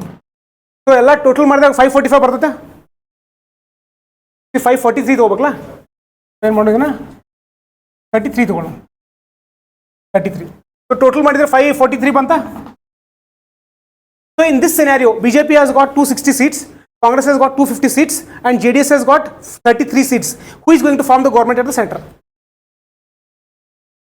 BJP ಮಾಡಕ್ಕೆ ಬರಂಗಿಲ್ಲ, ಯಾಕಂದ್ರೆ ಟೋಟಲ್ ಸ್ಟ್ರೆಂತ್ 543 ಐತ್ಲ, ಅದು ಅರ್ಧ ಅಂದ್ರೆ 273 ಕಿಂತನೂ ಜಾಸ್ತಿನೇ ಬೇಕು. So BJP alone cannot form the government. Congress alone cannot form the government. Now who is the man of the match here? JDS. So ಅವ್ರು ಯಾರ ಜೋಡಿ ಕೈ ಜೋಡಿಸ್ತಾರಲ್ಲ ಅವ್ರ ಗೌರ್ಮೆಂಟ್ ಫಾರ್ಮ್ ಮಾಡ್ತಾರೆ. ಬಿಜೆಪಿದವ್ರು ಜೋಡಿಸಿದ್ರೆ ಅವ್ರ ಗೌರ್ಮೆಂಟ್ ಫಾರ್ಮ್ ಮಾಡ್ತಾರೋ, ಕಾಂಗ್ರೆಸ್ ಅವ್ರ ಜೋಡಿ ಜೋಡಿಸಿದ್ರೆ ಅವ್ರು ಗೌರ್ಮೆಂಟ್ ಫಾರ್ಮ್ ಮಾಡ್ತಾರೋ. This called as coalition. For time being will not go in that coalition. So coalition ಆದಾಗ ಈಗ ಇವ್ರು JDS ಅವ್ರು ಬಿಜೆಪಿದವ್ರ ಜೋಡಿ ಕೂಡಿ ಗೌರ್ಮೆಂಟ್ ಫಾರ್ಮ್ ಮಾಡಿದ್ರೆ ಅವಾಗ ಎಲ್ಲರೂ ಮಿನಿಸ್ಟರ್ಸ್ ಬರೀ ಬಿಜೆಪಿ ಅವ್ರು ಇರಂಗಿಲ್ಲ, ಕೆಲವೊಬ್ರು JDS ಅವರು ಮಿನಿಸ್ಟರ್ಸ್ ಇರ್ತಾರೆ. ಅದಕ್ಕೆ ಈಗ ಡೆಪ್ತಿಗೆ ಹೋಗೋದು ಬೇಡ. ಓಕೆ, ಏನು ಗೊತ್ತಿರಲ್ಲ ಅಂದ್ರೆ ನೆಕ್ಸ್ಟ್ ಕ್ವಶನ್ ಯಾರು ಕೇಳಿರಕೋರಿ. So in order to decide that which party is going to form a government at the centre, BJP or Congress. So who has a deciding role to play? Rajya Sabha or Lok Sabha? Lok Sabha. So what kind of majority is required? 273. Okay, 273 plus 273 exact ತಗೋಬೇಕಾ? 300 ತಗೊಂಡ್ರೆ ನಡೀತೈತೆ ಇಲ್ಲೋ? ನಡೀತೈತೆ. Minimum ಕಿಂತ ನೋಡಿ ಜಾಸ್ತಿ ತಗೋಬೇಕು. Okay, ಜಾಸ್ತಿ ತಗೊಂಡು ಅವರು ಗೌರ್ಮೆಂಟ್ ಫಾರ್ಮೇಷನ್ ಮಾಡ್ಬೋದು. So now we got a picture. So which are the two legislative bodies at the center? Lok Sabha and Rajya Sabha. Okay, so which is the executive body? Council of Ministers. So here the executive body which we are discussing, whether it's about the permanent executive body or non-permanent executive body, we are discussing about non-permanent executive body. Okay, executive body. So ಈಗ Modi ಅವರದಾರ, he is prime minister, he is member of Lok Sabha. Yes, election ಗೆದ್ದಾರ. Okay, so if we take Our present Prime Minister Modi, he is a member of Lok Sabha. Amit Shah ಅವರು election ಗೆದ್ದು ಬಂದರು. ಅಂದ್ರೆ ಇಲ್ಲಿ ಏನ್ ಗೊತ್ತಾಯ್ತು ಅಂತಾರ, ಯಾರ್ಯಾರು ಲೋಕಸಭಾದಾಗ ಗೆದ್ದು ಬಂದಾರಲ್ಲ ಅದ್ರಾಗಿನ ಅವ್ರು ಎಲ್ಲರೂ ಮಿನಿಸ್ಟರ್ಸ್ ಆಗ್ತಾರೋ, ಕೆಲವೊಬ್ರು ಅಷ್ಟೇ ಮಿನಿಸ್ಟರ್ಸ್ ಆಗ್ತಾರೋ. ಈಗೇನಪ್ಪ ಅಂದ್ರೆ 543 ಮಂದಿ ಒಳಗೆ imagine example we shall take. So 300 ಜನ ಬಿಜೆಪಿದವರು ಗೆದ್ದಾರು, 300 ಸೀಟ್ಸ್ ಬಿಜೆಪಿದವ್ರು ಗೆದ್ದಾರು. ಓಕೆ, ಸೊ 273 ಗಿಂತ 27 ಜನ ಜಾಸ್ತಿ ಅದಾರ. Obviously BJP government will form. So ಈ 300 ಜನ ಮಿನಿಸ್ಟರ್ಸ್ ಆಗ್ತಾರ? ಇಲ್ಲ, ಬರೀ 60 ಜನ ಅಷ್ಟೇ. ಅಂದ್ರೆ ಈ 300 ಜನರೊಳಗೆ 60 ಜನ ಅಷ್ಟೇ ಮಿನಿಸ್ಟರ್ಸ್ ಆಗ್ತಾರೆ. 60 ಜನ ಅಷ್ಟೇ ಮಿನಿಸ್ಟರ್ಸ್ ಆಗ್ತಾರೆ. ಸೊ ಒಬ್ಬರು ಪ್ರೈಮ್ ಮಿನಿಸ್ಟರ್ ಆಗ್ತಾರು, ಉಳಿಕಿದ್ದವ್ರಿಂದ ನಾರ್ಮಲ್ ಬೇರೆ ಮಿನಿಸ್ಟರ್ಸ್ ಆಗ್ತಾರೆ. ಸೊ ಭಾಳಷ್ಟು ಮಿನಿಸ್ಟರ್ಸ್ ಅದಾರು. ಅದ್ರ ಬಗ್ಗೆ ಒಂದು ವರ್ಕ್ ಆಮೇಲೆ ಕೊಡ್ತಾ, ಮಿನಿಸ್ಟ್ರೀಸ್ ಬೇರೆ ಬರ್ತಾವೆ, ಸೊ ಆಗ್ತಾರು. So here what we understood here is a person who is a minister, he can be a member of Lok Sabha. True or false? A person who is a minister may be a member of Lok Sabha. True or false? It took Modi itself. Okay, he is a member of Lok Sabha and he is a minister. My next question is whether a Rajya Sabha member can become minister. If it is true, I want an example. Nirmala Sitharaman is a finance minister. So Nirmala Sitharaman, she belongs to Rajya Sabha. So can she become minister? Yes. So whether Rajya Sabha has the role to decide who will form government at the center? No. Only Lok Sabha has the power to decide who is going to form a government at the center. But whether Rajya Sabha member can become a minister? Yes. So this basic clarity is important.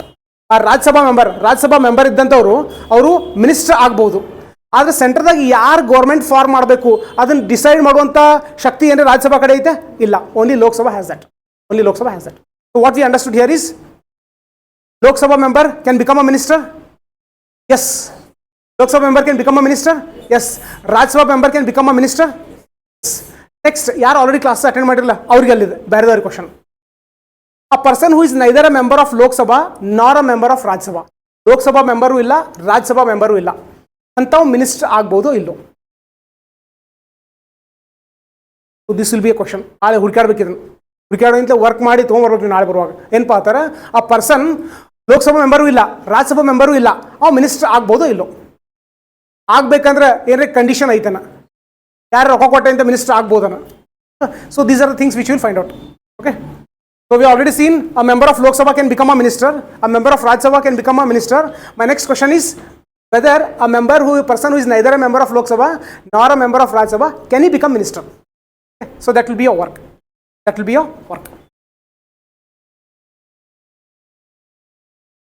Yes.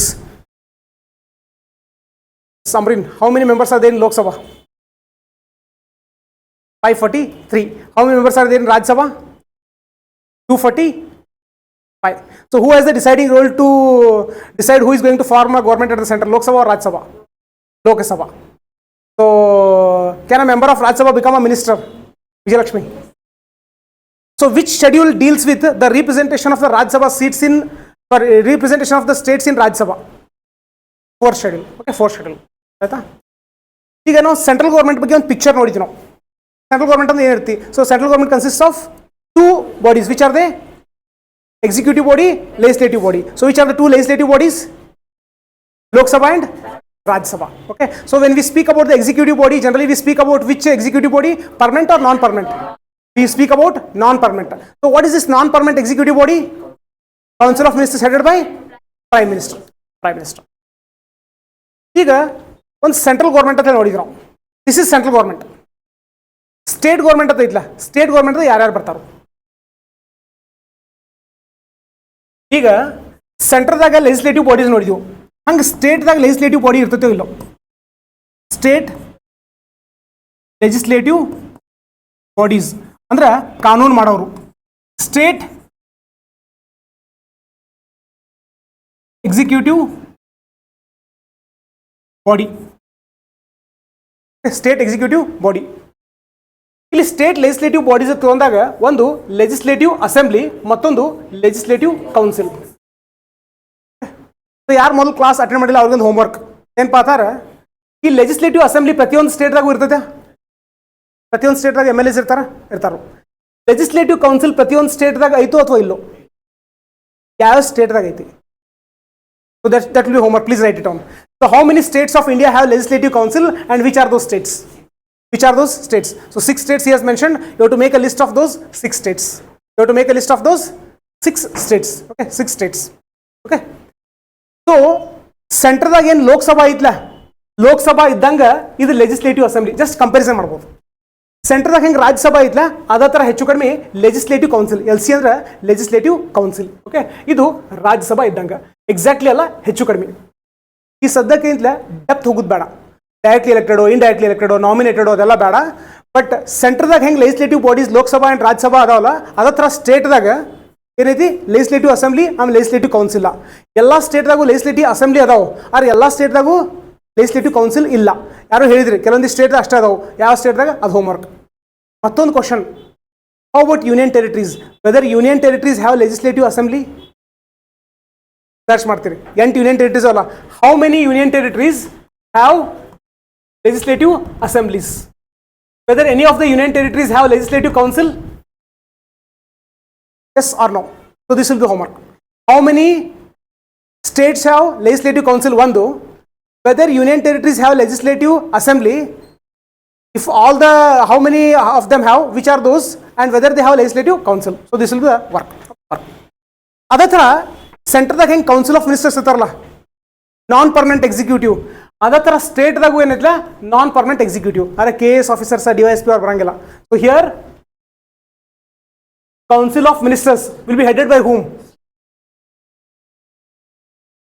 At the state level, the non-permanent executive, the council of ministers is headed by CM.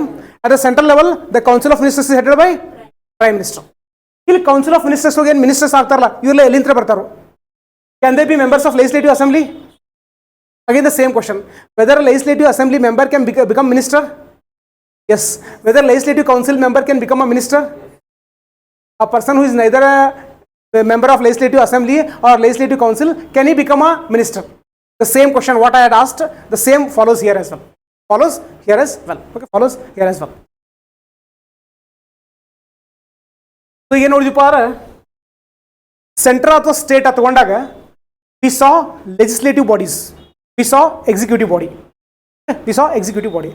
Next question ಏನಪ್ಪಾ ಅಂತಂದ್ರೆ, ಈ ಥರ ಯಾಕೆ ಮಾಡ್ಯಾರ ಇವ್ರ? Central government state government ಒಬ್ಬರೇ ಎಲ್ಲ ಕೆಲಸ ಮಾಡ್ಬೋದಾಗಿತ್ತಲ್ಲ? ಒಬ್ಬರೇ ಎಲ್ಲ ಕೆಲಸ ಮಾಡ್ಬೋದಾಗಿತ್ತಲ್ಲ? ಸುಮ್ಮನೆ ಸೆಂಟ್ರಲ್ ಗೌರ್ಮೆಂಟ ಇಲ್ಲಿ ಕಡೆ ಸಿದ್ದರಾಮಯ್ಯ ಅವ್ರಿಗೆ ಪಗಾರ ಕೊಡಬೇಕು, ಅಲ್ಲಿ ಸೆಂಟ್ರಲ್ದಾಗಿಂತ ಮೋದಿ ಅವ್ರಿಗೆ ಪಗಾರ ಕೊಡಬೇಕು, ಎಲ್ಲ ಸ್ಟೇಟ್ CMಗಳಿಗೆಲ್ಲ ಪಗಾರ ಕೊಡಬೇಕು, ಮತ್ತು ಮಿನಿಸ್ಟರ್ಸ್ ಪಗಾರ ಕೊಡಬೇಕು, ಸಿಕ್ಕಾಪಟ್ಟೆ ರೊಕ್ಕ ಖರ್ಚಾಗ್ತೈತಿ. ಸೊ ಅದ್ರ ಬದಲಿ ಒಬ್ಬರ ಮಿನಿಸ್ಟರ್ಸ್ ಮಾಡಿ ಒಂದು 50-60 ಜನ ಅವ್ರು ಪ್ರೈಮ್ ಮಿನಿಸ್ಟರ್ ಇದ್ರೆ ಸಾಕಾಗ್ತಿತ್ತು. ಈ ಥರ ಸಿಸ್ಟಮ್ ಯಾಕೆ ಮಾಡ್ಯಾರು? ಯಾಕೆ ಮಾಡ್ಯಾರೋ ಅದ್ರ ಬಗ್ಗೆ ತಲೆ ಕೆಡಿಸ್ಕೋದು ಬೇಡ, ಬಟ್ ಹೆಂಗೆ ಮಾಡ್ಯಾರು ಓಕೆ ಅದ್ರ ಬಗ್ಗೆ ಸ್ವಲ್ಪ ನೋಡೋದು. ಏನಪ್ಪಾ ಅಂತಾರೆ, ಒಬ್ಬರೇ ಎಲ್ಲ ಕೆಲಸ ಮಾಡೋದು ಆಗಿಲ್ಲ ಒಂದು ದೊಡ್ಡ ದೇಶವಾಗ. So the country is so vast, all the work cannot be done by one single entity or one single person. So ಇದು ಸೆಂಟ್ರಲ್ ಗೌರ್ಮೆಂಟ್ ಆಮೇಲೆ ಸ್ಟೇಟ್ ಗೌರ್ಮೆಂಟ್ ಯಾಕೆ ಮಾಡ್ಯಾರಪ್ಪ ಅಂದ್ರೆ, ಫಾರ್ ಡಿವಿಷನ್ ಆಫ್ ಲೇಬರ್. ಅಂದರೆ ಕೆಲಸ ಡಿವೈಡ್ ಮಾಡ್ಕೊಳ್ಳಿ ಅಂತ ಹೇಳಿ, ಕೆಲಸ ಡಿವೈಡ್ ಮಾಡ್ಕೊಳ್ಳಿ. ಸೊ ಮನೆಯಾಗೂ ಕೆಲವೊಂದಿಷ್ಟು ಕೆಲಸ ಡಿವೈಡ್ ಮಾಡ್ಕೊಂಡಿರ್ತೀವಿ. ಕೆಲವು ಆಫೀಸ್ಗೆ ಹೋಗಿ ಕೆಲಸ ಮಾಡಿ ಬರ್ತಿರ್ತಾರೋ, ಕೆಲವು ಮನೆಯಾಗಿದೆ ಅಂತಲೇ ಅಡುಗೆ ಮಾಡೋದು, ಕಸ ಹುಡುಗೋದು, ಈ ಥರ ಡಿವಿಷನ್ ಆಫ್ ರೆಸ್ಪಾನ್ಸಿಬಿಲಿಟಿ ಇರ್ತಲ್ಲ. ಸೇಮ್ ಅದೇ ಥರ ಸೆಂಟ್ರ್ ಆಮೇಲೆ ಸ್ಟೇಟ್ ನಡಬಾರ್ಕ there is a division of responsibility. ಯಾವ ಕೆಲಸ ಯಾರು ಮಾಡಬೇಕು ಅಂತ ಹೇಳಿ ಡಿವಿಷನ್ ಮಾಡ್ಯಾರ. So this point is very important. ಯಾಕೆ ಇಂಪಾರ್ಟೆಂಟ್ ಅಂದ್ರೆ, ಭಾಳಷ್ಟು ಜನ ಇಂದ ಒಂದು 5-6 ತಿಂಗಳಲ್ಲಿ ಓದ್ತಿರ್ತಾರೆ, but still they don't have that basic clarity. What I am expecting is in the very first class you should have that basic clarity. That basic clarity is very much important. So ಯಾವ ಕೆಲಸ ಯಾರು ಮಾಡಬೇಕು, ಸೆಂಟ್ರದವ್ರು ಯಾವ ಕೆಲಸ ಮಾಡಬೇಕು, ಸ್ಟೇಟ್ದವ್ರು ಯಾವ ಕೆಲಸ ಮಾಡಬೇಕು ಅಂತೇಳಿ ಯಾರು ಹೇಳ್ತಾರೋ? The fundamental law of this country. ಈ ದೇಶದ್ದೇನು ಫಂಡಮೆಂಟಲ್ ಲಾ ಐತ್ಲ, basic law of this country, that is constitution. Constitution clearly ಹೇಳ್ತೈತಿ ಏನಪ್ಪಾ ಅಂತಾರೆ, ನೀ ಇಂಥ ವಿಷಯದ ಮೇಲೆ ಕೆಲಸ ಮಾಡು, ನೀ ಇಂಥ ವಿಷಯದ ಮೇಲೆ ಕೆಲಸ ಮಾಡು. ಆ ವಿಷಯಕ್ಕೆ ನಾವು ಸಬ್ಜೆಕ್ಟ್ಸ್ ಅಂತ ಕರಿತೀವಿ. So these are the subjects on which centre can work, these are the subjects on which state can work. So who has given a clear direction to the our Indian system? Constitution is given. So constitution ಏನು ಮಾಡಿದಪ್ಪ ಅಂತಾರೆ, ಈ ವಿಷಯದಲ್ಲಿ ನೀ ಕೆಲಸ ಮಾಡು, ಈ ವಿಷಯದಲ್ಲಿ ನೀ ಕೆಲಸ ಮಾಡು. ಸೊ ನೆಕ್ಸ್ಟ್ ಕ್ವಶನ್ ಏನಪ್ಪ ಅಂತಾರೆ, ಈ ಡೈರೆಕ್ಷನ್ ಕಾನ್ಸ್ಟಿಟ್ಯೂಷನ್ ಯಾವ ಆರ್ಟಿಕಲ್ನ ಕೊಟ್ಟತಿ ಅಥವಾ ಯಾವ ಶೆಡ್ಯೂಲ್ ಕೊಟ್ಟತಿ? So that is very important. So this is the crux of the entire centre state relations. So that is 7th schedule.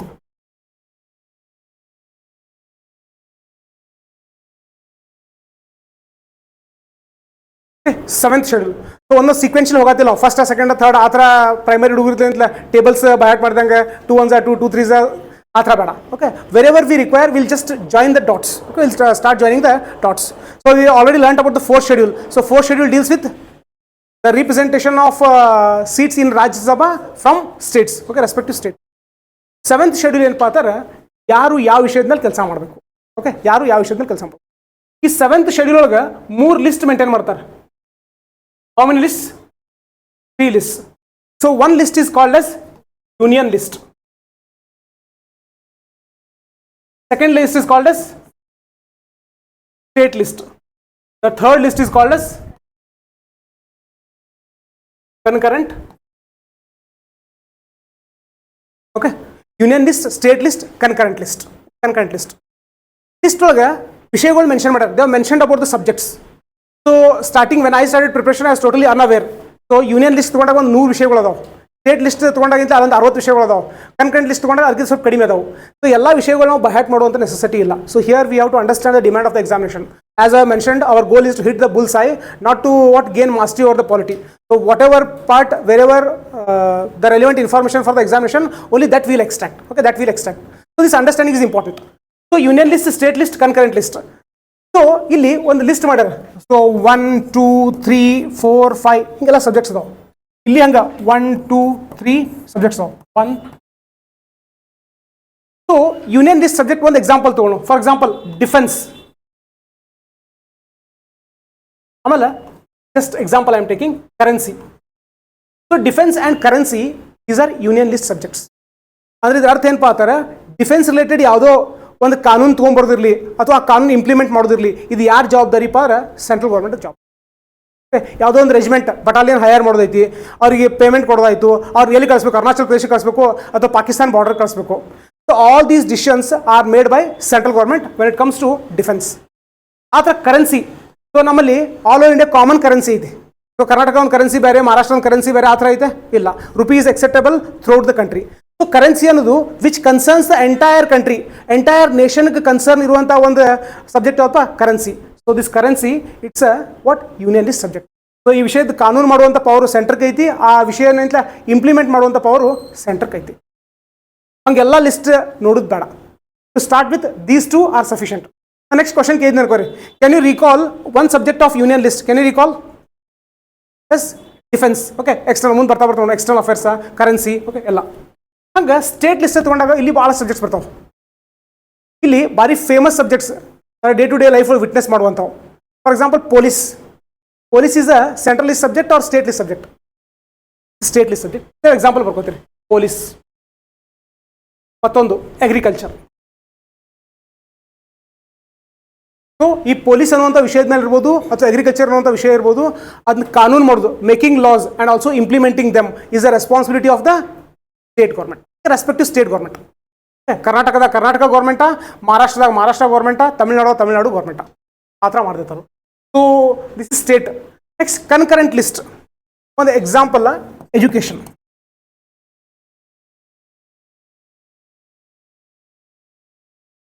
Education ಮತ್ತೆ ಯಾವ್ದ್ರಿ? Marriage. Good. Will take education as an example. So ಈ concurrent ಲಿಸ್ಟ್ದಾಗ ಇರುವಂಥ ವಿಷಯಗಳ ಮೇಲೆ ಕಾನೂನು ಮಾಡೋದು, implement ಮಾಡುವಂಥ ಪವರ್ ಇಬ್ಬರ ಕಡೆ ಐತಿ. ಸೆಂಟ್ರಲ್ ಗೌರ್ಮೆಂಟ್ ಕಡೆನೂ ಐತಿ, ಸ್ಟೇಟ್ ಗೌರ್ಮೆಂಟ್ ಕಡೆನೂ ಐತಿ. ಸೊ ಒಂದೇ ಕೆಲಸ ಇಬ್ಬರು ಮಾಡುವ ಹೊತ್ನಾಗ ಜಗಳ ಹತ್ತತೇವಲ್ಲ. ಸೊ ಒಂದೇದಾಗ ಎರಡನೇ ಜಗಳ ಹತ್ತಂಗಿಲ್ಲ. ಯಾಕಂದ್ರೆ ಅವ್ನ ಕೆಲಸನ ಬೇರೆ, ಇವನ ಕೆಲಸನ ಬೇರೆ, ಜಗಳ ಹತ್ತಂಗಿಲ್ಲ. ಬಟ್ ಇಬ್ಬರು ಕೂಡ ಒಂದೇ ವಿಷಯದ ಮೇಲೆ ಕೆಲಸ ಮಾಡುವತ್ನಾಗ ಜಗಳ ಹತ್ತುವಂಥ ಚಾನ್ಸ್ ಇರ್ತೈತಿ. ಆ ಜಗಳ ಬಿಡಿಸುವಂಥ ಒಂದು ಪ್ರೊಸೆಸ್ ಐತಿ. ಆ ಪ್ರೊಸೆಸ್ ಬಗ್ಗೆ ನಾವು ಮುಂದೆ ನೋಡ್ತೀವಿ under topic called as centre state relations. Center state relations. For time being, will not go into deeper aspects. What happens when there is a dispute between the center and the state with respect to the implementation of the subject of the concurrent list? Okay, concurrent list. So what we understood? So whether there is a division of power between the center and the state? Yes. So which part of the constitution deals with it? Seventh schedule. So seventh schedule consists of how many lists? 3 lists. So if I take defense as an example, it belongs to which list? Marriage as an example. Police is an example. Electricity as an example. Electricity. Next, ಇದನ್ನ discuss ಮಾಡಿಲ್ಲ, but ಒಂದು point ಕೇಳಿದ್ನಿ. Next ಏನಪ್ಪ ಅಂತಾರೆ, ಆ list ಬಹ್ಯಾಟ್ ಮಾಡೋ ಬದಲಿ ನಿಮ್ಮೊಂದು curiosity ಹುಟ್ಟಬೇಕು. ಏನಪ್ಪ ಅಂತಾರೆ, ಇಲ್ಲಿ ಕ್ಲಾಸ್ ಐತಿ ಎಲೆಕ್ಟ್ರಿಸಿಟಿ ಯಾವ ಲಿಸ್ಟಾಗ ಬರ್ತೈತಿ, ಯೂನಿಯನ್ದಾಗ ಬರ್ತೈತಿ, ಸ್ಟೇಟ್ದಾಗ ಬರ್ತೈತಿ, ಕರ್ನಾಟಕ ಬರ್ತೈತಿ. ಪಬ್ಲಿಕ್ ಹೆಲ್ತ್, ನೀವು ಗೌರ್ಮೆಂಟ್ ಹಾಸ್ಪಿಟಲ್ ಹೋಗಿ ವ್ಯಾಕ್ಸಿನೇಷನ್ ಹಾಕೋತೀರಿ, ಇಟ್ಸ್ ಅ ಪಬ್ಲಿಕ್ ಹೆಲ್ತ್. ಈ ಪಬ್ಲಿಕ್ ಹೆಲ್ತ್ ಅನ್ನುವಂಥ ಟಾಪಿಕ್ ಇದು ಯೂನಿಯನ್ ಲಿಸ್ಟಾಗ ಬರ್ತೈತಿ, ಸ್ಟೇಟ್ ಲಿಸ್ಟಾಗ ಬರ್ತೈತಿ. So this is the curiosity. Okay, so every answer you not find here. ಪ್ರತಿಯೊಂದು ಆನ್ಸರ್ ಅಂತ ಸಿಗಂಗಿಲ್ಲ, ಬಟ್ ಪ್ರತಿಯೊಂದು ಆನ್ಸರ್ ಅಂತ ನೀವು ಹುಡುಕಾಡುವಂಥ ಪ್ರಯತ್ನ ಮಾಡ್ಬೇಕು. ಹಂಗೈತೇಳಿ ಯಾವುದೋ ಹುಡುಕಾಡ್ಕೋದು PhD ಮಾಡಂಗಿಲ್ಲ. We need to know where we have to stop. From the exam point of view, we need to know about where we have to stop. But these are the general questions which should arise in you. ಮತ್ತು ಮುಂದೆ ನೋಡ್ರಿ fourth coming classes ಒಳಗೆ ಅಂತಲೇ ಯಾವ ಥರ curiosity ನಾವು ಅರೌಸ್ ಮಾಡ್ಕೋಬೇಕು, ಆಮೇಲೆ ಕ್ಯೂರಿಯಾಸಿಟಿ ಎಲ್ಲಿ ಸ್ಟಾಪ್ ಆಗಬೇಕು. ಸ್ಟಾಪ್ ಆಲಿಗೆ ಏನಾಗ್ತೈತೆ ಅಂತಾರೆ, ಇನ್ಫಾರ್ಮೇಷನ್ ಮತ್ತು ಓವರ್ ಬರ್ಡನ್ ಆಗ್ತೈತಿ. ಸೊ ಇಷ್ಟದಿಂದಲೇ ಇಷ್ಟು ದೊಡ್ಡದಾಗ್ತೈತಿ, ಲಾಸ್ಟ್ ಯಾವುದೂ ನಮಗೆ ರಿವೈಸ್ ಮಾಡೋಕ್ಕಾಗಿಲ್ಲ. So these are the basics which we shall start with. These are the basics start with.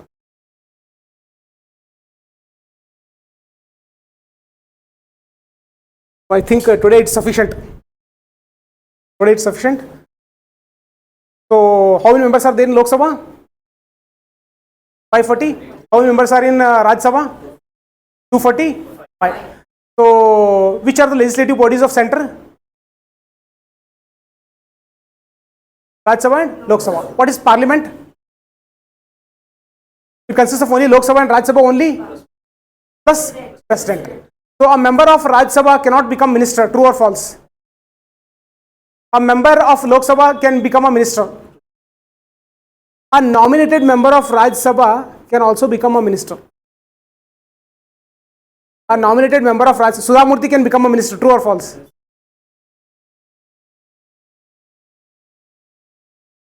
ಈಗ ಕೆಲವೊಂದು ಕನ್ಫ್ಯೂಷನ್ ಐತೆ. You don't have that clarity. Exam ಹಾಲ್ದಾಗ ಹೋದಾಗ ಅಂತಲೇ ಕಂಪ್ಲೀಟ್ ಕ್ಲಾರಿಟಿ ಇರಬೇಕು. Whether a nominated member can become a minister? Yes, they can become minister. So whether they are nominated or elected, okay, so they can become minister. So Rajya Sabha consists of both elected and nominated members. True? Lok Sabha consists of both elected and nominated members. Only elected members. So which schedule deals with Rajya Sabha state representation? Fourth schedule. Next, which schedule divides the power between the center and the states? Seventh schedule. Next, there is one more work for you. By tomorrow I expect you to complete that work. ಏನು ಪಾತಾರೆ ಒಂದು 8th schedule ಅಂತ ಬರ್ತೈತಿ. 8th schedule ಏನು ಪಾತಾರೆ languages ಬಗ್ಗೆ discuss ಮಾಡ್ತಾವೆ. So there are 22 languages which are mentioned here. 22 languages. So ನಾಳೆ class ಒಟ್ಟಿಗೆ ಏನು ಮಾಡ್ತಿರ್ಪಾರ, ಆ 22 languages ಮೆಮರೈಸ್ ಮಾಡ್ತೀರಿ. ನಾ ಫಾರ್ ಎಕ್ಸಾಂಪಲ್ ಯಾವುದೋ ಒಂದು ಲ್ಯಾಂಗ್ವೇಜ್ ಕೇಳಿದೆ ಅನ್ಕೋರಿ, Kannada is part of the schedule language. Yes. Tamil, Sanskrit, Hindi, Tulu, Konkani, Sindhi, Marathi, Nepali, yes, Manipuri, Tripuri, Dogri, Maithili, Gujarati, Punjabi, Kashmiri, Rajasthani. Yes or no? Nali class with full confidence it should come. There are only 22 languages which you are supposed to memorize. ಅದು memorise ಮಾಡಬೇಕು. ಬೇಕಾದ್ರೆ map ತೆಗೆದು ಅಂತಲೇ ಯಾವ ರಾಜ್ಯಕ್ಕೆ ಯಾವ language ಅಲ್ಲ ಅದ್ರ ಮ್ಯಾಪ್ ಥ್ರೂ ಅಂತ ನೆನಪಿಡ್ಕೊಳ್ಳುವಂಥ ಪ್ರಯತ್ನ ಮಾಡಿರಿ. So there are 22 languages which you have to memorize. Okay, so they are called as scheduled languages. Scheduled language. So today we shall break here itself. So if you have any kind of doubts, you can ask me related to any of the topics that we have discussed until now, or if you have any other concerns also you can ask me. Apart from the homework, how many states have MLC legislative council? ಆತ question ಕೇಳ್ಬೇಡ್ರಿ, ಅದು ನಾಳೆ ನೀವು ಮಾಡ್ಕೊಂಬರ್ರಿ. ಅದು ಬಿಟ್ಟು ಮತ್ತೇನು ಬೇರೆ doubt ಇತ್ತು ಕೇಳ್ರಿ.